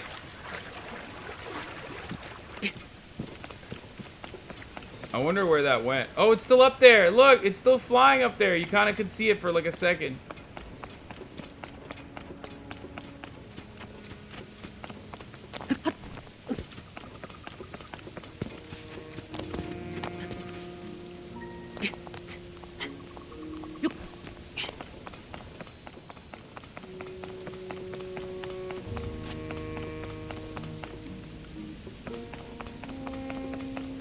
What does your shirt say? It says skobliat.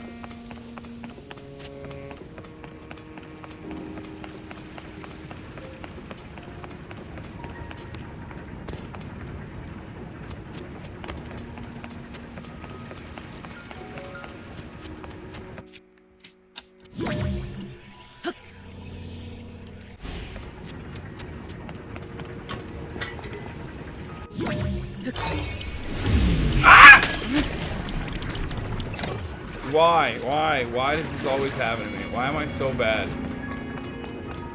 I'm so bad at basic fucking tasks, dude. No!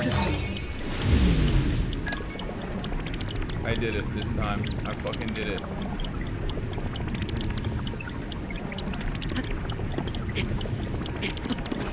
What the fuck? What is happening?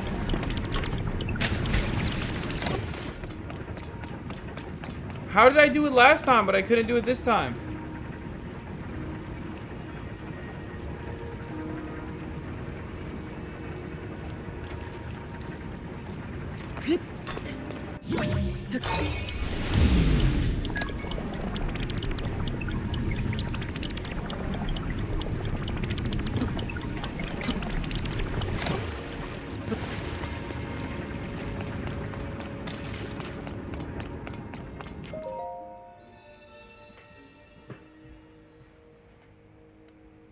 Eşhedü en la ilahe illallah ve eşhedü enne Muhammeden abdul Rasulullah.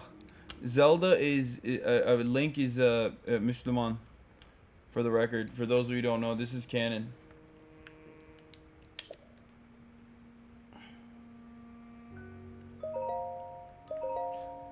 Chatter, is it gonna be okay that I'm getting a heart one here because the game is not allowing me to get stamina? I know you want a stamina, but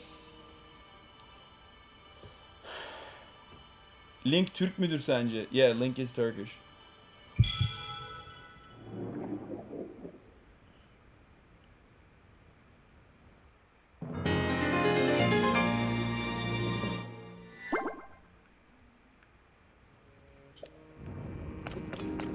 Not a 3-heart run. You couldn't you couldn't exploit your way through the door. You failed.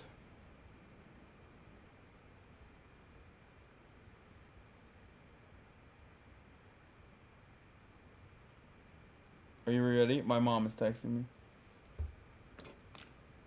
Lol, L taken. I can't play till Sunday. Link Abdülhamid'i savundu.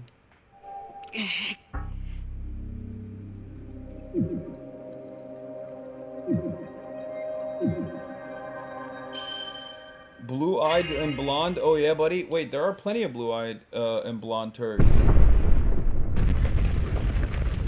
Take that fan off the back. First of all, literally a iconic look.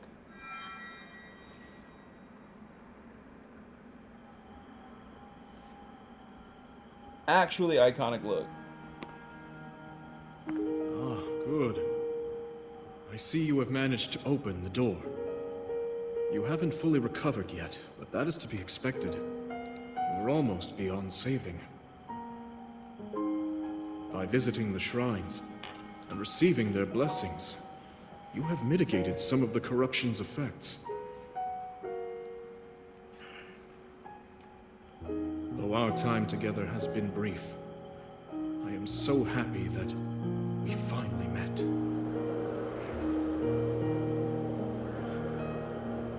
You are exactly as Zelda said. Link is clearly a bisexual Greek. First of all, he's a bisexual Turk, not a I've done bisexual. everything I can for her. Now Also, it he's is up to you. bisexual, ace, aromantic.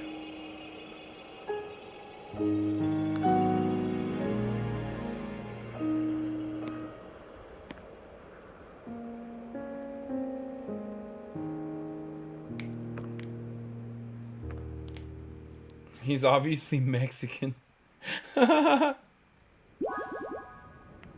Link isn't bi, he's canonically into fish women. That's true, I do remember that. I recall that. Oh no, what will we use here? Okay, no, I just want to change it, man. Just...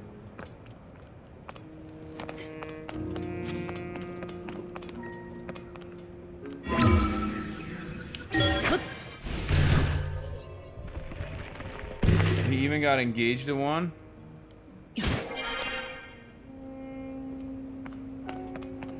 Is there anything back here? No.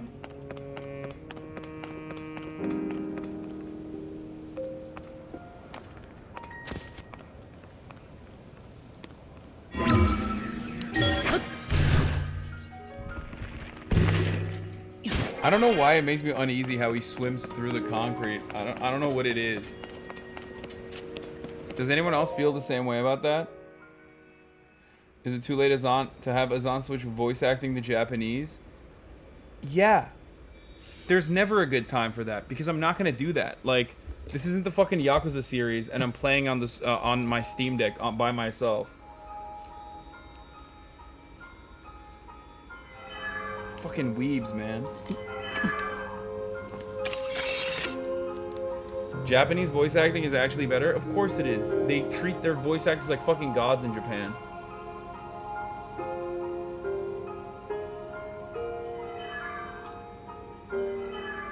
Poser weeb. Sugoi! Sugoi!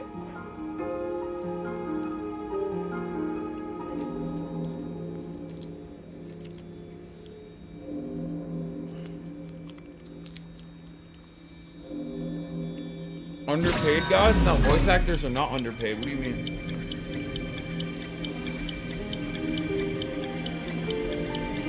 I thought voice actors in Japan got paid a lot too. Oh, I guess the top ones do. The voice actors in Japan get paid a lot in comparison to the animators.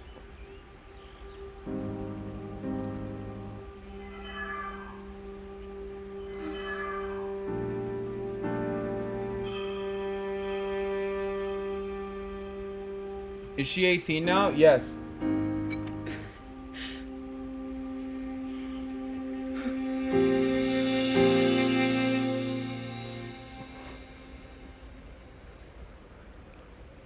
Bro, you just lost your weapon and your girl. What the fuck is happening? She's 118 technically. So is Link though.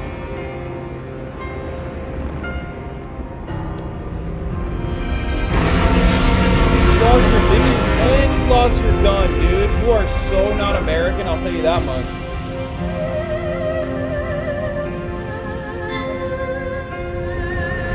Tutorial's over.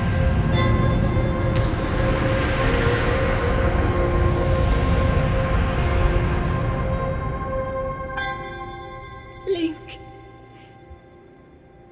Link. Link. You must find me. Bro, I thought we found you. I thought you were in the fucking stupid ass temple, dude. Yo, Link needs a new girl, honestly. Link needs a new fucking girl, dude. I'm saying it. I'm sick and tired of this Zelda shit. Okay? She keeps getting lost, dog. What the fuck? Find a girl who has like a really good sense of direction.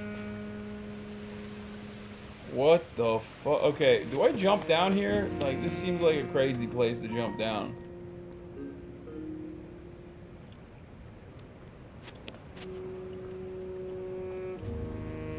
Wait. Where do I have to go? Hold up.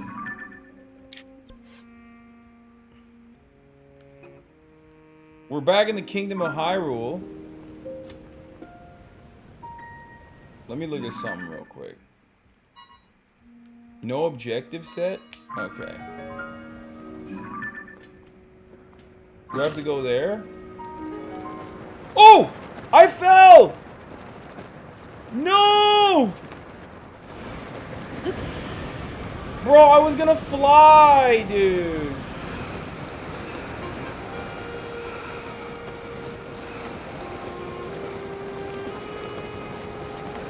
I was gonna fast travel pretty much.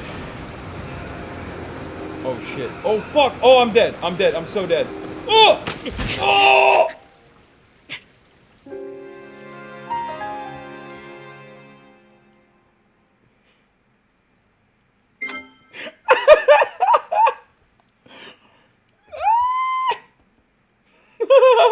Why did I do that?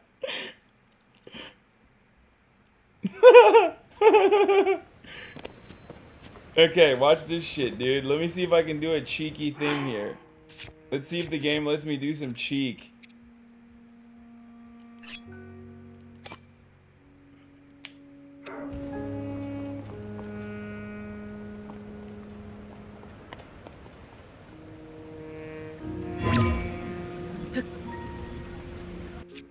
How do I push this?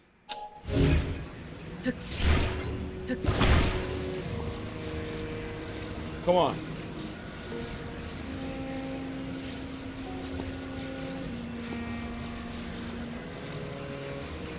Wait. Wait, let's try something. Aww. Okay, let's try.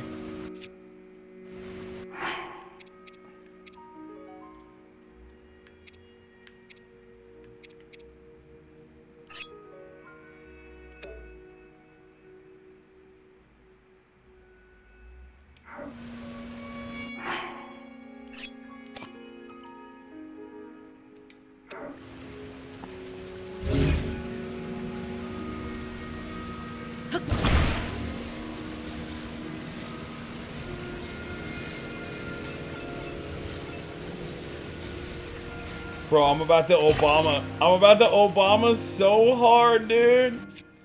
Yo! We'll do recall if I fuck up. Wait, what? Map?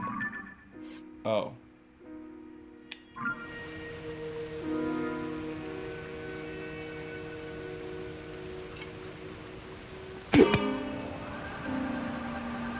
Wait, why is it not enough?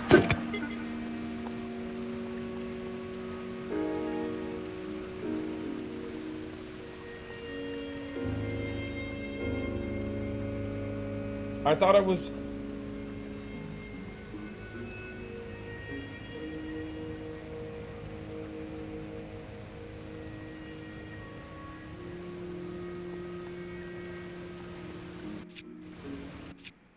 Dude, I'm not fast enough to, like, move this, honestly. Like, if I...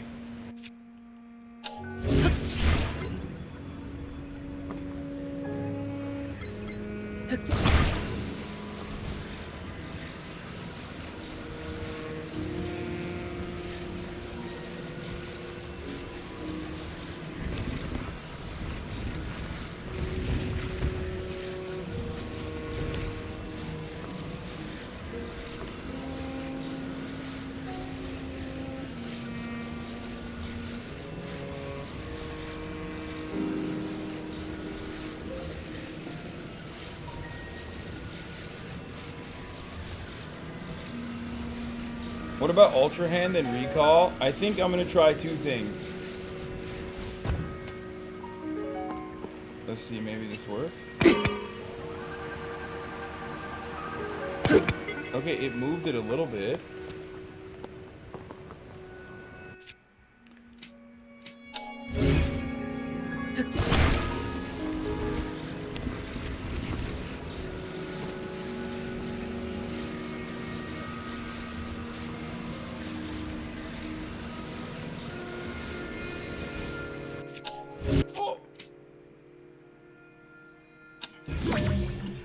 Wait.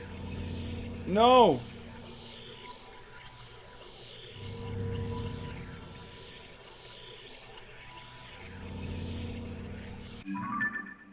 Okay, that's not gonna work. We gotta save scum. Wait, how the fuck do I get to the save?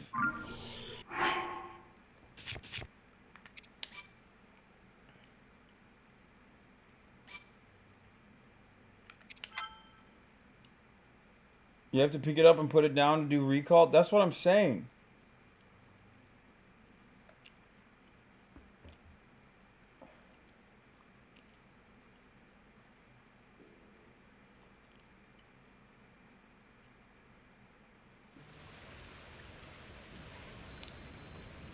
Just jump into the water? No, man. This is about more than that. This is about flight, dude. This is what the Wright brothers... This is what the Flight brothers wanted, okay?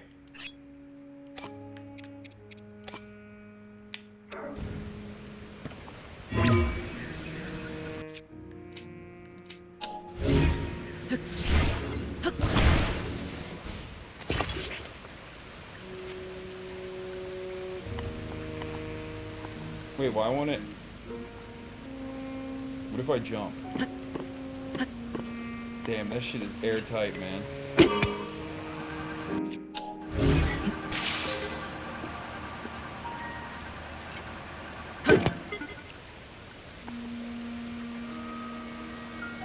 I wonder if I could, like, throw it down and then jump. You know what I mean? Like...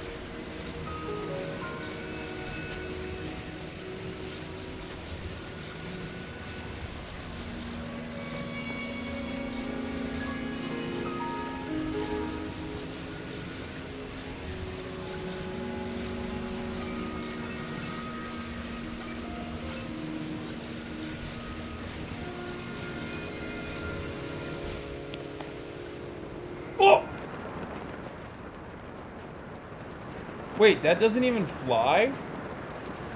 Oh, it is flying! What the hell?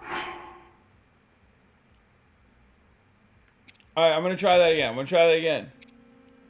What the hell? Okay, so that's good. That's a test. The Wright brothers didn't figure it out at once either. They didn't figure it out immediately either.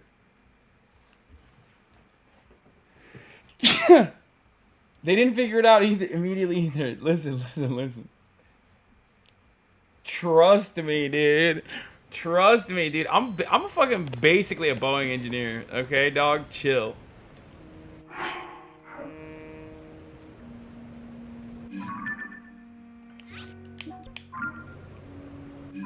What the hell?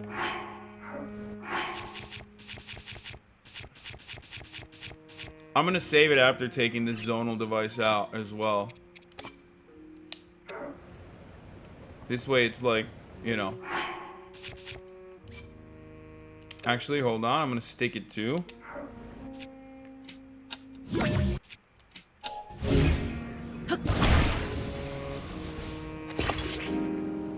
Okay, now we save. This is Airbus activities, bro. You don't know what you're talking about. This is how Boeing did it too.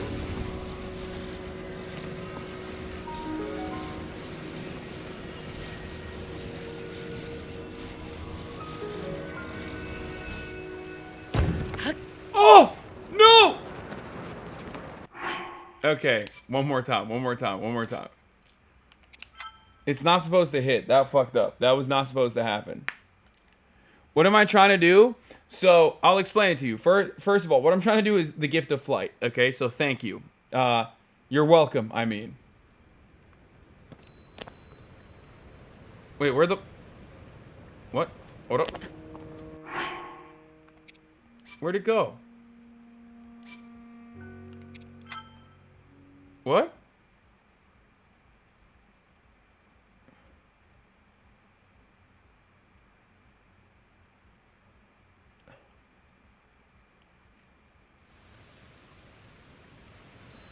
So do I just lose that?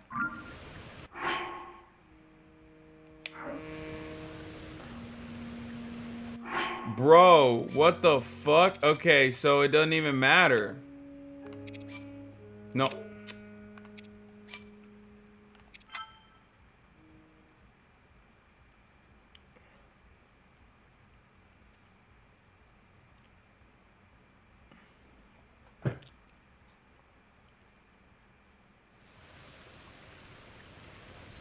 Tilt it up on the water feature and then use your weight to turn it, tilt it down. Yeah, I think that it has to be like going straight though. Wait, what? What the fuck? Why not?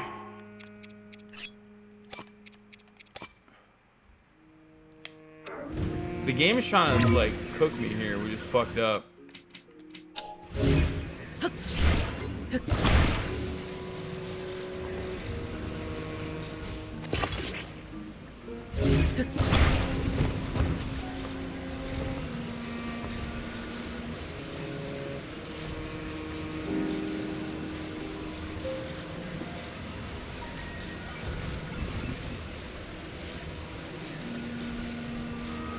Hopefully it doesn't fall off. No, don't fall off! Don't fall off! Don't fall off! Oh. Oh! What the fuck? Yo! Yeah! I did it for a moment. I believed. We're getting better. We're getting closer. We're getting closer. We're getting closer. That was wicked. That was fucking wicked.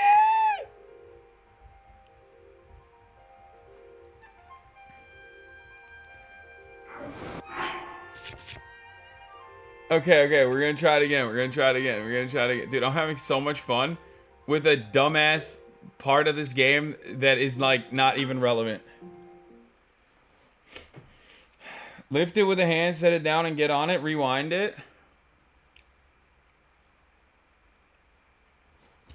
What? You can use recall if it drops or keep it stationary in the air with the ultra hand, then recall it to keep it in air as you place it to get on. Wait, what? It seems like you can't do that, I don't think. Alright, I'm gonna try it one more time. This is my last time, and then I'll do it right. If I can't, if I can't, this is my last time. If I can't do it right, I'm just not gonna do it, okay? We'll continue with the game, because there's too much game to be had. Wait, what about this?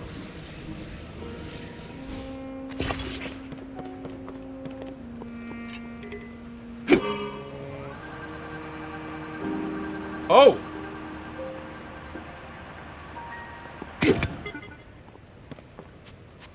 Wait a minute.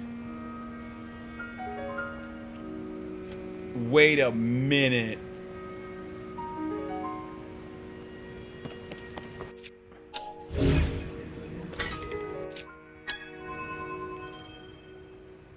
What? What amiibo? What the fuck am I doing?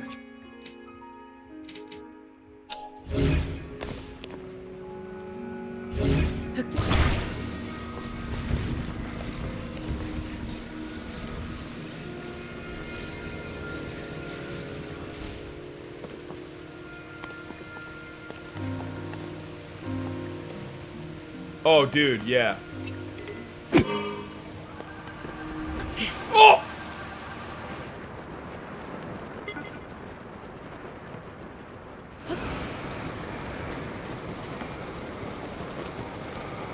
What's it doing? He's still trying to fly.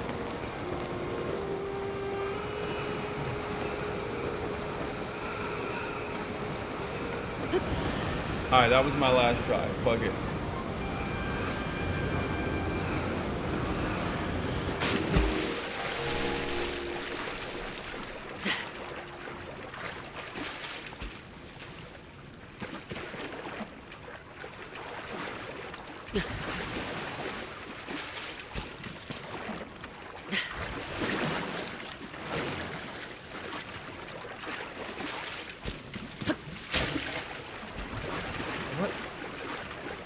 Get up there, bro. What the fuck are you doing? Is that a human? Oh, it's a duck.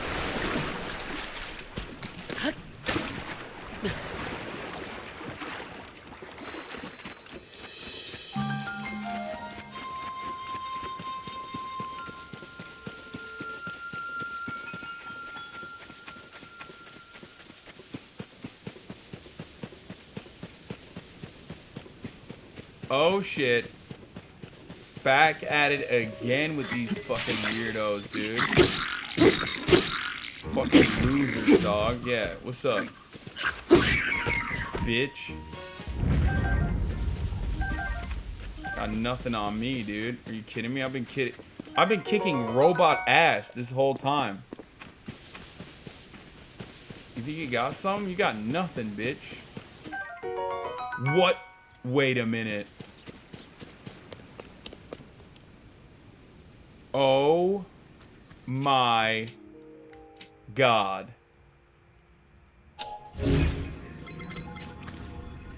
Oh. Oh, hell no. Oh, what the hell? Oh, dude, this is gonna be just fucking engineering disasters, dude. Okay, let's take that out here.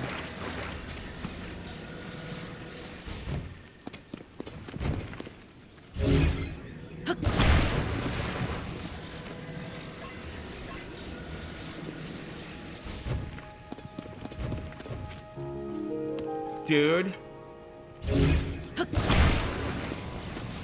I am gonna make a vehicle. I'm sorry to everybody who's currently watching. I'm gonna make a fucking vehicle, dude.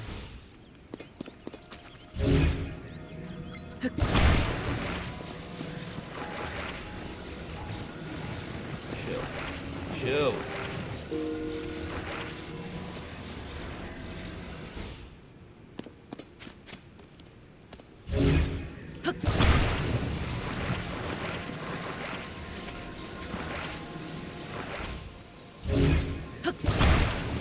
Can this move though? That's the problem.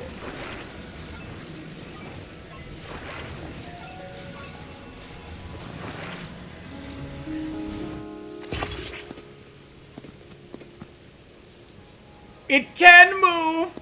Oh, it's done. It's over. Oh my God. I'm gonna have the sexiest car, dude.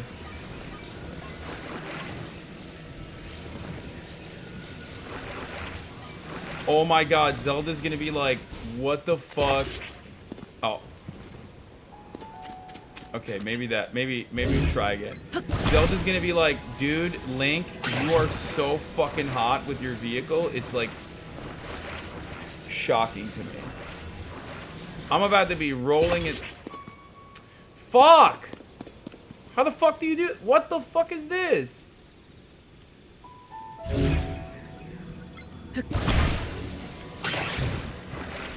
No, stick it to the fucking...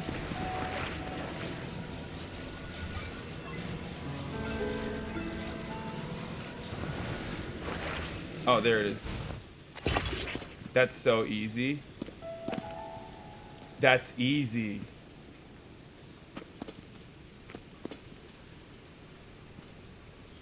Okay, how will I move it though?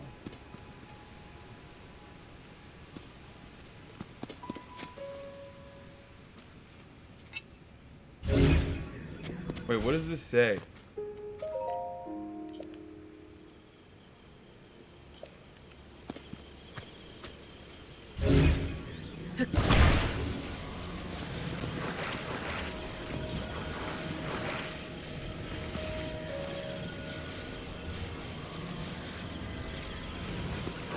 It needs to be straight.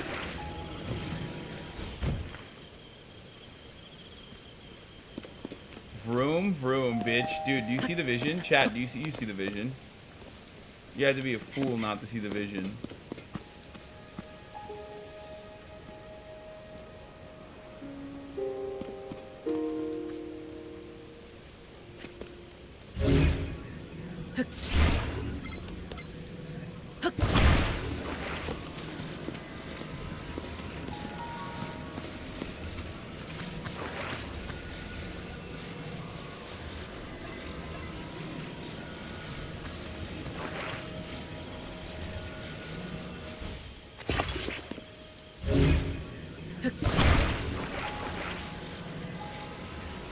I've already figured out better dude, this is like, is this how Henry Ford felt? Like, I've already figured out how to do better design.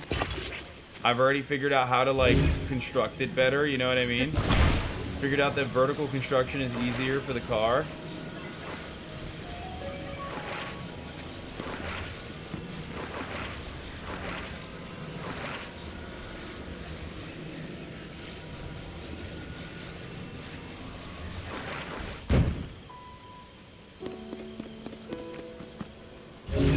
Okay.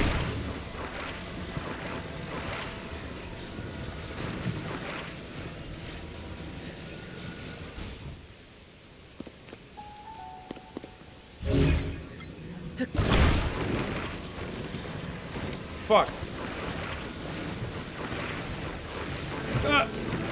Okay, that's not working out too well. I guess I gotta place these tires like on the road.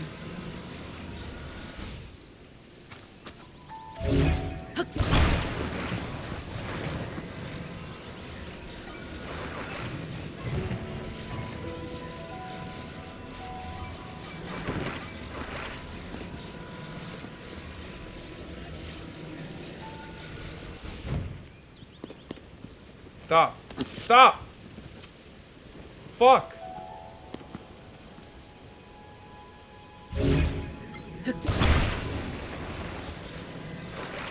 No.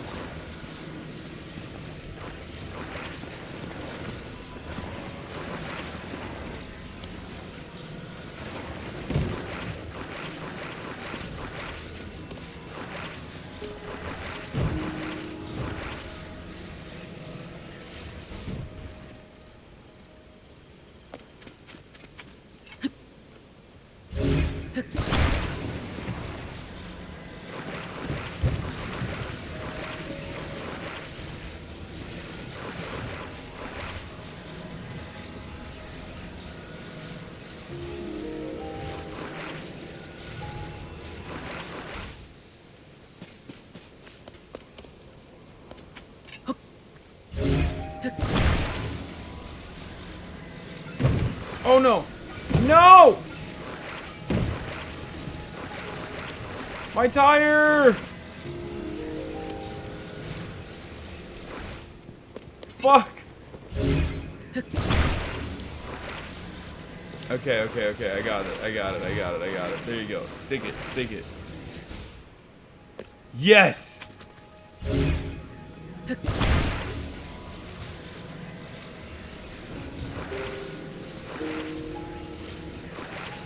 Slowly.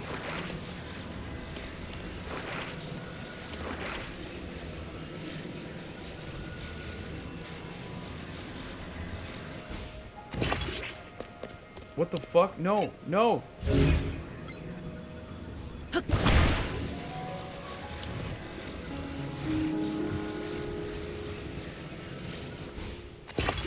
Yes!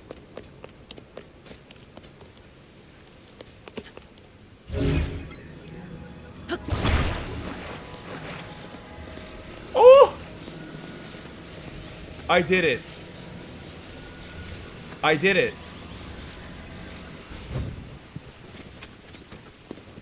Stop.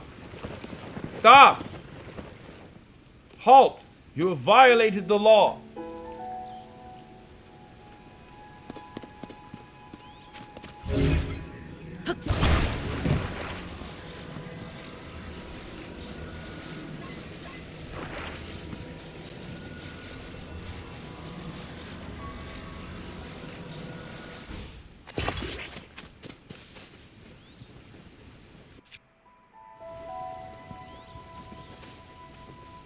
Going in the wrong direction.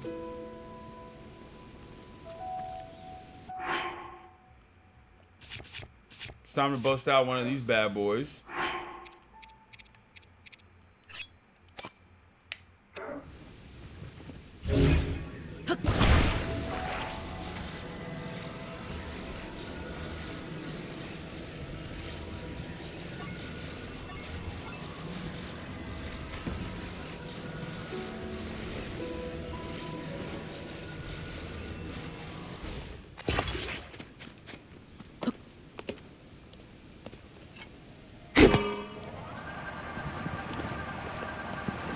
Oh my god. Yeah.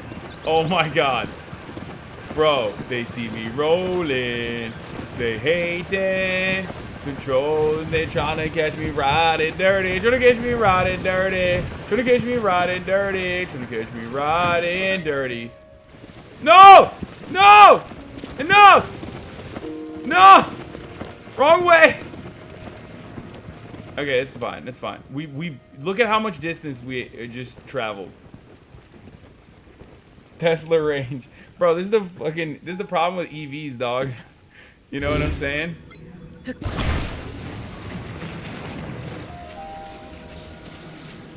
Dude, I don't even need a horse, dog. I don't even need a horse. I got this. I got my trusty steed, the Taycan. What?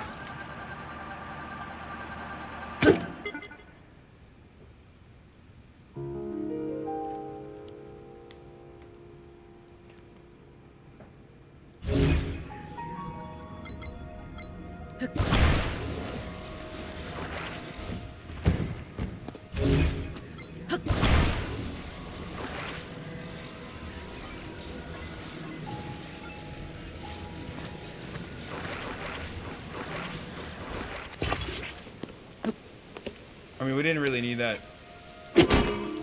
stick anyway, but...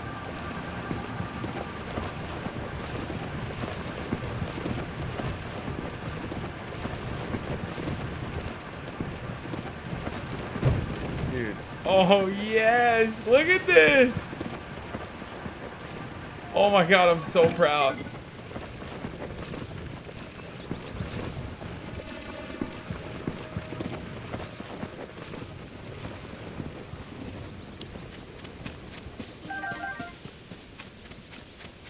Come on, dude. That's so sick.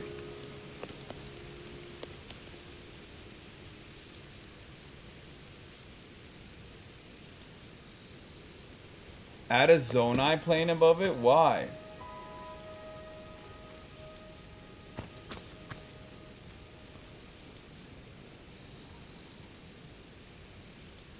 Make an 18-wheeler? No.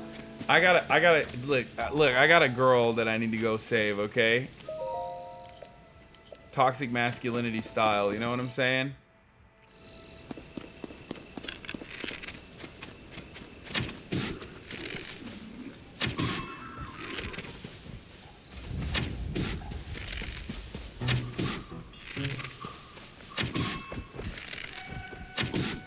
Oh, fuck. Ah! Ah!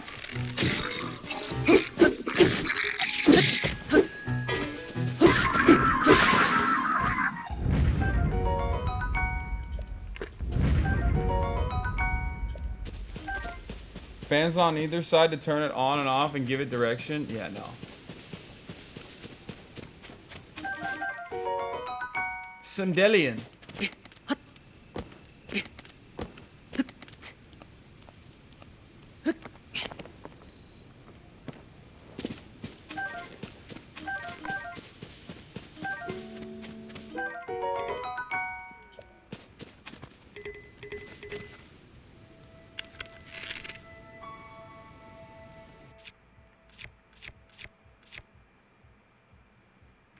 Is the old bow better than the Boko bow? I don't know. Whatever. I just grabbed the Boko bow. Fuck it. Why not? YOLO. Bro, I need a horsey so bad.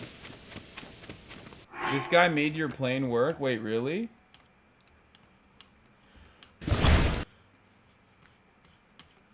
Wait, hold up. Let's take a look at this.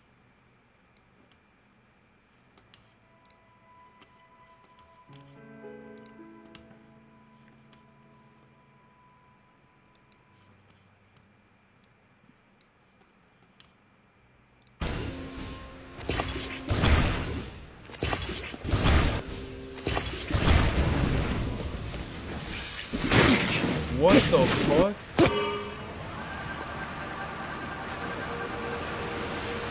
Oh, it's... Whoa, what the fuck? It's off the water, though.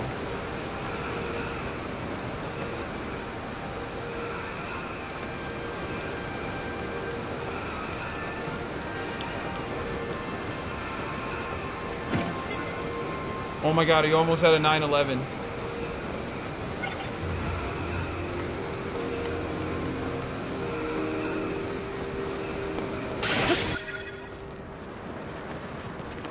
Wait, why? Why did that happen?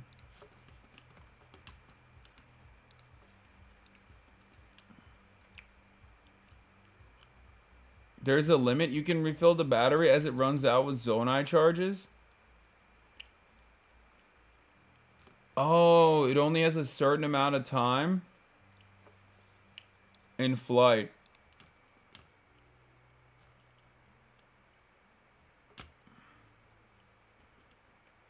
Mark Wahlberg was on the plane. Yeah, and he sucked off the terrorists.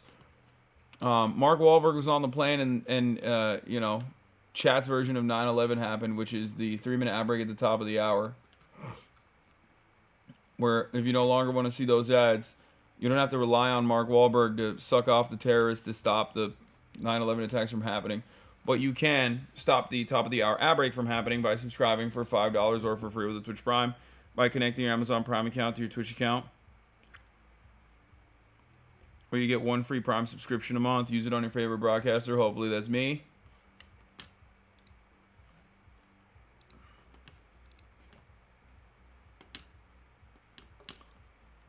Here's the 3-minute ad break now.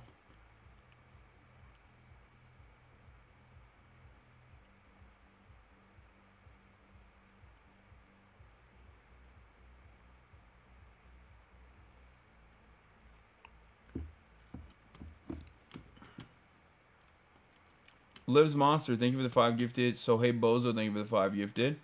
Alright, we're gonna continue on with our fucking Zelda gameplay right now. Right at this very moment.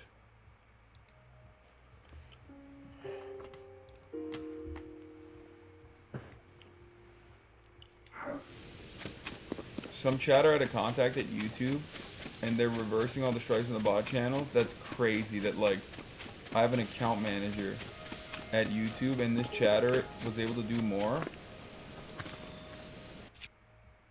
than I could with my account manager.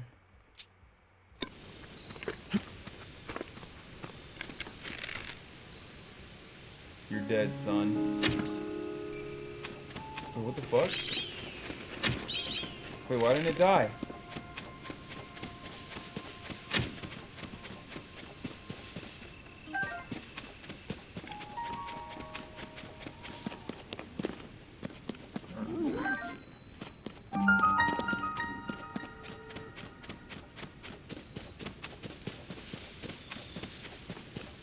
Oh, there it is.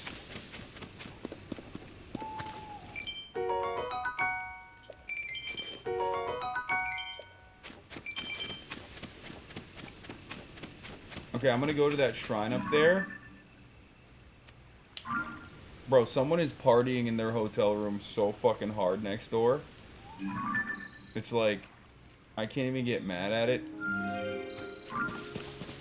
Because I've been so loud every fucking night, you know what I mean? Oh, hella shrines out here. Wait, where's the other one go? Isn't there another one? Didn't I just see another one?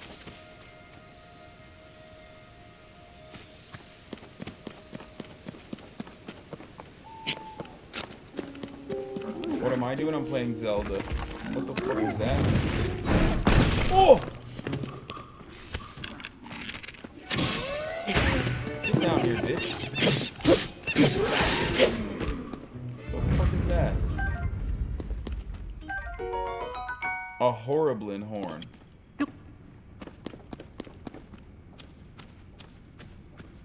Ooh, a bright cap.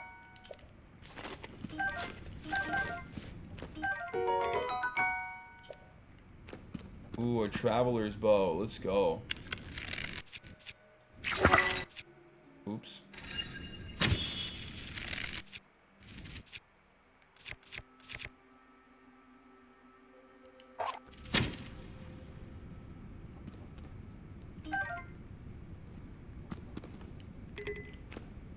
my god, I'm so stupid.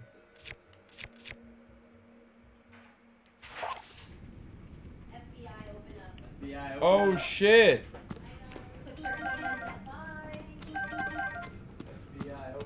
Hello.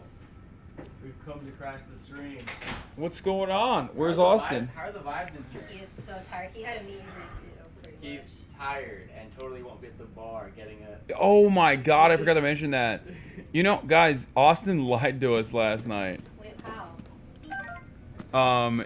He said, I mean, I was gonna fucking call him out on stream, but he said that he was too tired and he had to leave the stream, right?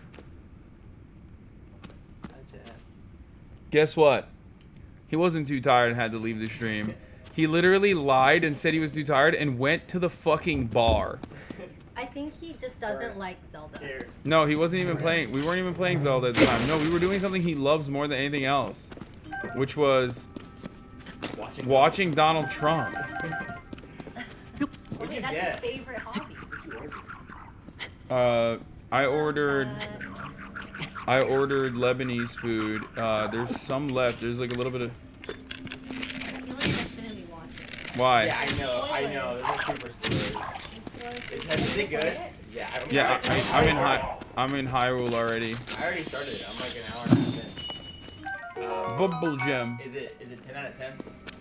I mean, it's just like The ratings have been like 10 out of 10. Yeah. It's literally the identical. It's identical to the previous Zelda, so which is 10 out of 10. So this is also 10 out of 10. You know what I mean? So sick. What time is it in the States? Like. What time is it in America, guys? Hello. It's 4 p.m. Yeah. That's crazy. The sun's got like 4 more hours left. Pretty How are much. you feeling today? Are you awake? I'm so awake. You got a full 8 hours of sleep. Yeah, I after today, after yesterday, it's a. Oh, look, watch this. No, I don't want to watch. Look at all the cool. Well, you're gonna learn all this in the tutorial, dog. Don't worry. That's like one skill. What?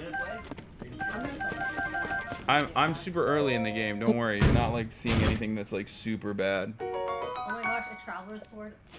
Oh my gosh. Spoilers. I can't play anymore. Yeah, this is game breaking. Yeah, I just wanted to say hello. You sound tired. How you feeling? It was hard. Really? Yeah. They started the meeting with yoga. 45-minute. Did you do yoga? And then a questionnaire. I'm on stage. Wait, that's awesome. You got to do And some. then a meet and greet, and I said, foolishly, I say, I'm not leaving till I meet every single person. And there was a fucking And there queue. was a ton of There was a people. fucking queue, let me tell you. Yeah, the Brits love queues.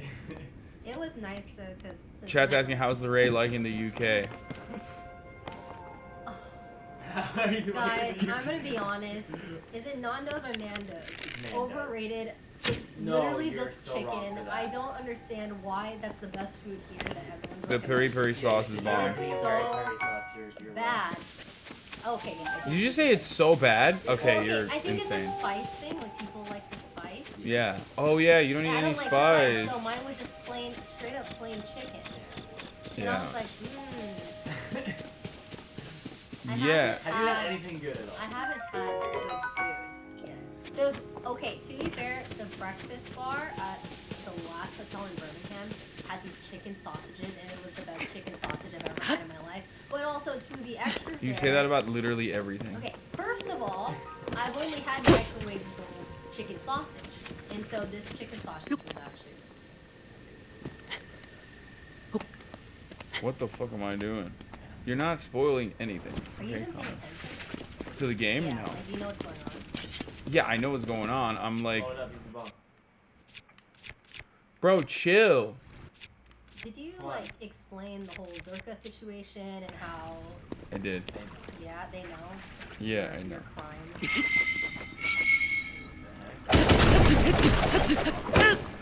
Yeah, I didn't use the bomb because I broke it. What? It's just a. Looks like a lollipop. So what I'm holding right here is a fused weapon. a skill that you have. I picked it up from an enemy here, but a skill that you have is basically fusing, like rocks with wooden sticks and shit. How did you get a stick in the rock? Let's go, dude. Get fucking fucked, fish. Oh my god, I just... Bro, it's not that crazy. Are you drunk? Did you drink? No, I'm still. We're just I should tired. have, honestly. Yeah. I should have drank too, honestly. Do you know what B-Reel is? It's very popular here. Yeah, Zoomers love it, yeah. Every single person. Oh, someone had fan art for you. Wait, for me? Somebody did give her fan art for you. That's crazy. Dude, there's a lot of Fear and viewers actually at the movie. Really? People watch me and be like, thanks for Fear and I was like, you're welcome. Oh fuck, I fucked it up. Not this material. It's really cute. But Wait, let me see. as I was saying, every single person would take a photo and then take a selfie, and then a lot of people did B-reels, which is like you take a photo and then it takes a photo from the back. Yeah. Yeah. I know what Yeah. B-reel is. Look how cute. Oh, here, I'll show you first. Well, there's a note on the Oh, that's so cute. back. Look at how cute. From Laura, Bino Possum in chat. Hello, Hasan. I started watching your stream in 2021 and have learned so much from you. Keep it up. Much love to you and hope you like this little baby Kaya pic. Wishing you all the best. P.S. I'm from Brazil and I endorse your Brazilian accent. Let's go. That's another one unlocked. That's my weakest too. Oh, I don't have a bomb fruit. Or I do.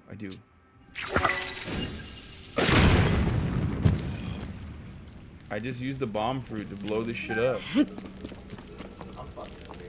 I know. I'm hungry too. What do you guys want to get? Wait, it's bad here? Yeah, it's not good. Let's. I'll order. I'll order Uber Eats. It doesn't matter. I didn't eat that much. I only ate like a little bit of chicken shish kebab. Wait, am I stuck here? Wait, what the fuck? No, you guys can leave if you want. I was just suggesting that maybe, you know, we enjoy each other's company and and eat together, but I guess not. Like, my bad. What are you hungry for? Oh my god. Guys, I'm not stuck here. I'm not. You want to know why?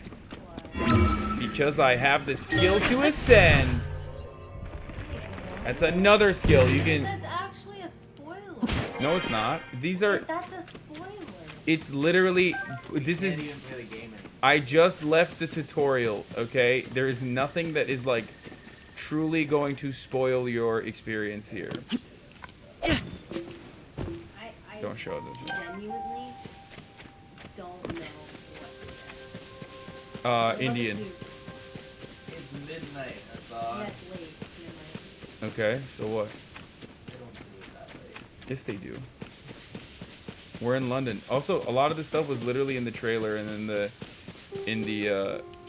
if you watch like what? Yeah. They showed all the new skills, like the merging skill they showed every single new. I know, I watched it. I'm just like you, chat. I'm one of you guys. Yo, look at this thing. It's like he has a chatter in his room watching him. What the fuck? I'm so dead. I'm so dead. Oh! I've had everything on the room server at this point. From here? What? But it's better than the last place, right? Because the last place. Why are you running, coward? Because I can't kill that thing. Look at how strong it is. Just don't get hit. It's a spoiler arena. Yeah, well, I'm not a speedrunner. You already know, right? Yeah. Yeah, someone finished it in 97 minutes. This game? Yeah. That's the current official... Kaya Piker, thank you for the 10 of the subs. Someone said Usopp Strat. Exactly. Ha, idiot. They don't know that I'm behind this hill. How about just going like this? Ew. There's nothing open, brother. It's late. Oh my god. Our chicken shop. That's not our custom chicken shop.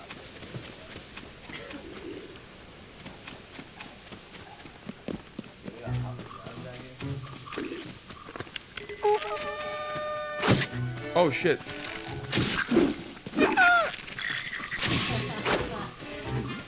Oh great, now I need to fucking put a bow out. That's great. Love doing that in the middle of a fight. Oh shit, uh-oh.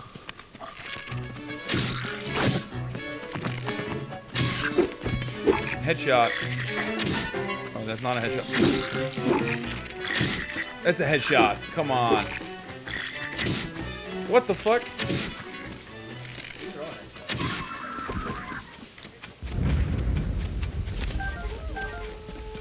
Ooh. I think so. I mean, it was decent, but I would recommend. What the hell? I'm getting.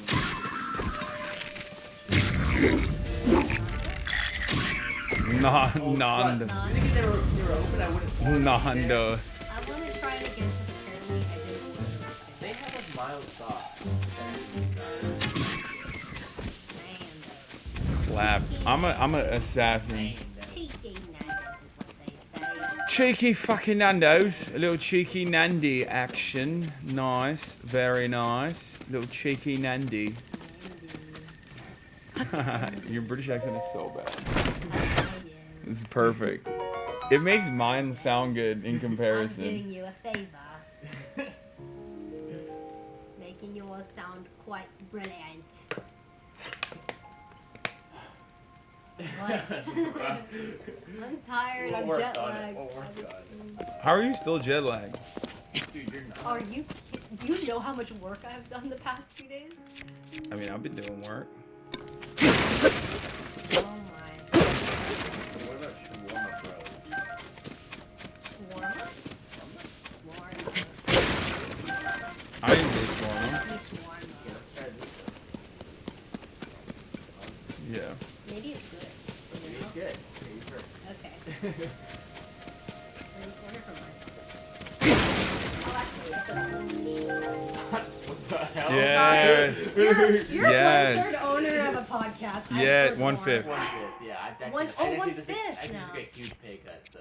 Oh, Hey, maybe let I me should let's pay. use your phone. What? Oh my god. That's crazy. Don't let him gaslight you like that.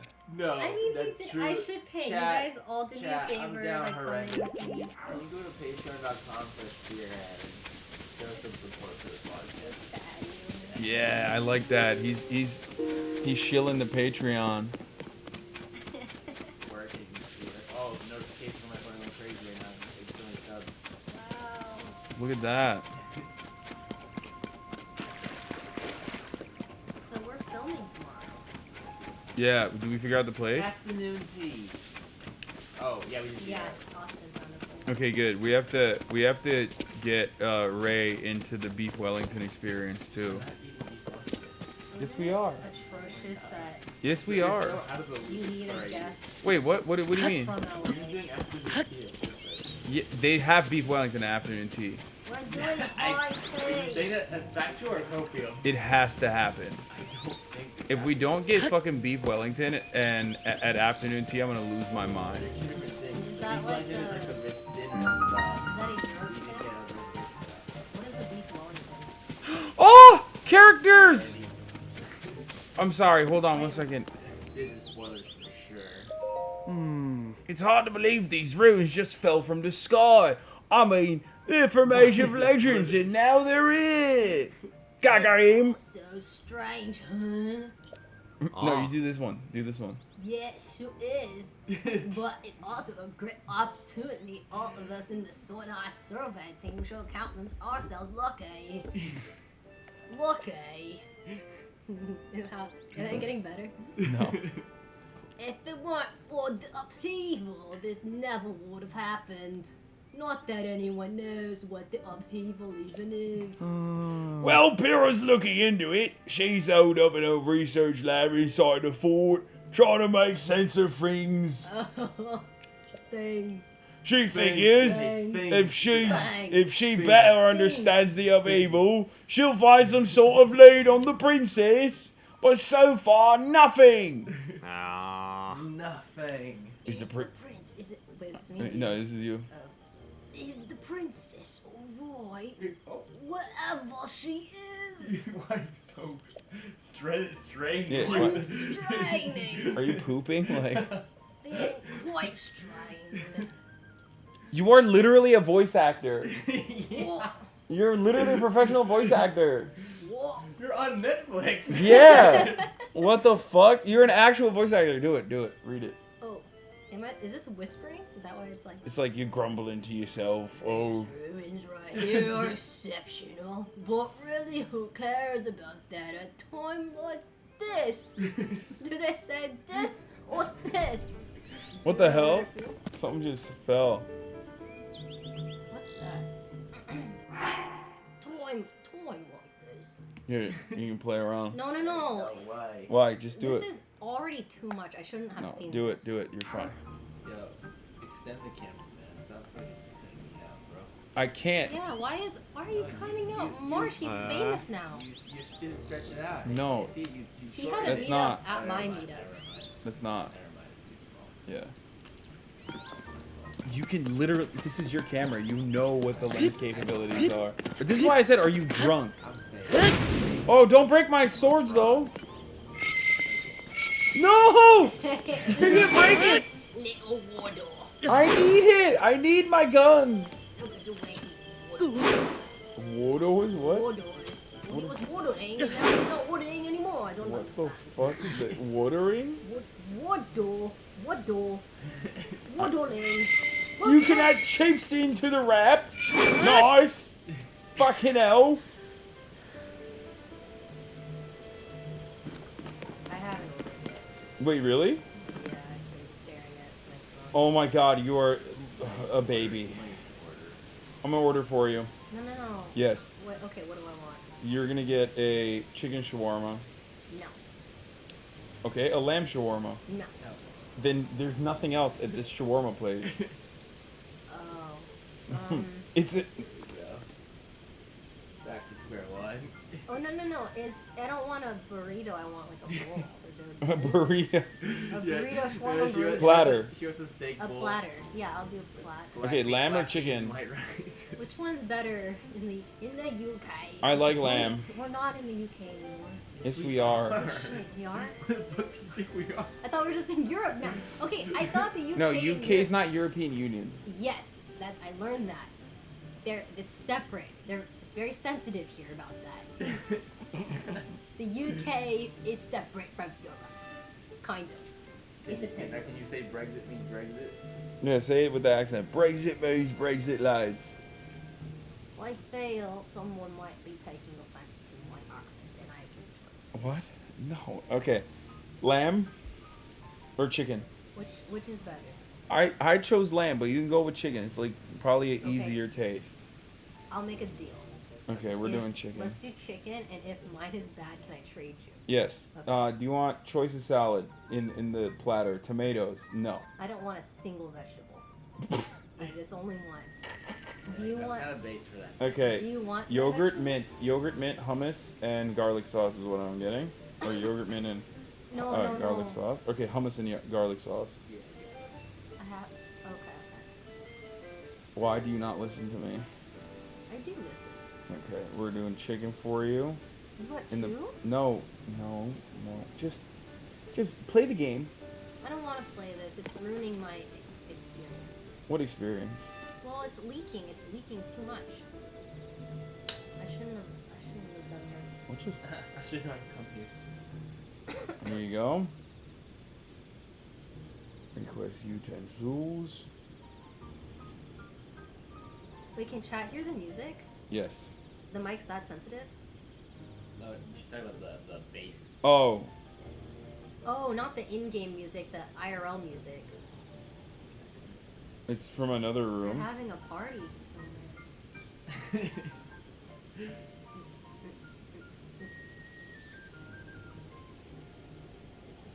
Wait, what is this room? Oh, that's March's room. Oh, right. I did up in the wrong room. Sorry, yeah. Okay, ordered it. Nice. Very nice. Alright, here you go. Oh, No. Wait, I didn't even fucking order. You didn't order? I gave you the phone first. No, I was just getting it for you guys. I was about to. Okay.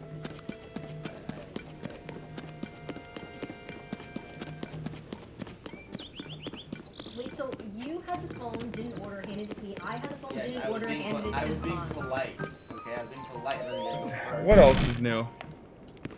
Yeah, politeness doesn't get you anywhere in this world. What the hell is this thing? Pose. Pose. Pose. It's a pile of poos. Are these free? Robbie, wait a minute. What do you think you're doing? Joshua needs that for her chasm research. Don't touch any of it without her permission. I'll get in trouble if you do. Hey, hey you, where have you been? Heimerdinger from TFT. I don't know what that is. From League of Legends? I don't know. You've never had a League face? No. No, absolutely not. Maybe not. There's also some shawarma here, and some hummus, and some rice. Wait. Don't answer that. Tell me later. For now, you should just hurry and talk to Pura. She's been a tizzy ever since you and the princess disappeared. She's in the building with the telescope. Up on the second floor. Go see her and give us some peace of mind, will ya? By the way. Poos. What's up? Is this normal? Once you go to bed, yeah. Oh, yeah. Okay. Once you go to sleep, I'm gonna need to use the laptop to upload all the vlog footage I took from my boss, Valkyrae, on my work computer that you're streaming on currently. Yeah. Nice. Oh, we need to get the footage from Hannah as well, because she has a lot of the... I'll make a drive. So it was a good, it was a good, exciting adventure. It was the best smelling meet and greet I've ever had. Yeah, it was all girls. It was all girls and NBs, and one girl came from Canada. To fucking be at this meet and greet? To meet me, yes. That's insane. I've also had someone come like 9 hours away. Crazy. Oh, so from Birmingham. There was actually people from There was. Birmingham. Yeah. It's crazy. It was good though. There were definitely people that wanted to meet you.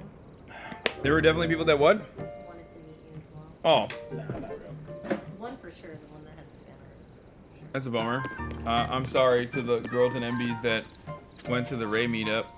Wasn't the HasanAbi meetup, you know what I mean? I'm not there. I'm like, He's streaming from his hotel. I'm not like Austin, who loves stealing the show. Oh, Austin was having a great time. Yeah, he loves.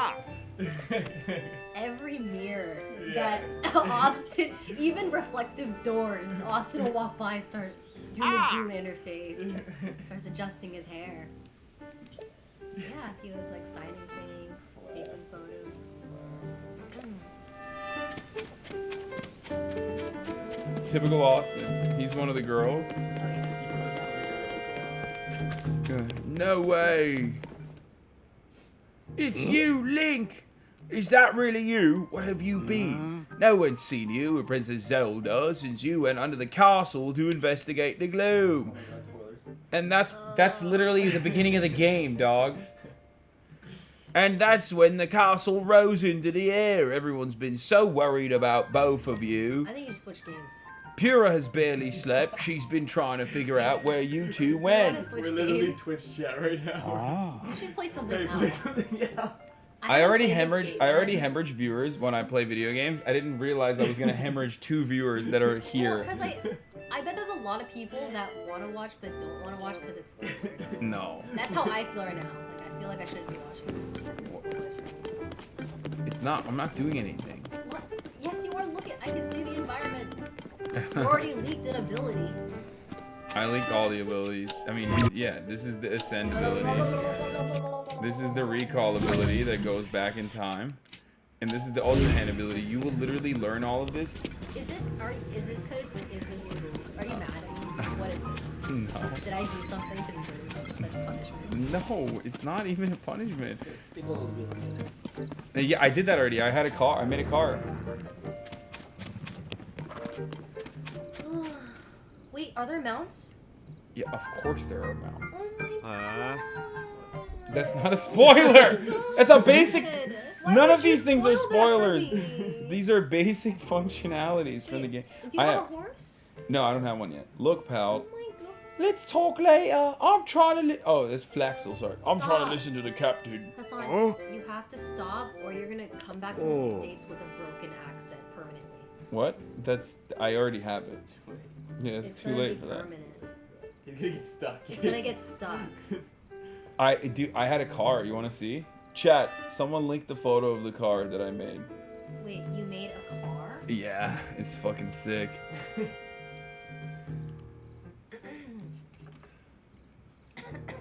You want to see it? Yeah. Hold on.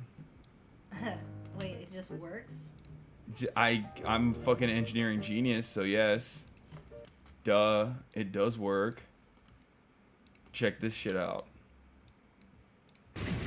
I made this. Dude, I don't even need a horse, dog. I don't even need a horse. I got this. I got my trusty steed, the Taycan. What? Why this video? Why this video? No, it did work. It's just it didn't work this time because I broke the thing. I broke the rudder, which didn't even need the. Wait, so it doesn't even show it actually working?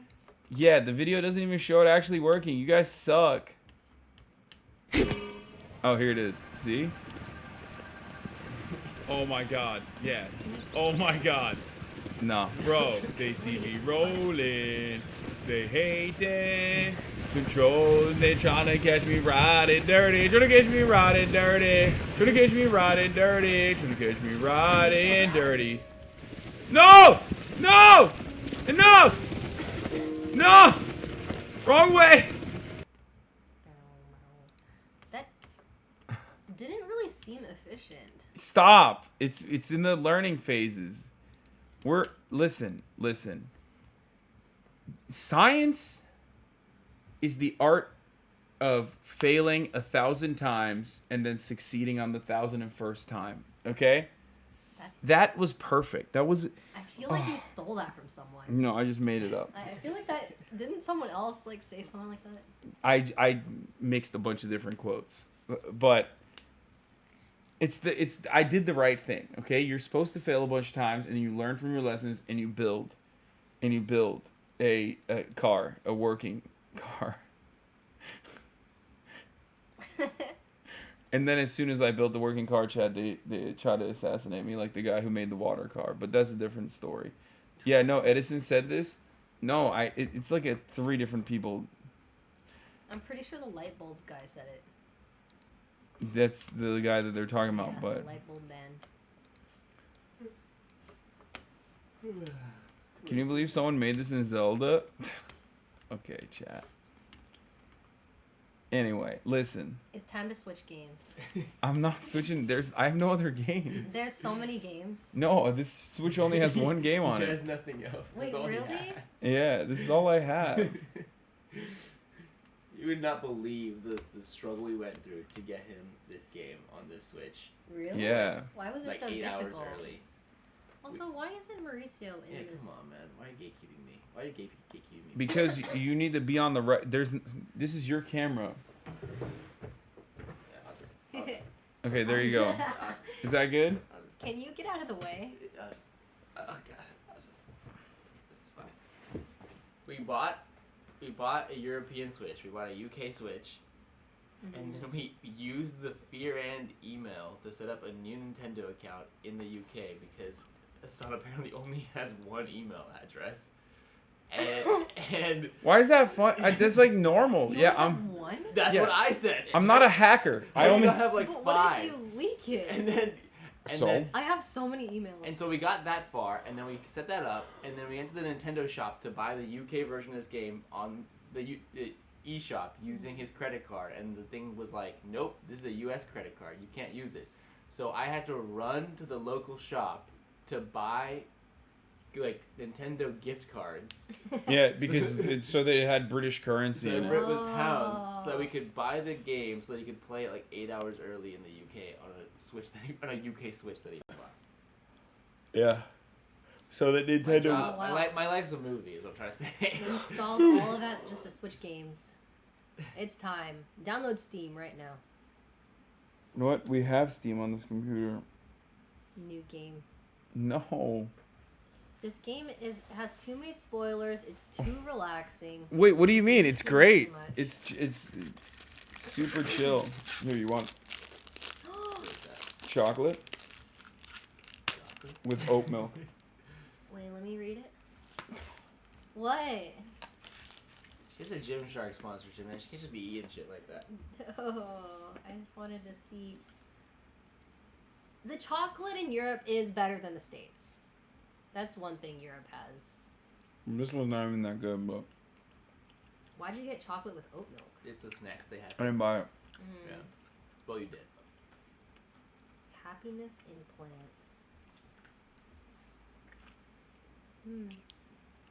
It's because it's vegan. It's vegan chocolate.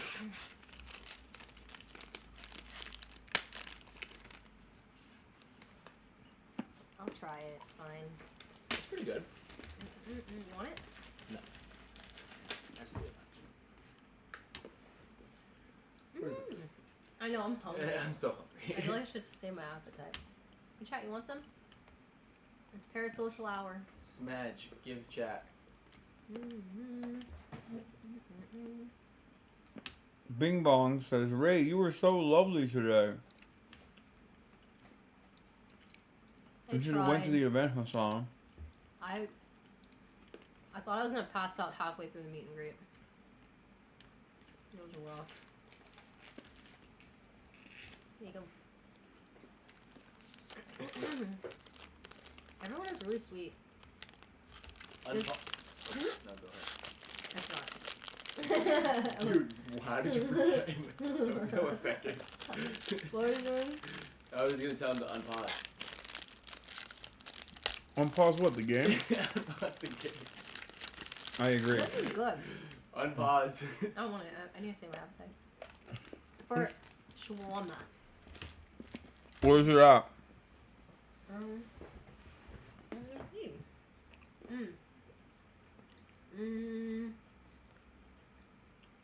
It is at being picked up. It doesn't have a time. Oh, estimated arrivals in 20 minutes. I don't know if I'm gonna make it. 10 minutes. Don't die, you'll make it. No, I'm gonna make it. This trip's put me through a lot.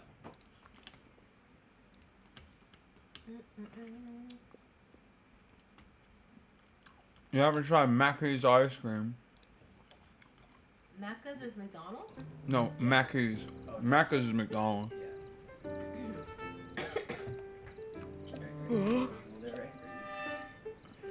I'm being blocked by a boulder. You can scoot back over if you want. It's okay. I don't need to be on the camera. You have to be on the cam. Oh, Mackey's is McDonald's. Isn't that an Australian thing? Don't they say Mackies? They say Macca's. My uncle- Macca's. They say Macca's. My uncle lived in the UK.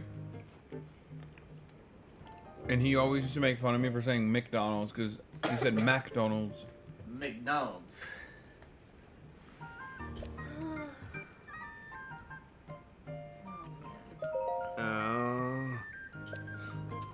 He said, fuck off, go tell Pura you're safe. What you thought happened?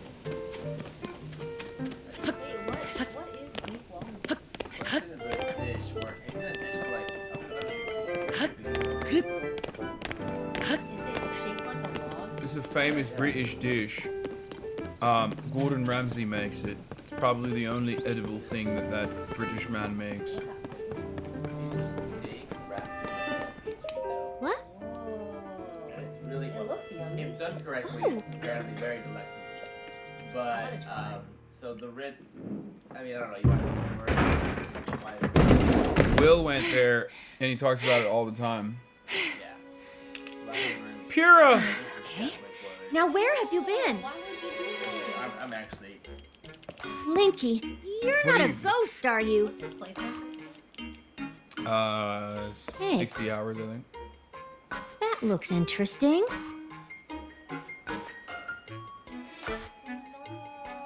Phew. One step at a time. Okay. What exactly happened?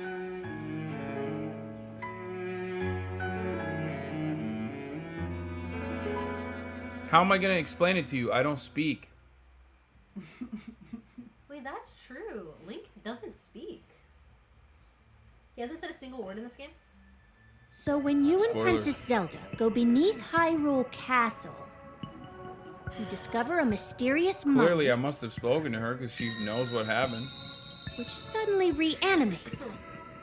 This is the beginning of the game, by the way, so it's not literally like a big spoiler or Then anything. Zelda falls into a fissure and vanishes. This is literally the beginning of the game. March, you Must have been played when this the part castle already. rose and the ruins fell. Yes, I know he played this part.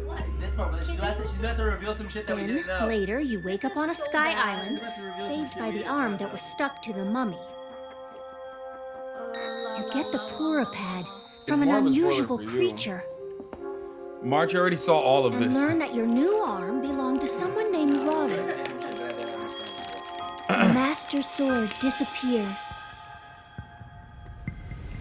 You hear the princess's voice and find your way here.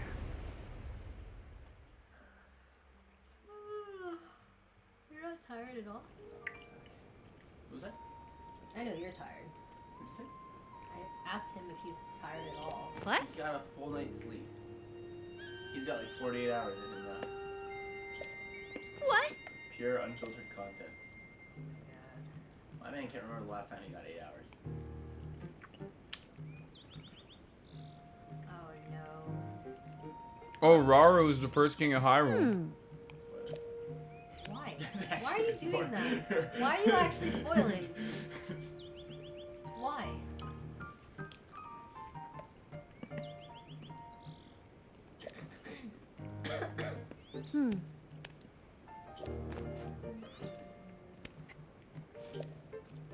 Ah.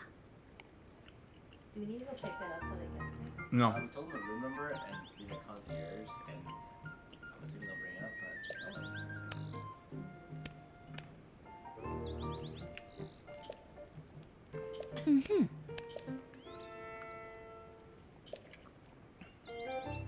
Haz, the captain in charge. Is Is this this the main quest line? Yeah. Okay, can you like Yes. just run around in a circle? There's so many side quests. Yeah, why don't you do something that's not main? I'm gonna do it. I just wanted to get my bearings straight. And then after that, it's expansive and I can do like a lot of world.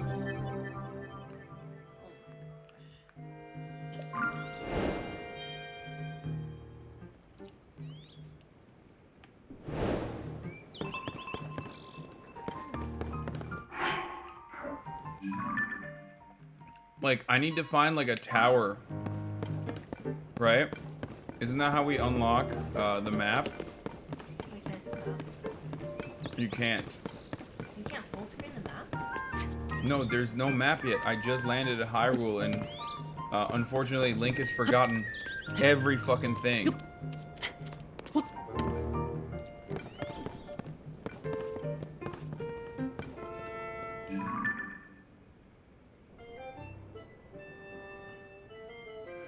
Oh no, the castle seems to have lifted into the air. So what happened is main quest is for the map. Oh, okay. That makes sense. Look, see? So you must be really early. Yeah, I've only finished the tutorial. Really? After staying up till 5 a.m. missing your podcast this morning? No, That's apparently- as far as you got? Apparently, okay, we could let that detail out, but apparently this game is like twice as long as the first one or something. Yeah. Really? Yeah, I'm a real gamer. Sorry, I won't apologize for it. You know what I mean? Why is she shaming you for exploring? Exactly. That's how you do it. Also, I'm actually at a faster pace than most people, I think. Really? Yeah. I had a couple like accidental skips. Wait, how? When does he get a haircut? Does he get a haircut ever? I'm sure he will eventually. But yeah, I'm trying to figure out like how to unlock the map. They said it's this quest line, right? But I have to follow through on this quest line and then probably go to towers like that one over yonder. Someone just said, yeah, Miyung is behind.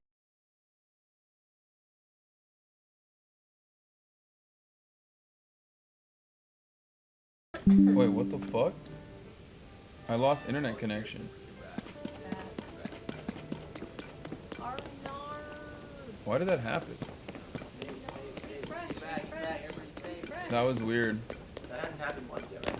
Yeah, this is the first, and it went down to 0. I bring the Okay.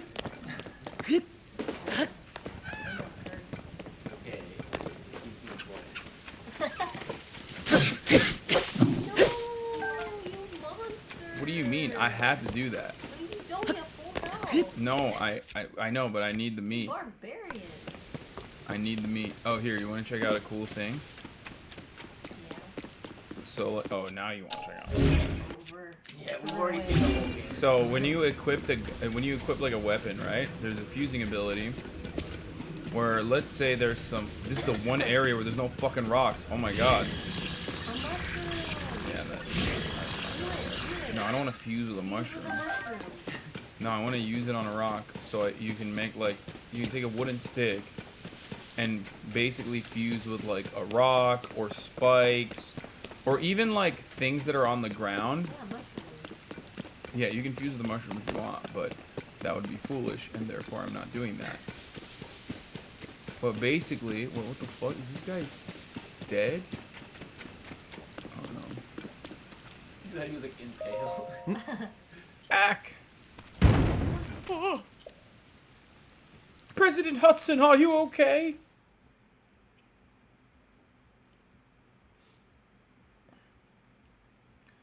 How durable are the fuse items? They're not. There's no durability. The Wait,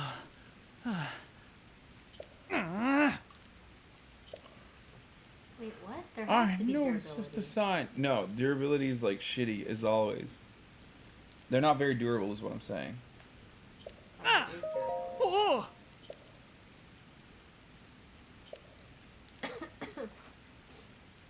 Material caches everywhere, and now he's shouldering Hyrule's restoration. Of course, he's the founder of Hudson Construction. I can't tell if I have allergies or if I'm getting sick again. Yeah, I think I don't know. Hoping one day you do the Anne Whitcomb voice again. All right, I'll do it. I'll read this with the Anne Whitcomb voice. And that's to put up these signs all over the place to let everyone know that Hudson Construction is a big deal. These aren't your ordinary signs, as you can clearly see. These portray Mr. Hudson himself in detail. Noble, glorious detail. It's unforgivable for even one of these to fall over, even in rainy weather. What is that face you're making? I'm just listening. And so, I've pledged to support him. Don't worry, Mr. Hudson. I'm here for you. Wow. But I can't stand here. Someone said blue check Andes. Exactly. This is a blue check mark. Twitter Elon Dick Rider in real life. But I can't stand here forever. I've got so many more signs to spread around. I don't know what to do. Try letting go. What? Are you going to support him? All right. I'll let go. Whoa. Unforgivable. That's why you're not a voice actor? President Hudson, I'll support you.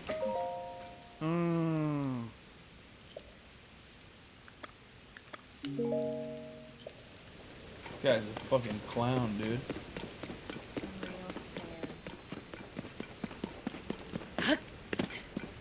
What's that thing? What? That thing in the sky. That is a shrine. Do it.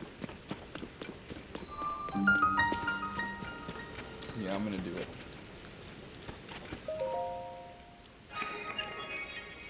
Fuse the sign with the support and tell him to let go.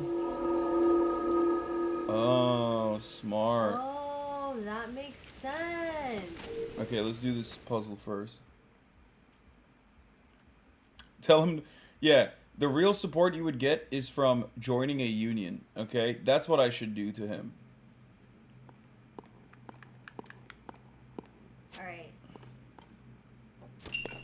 Is there a timer for these? Not all of them. Oh, this is a combat training one. Uh-oh.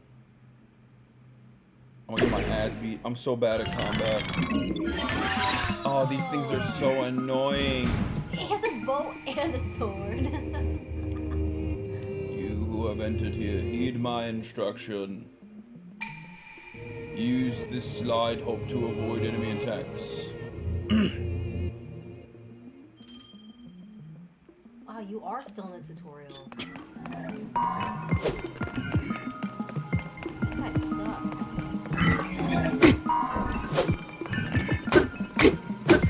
Are you serious?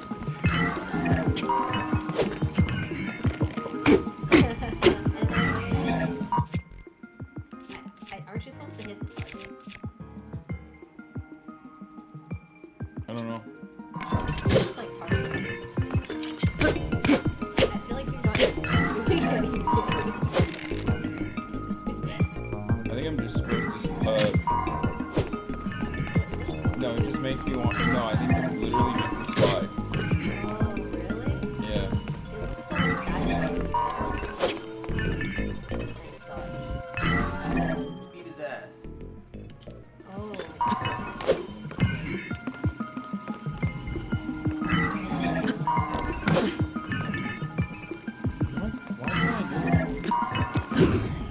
Whoa, you did it.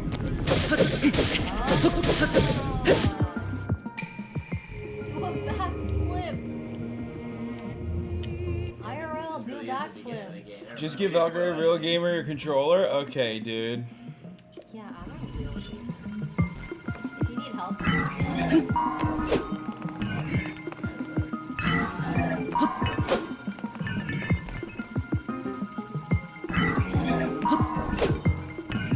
Okay, well, what am I doing?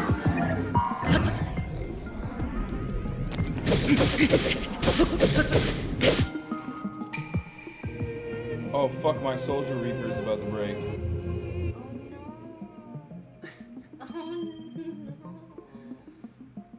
The perfect guard.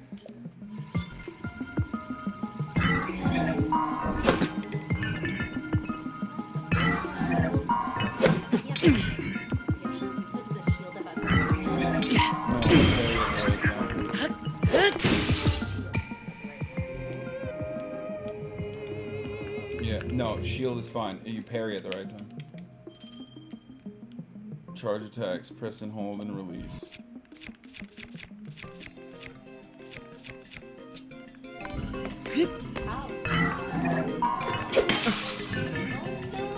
What do you mean, remember? It's the fucking worst. But I have Boulder Shield! Oh my gosh, look at that! It's a rock!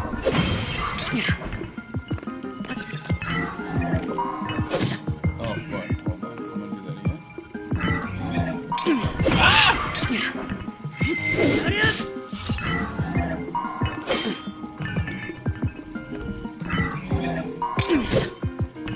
Fuck.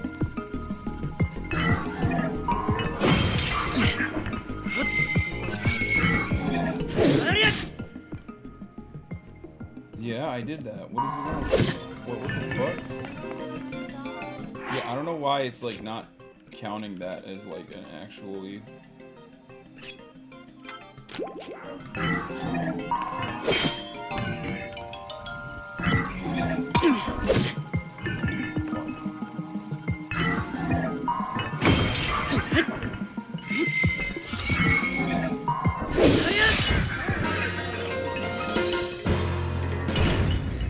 Hit. Nice. Yay, he's almost here.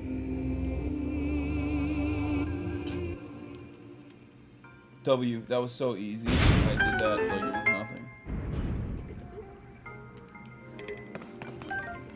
What's your favorite Legend of Zelda game? Me? I've only played Breath of the Wild. Ray. I like Breath of the Wild as well. What's your favorite one? Yeah.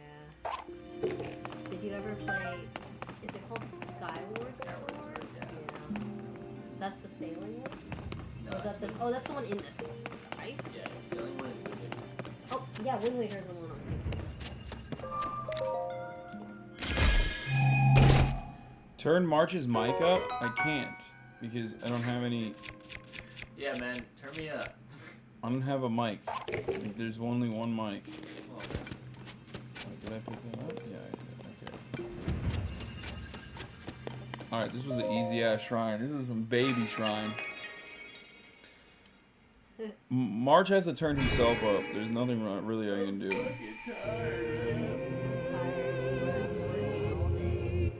Some of us were Yeah, working. some of us were busy out in the real world.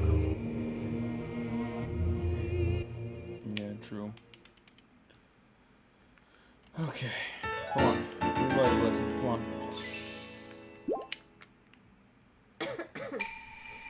230 shrines to go, yeah. May Allah give you the light.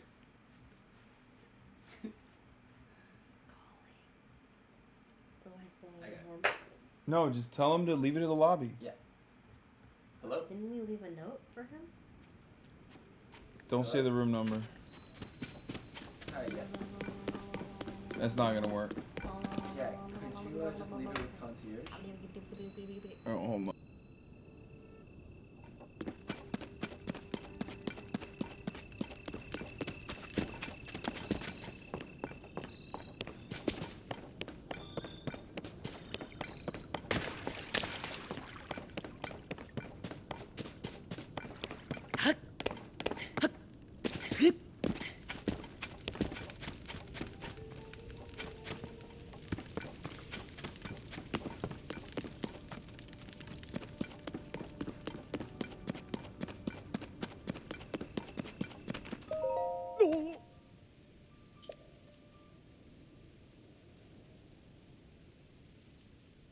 Lighting's good. You're unmuted. It only lights him up. So it's happy. Oh, right. He wants to keep us in the Yeah, dark. he wants to keep us shadowed in the No, I'm gonna, guys. I'm gonna end it like when the food gets here. Okay? Yes, I am. I'm gonna end it. Yeah. Don't end it. No, I'm ending it. It's fine. Something we said? No. No, it's not. It's not anything you guys said. 4:53 p.m. You have like 3 more hours. No, I need to go to sleep at a reasonable hour and not fuck up. We have tea tomorrow. Hi, Tay. Tea. And the podcast. And the podcast. Enjoy the rest of your evening. It's 1 a.m. I'm gonna enjoy it by going to sleep. Oh, what the fuck?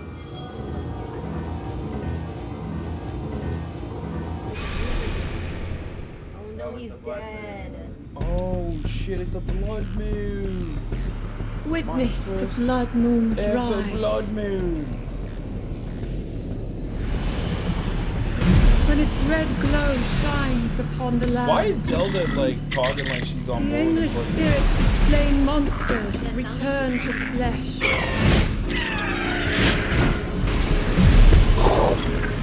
Just as they did in a war long past. The world is threatened once again. What was that noise you made? It's my zombie noise.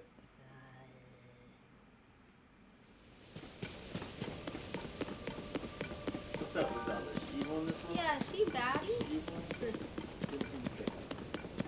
You want spoilers? No. He's testing you and you failed.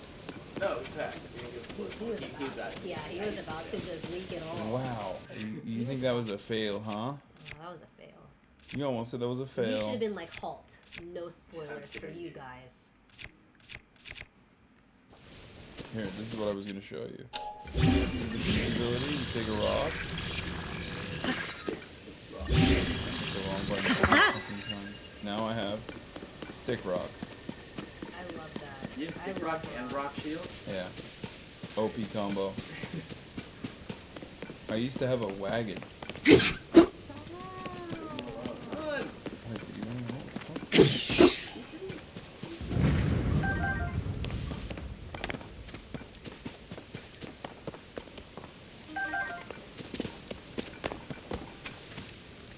Do the footsteps get annoying? No. Oh my gosh, they're really Wait, how did you kill them again?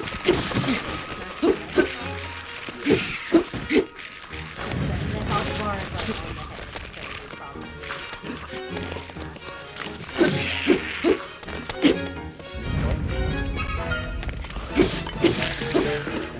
yes, we have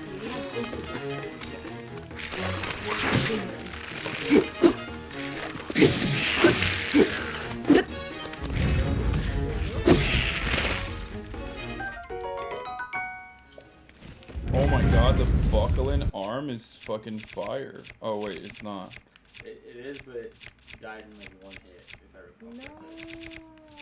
Spoilers! This is the first game.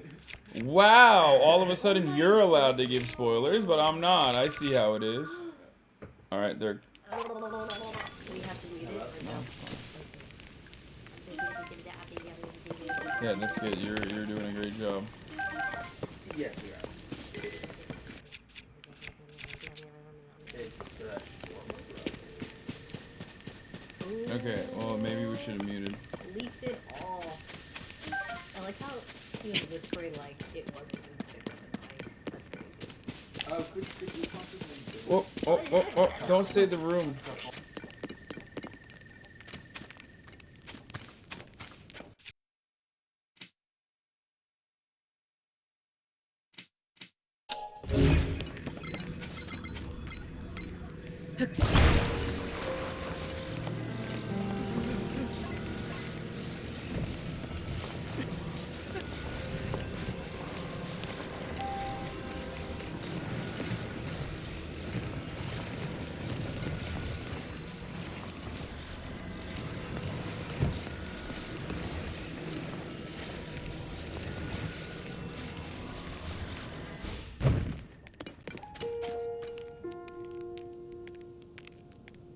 Hello. We're back on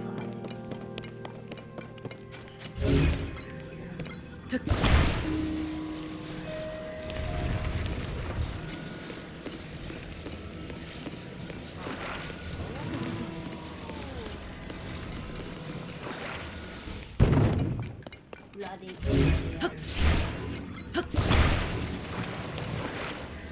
Yeah, it won't let you stick on here.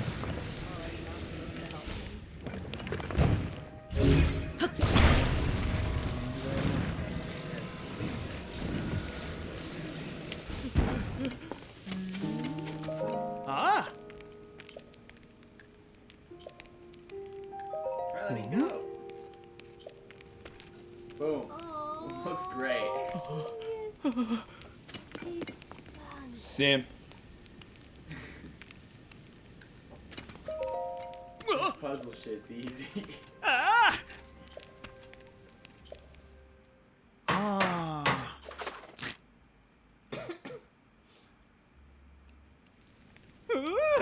Perfecto.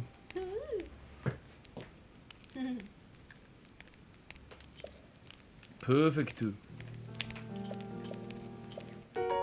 Damn, 20 red rupees. Let's go. We're on the come up. Damn, he might be a simp, but he's fucking loaded, dude. What the fuck? A sleepover ticket? A lodging voucher for a regular stable bed? Whoa.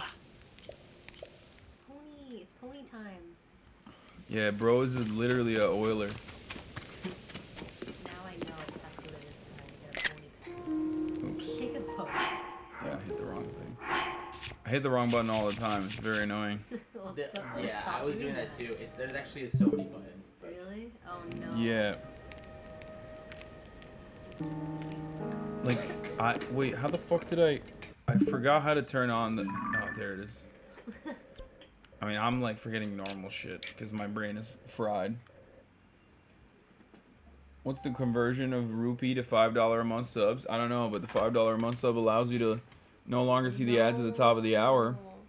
But Who said that? Ban them quick. what? No. But also, chat. I'm gonna end it right here. No.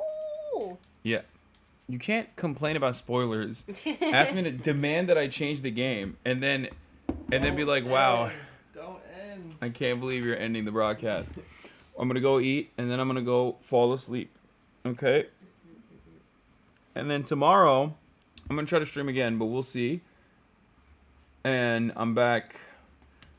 Like, even if I don't stream on Sunday or Monday, I will 100% be back. I mean, Sunday or Saturday, I will 100% be back on Monday. Iman in London, thank you for the 5 gifted subs. But yeah, I'm vlogging the whole trip, so there's a lot of content, and we got the podcast coming out too. So, look forward to all that other good stuff. Toodaloo, Brebs. All right. Toodaloo. Toodaloo. All right, everybody. Bye.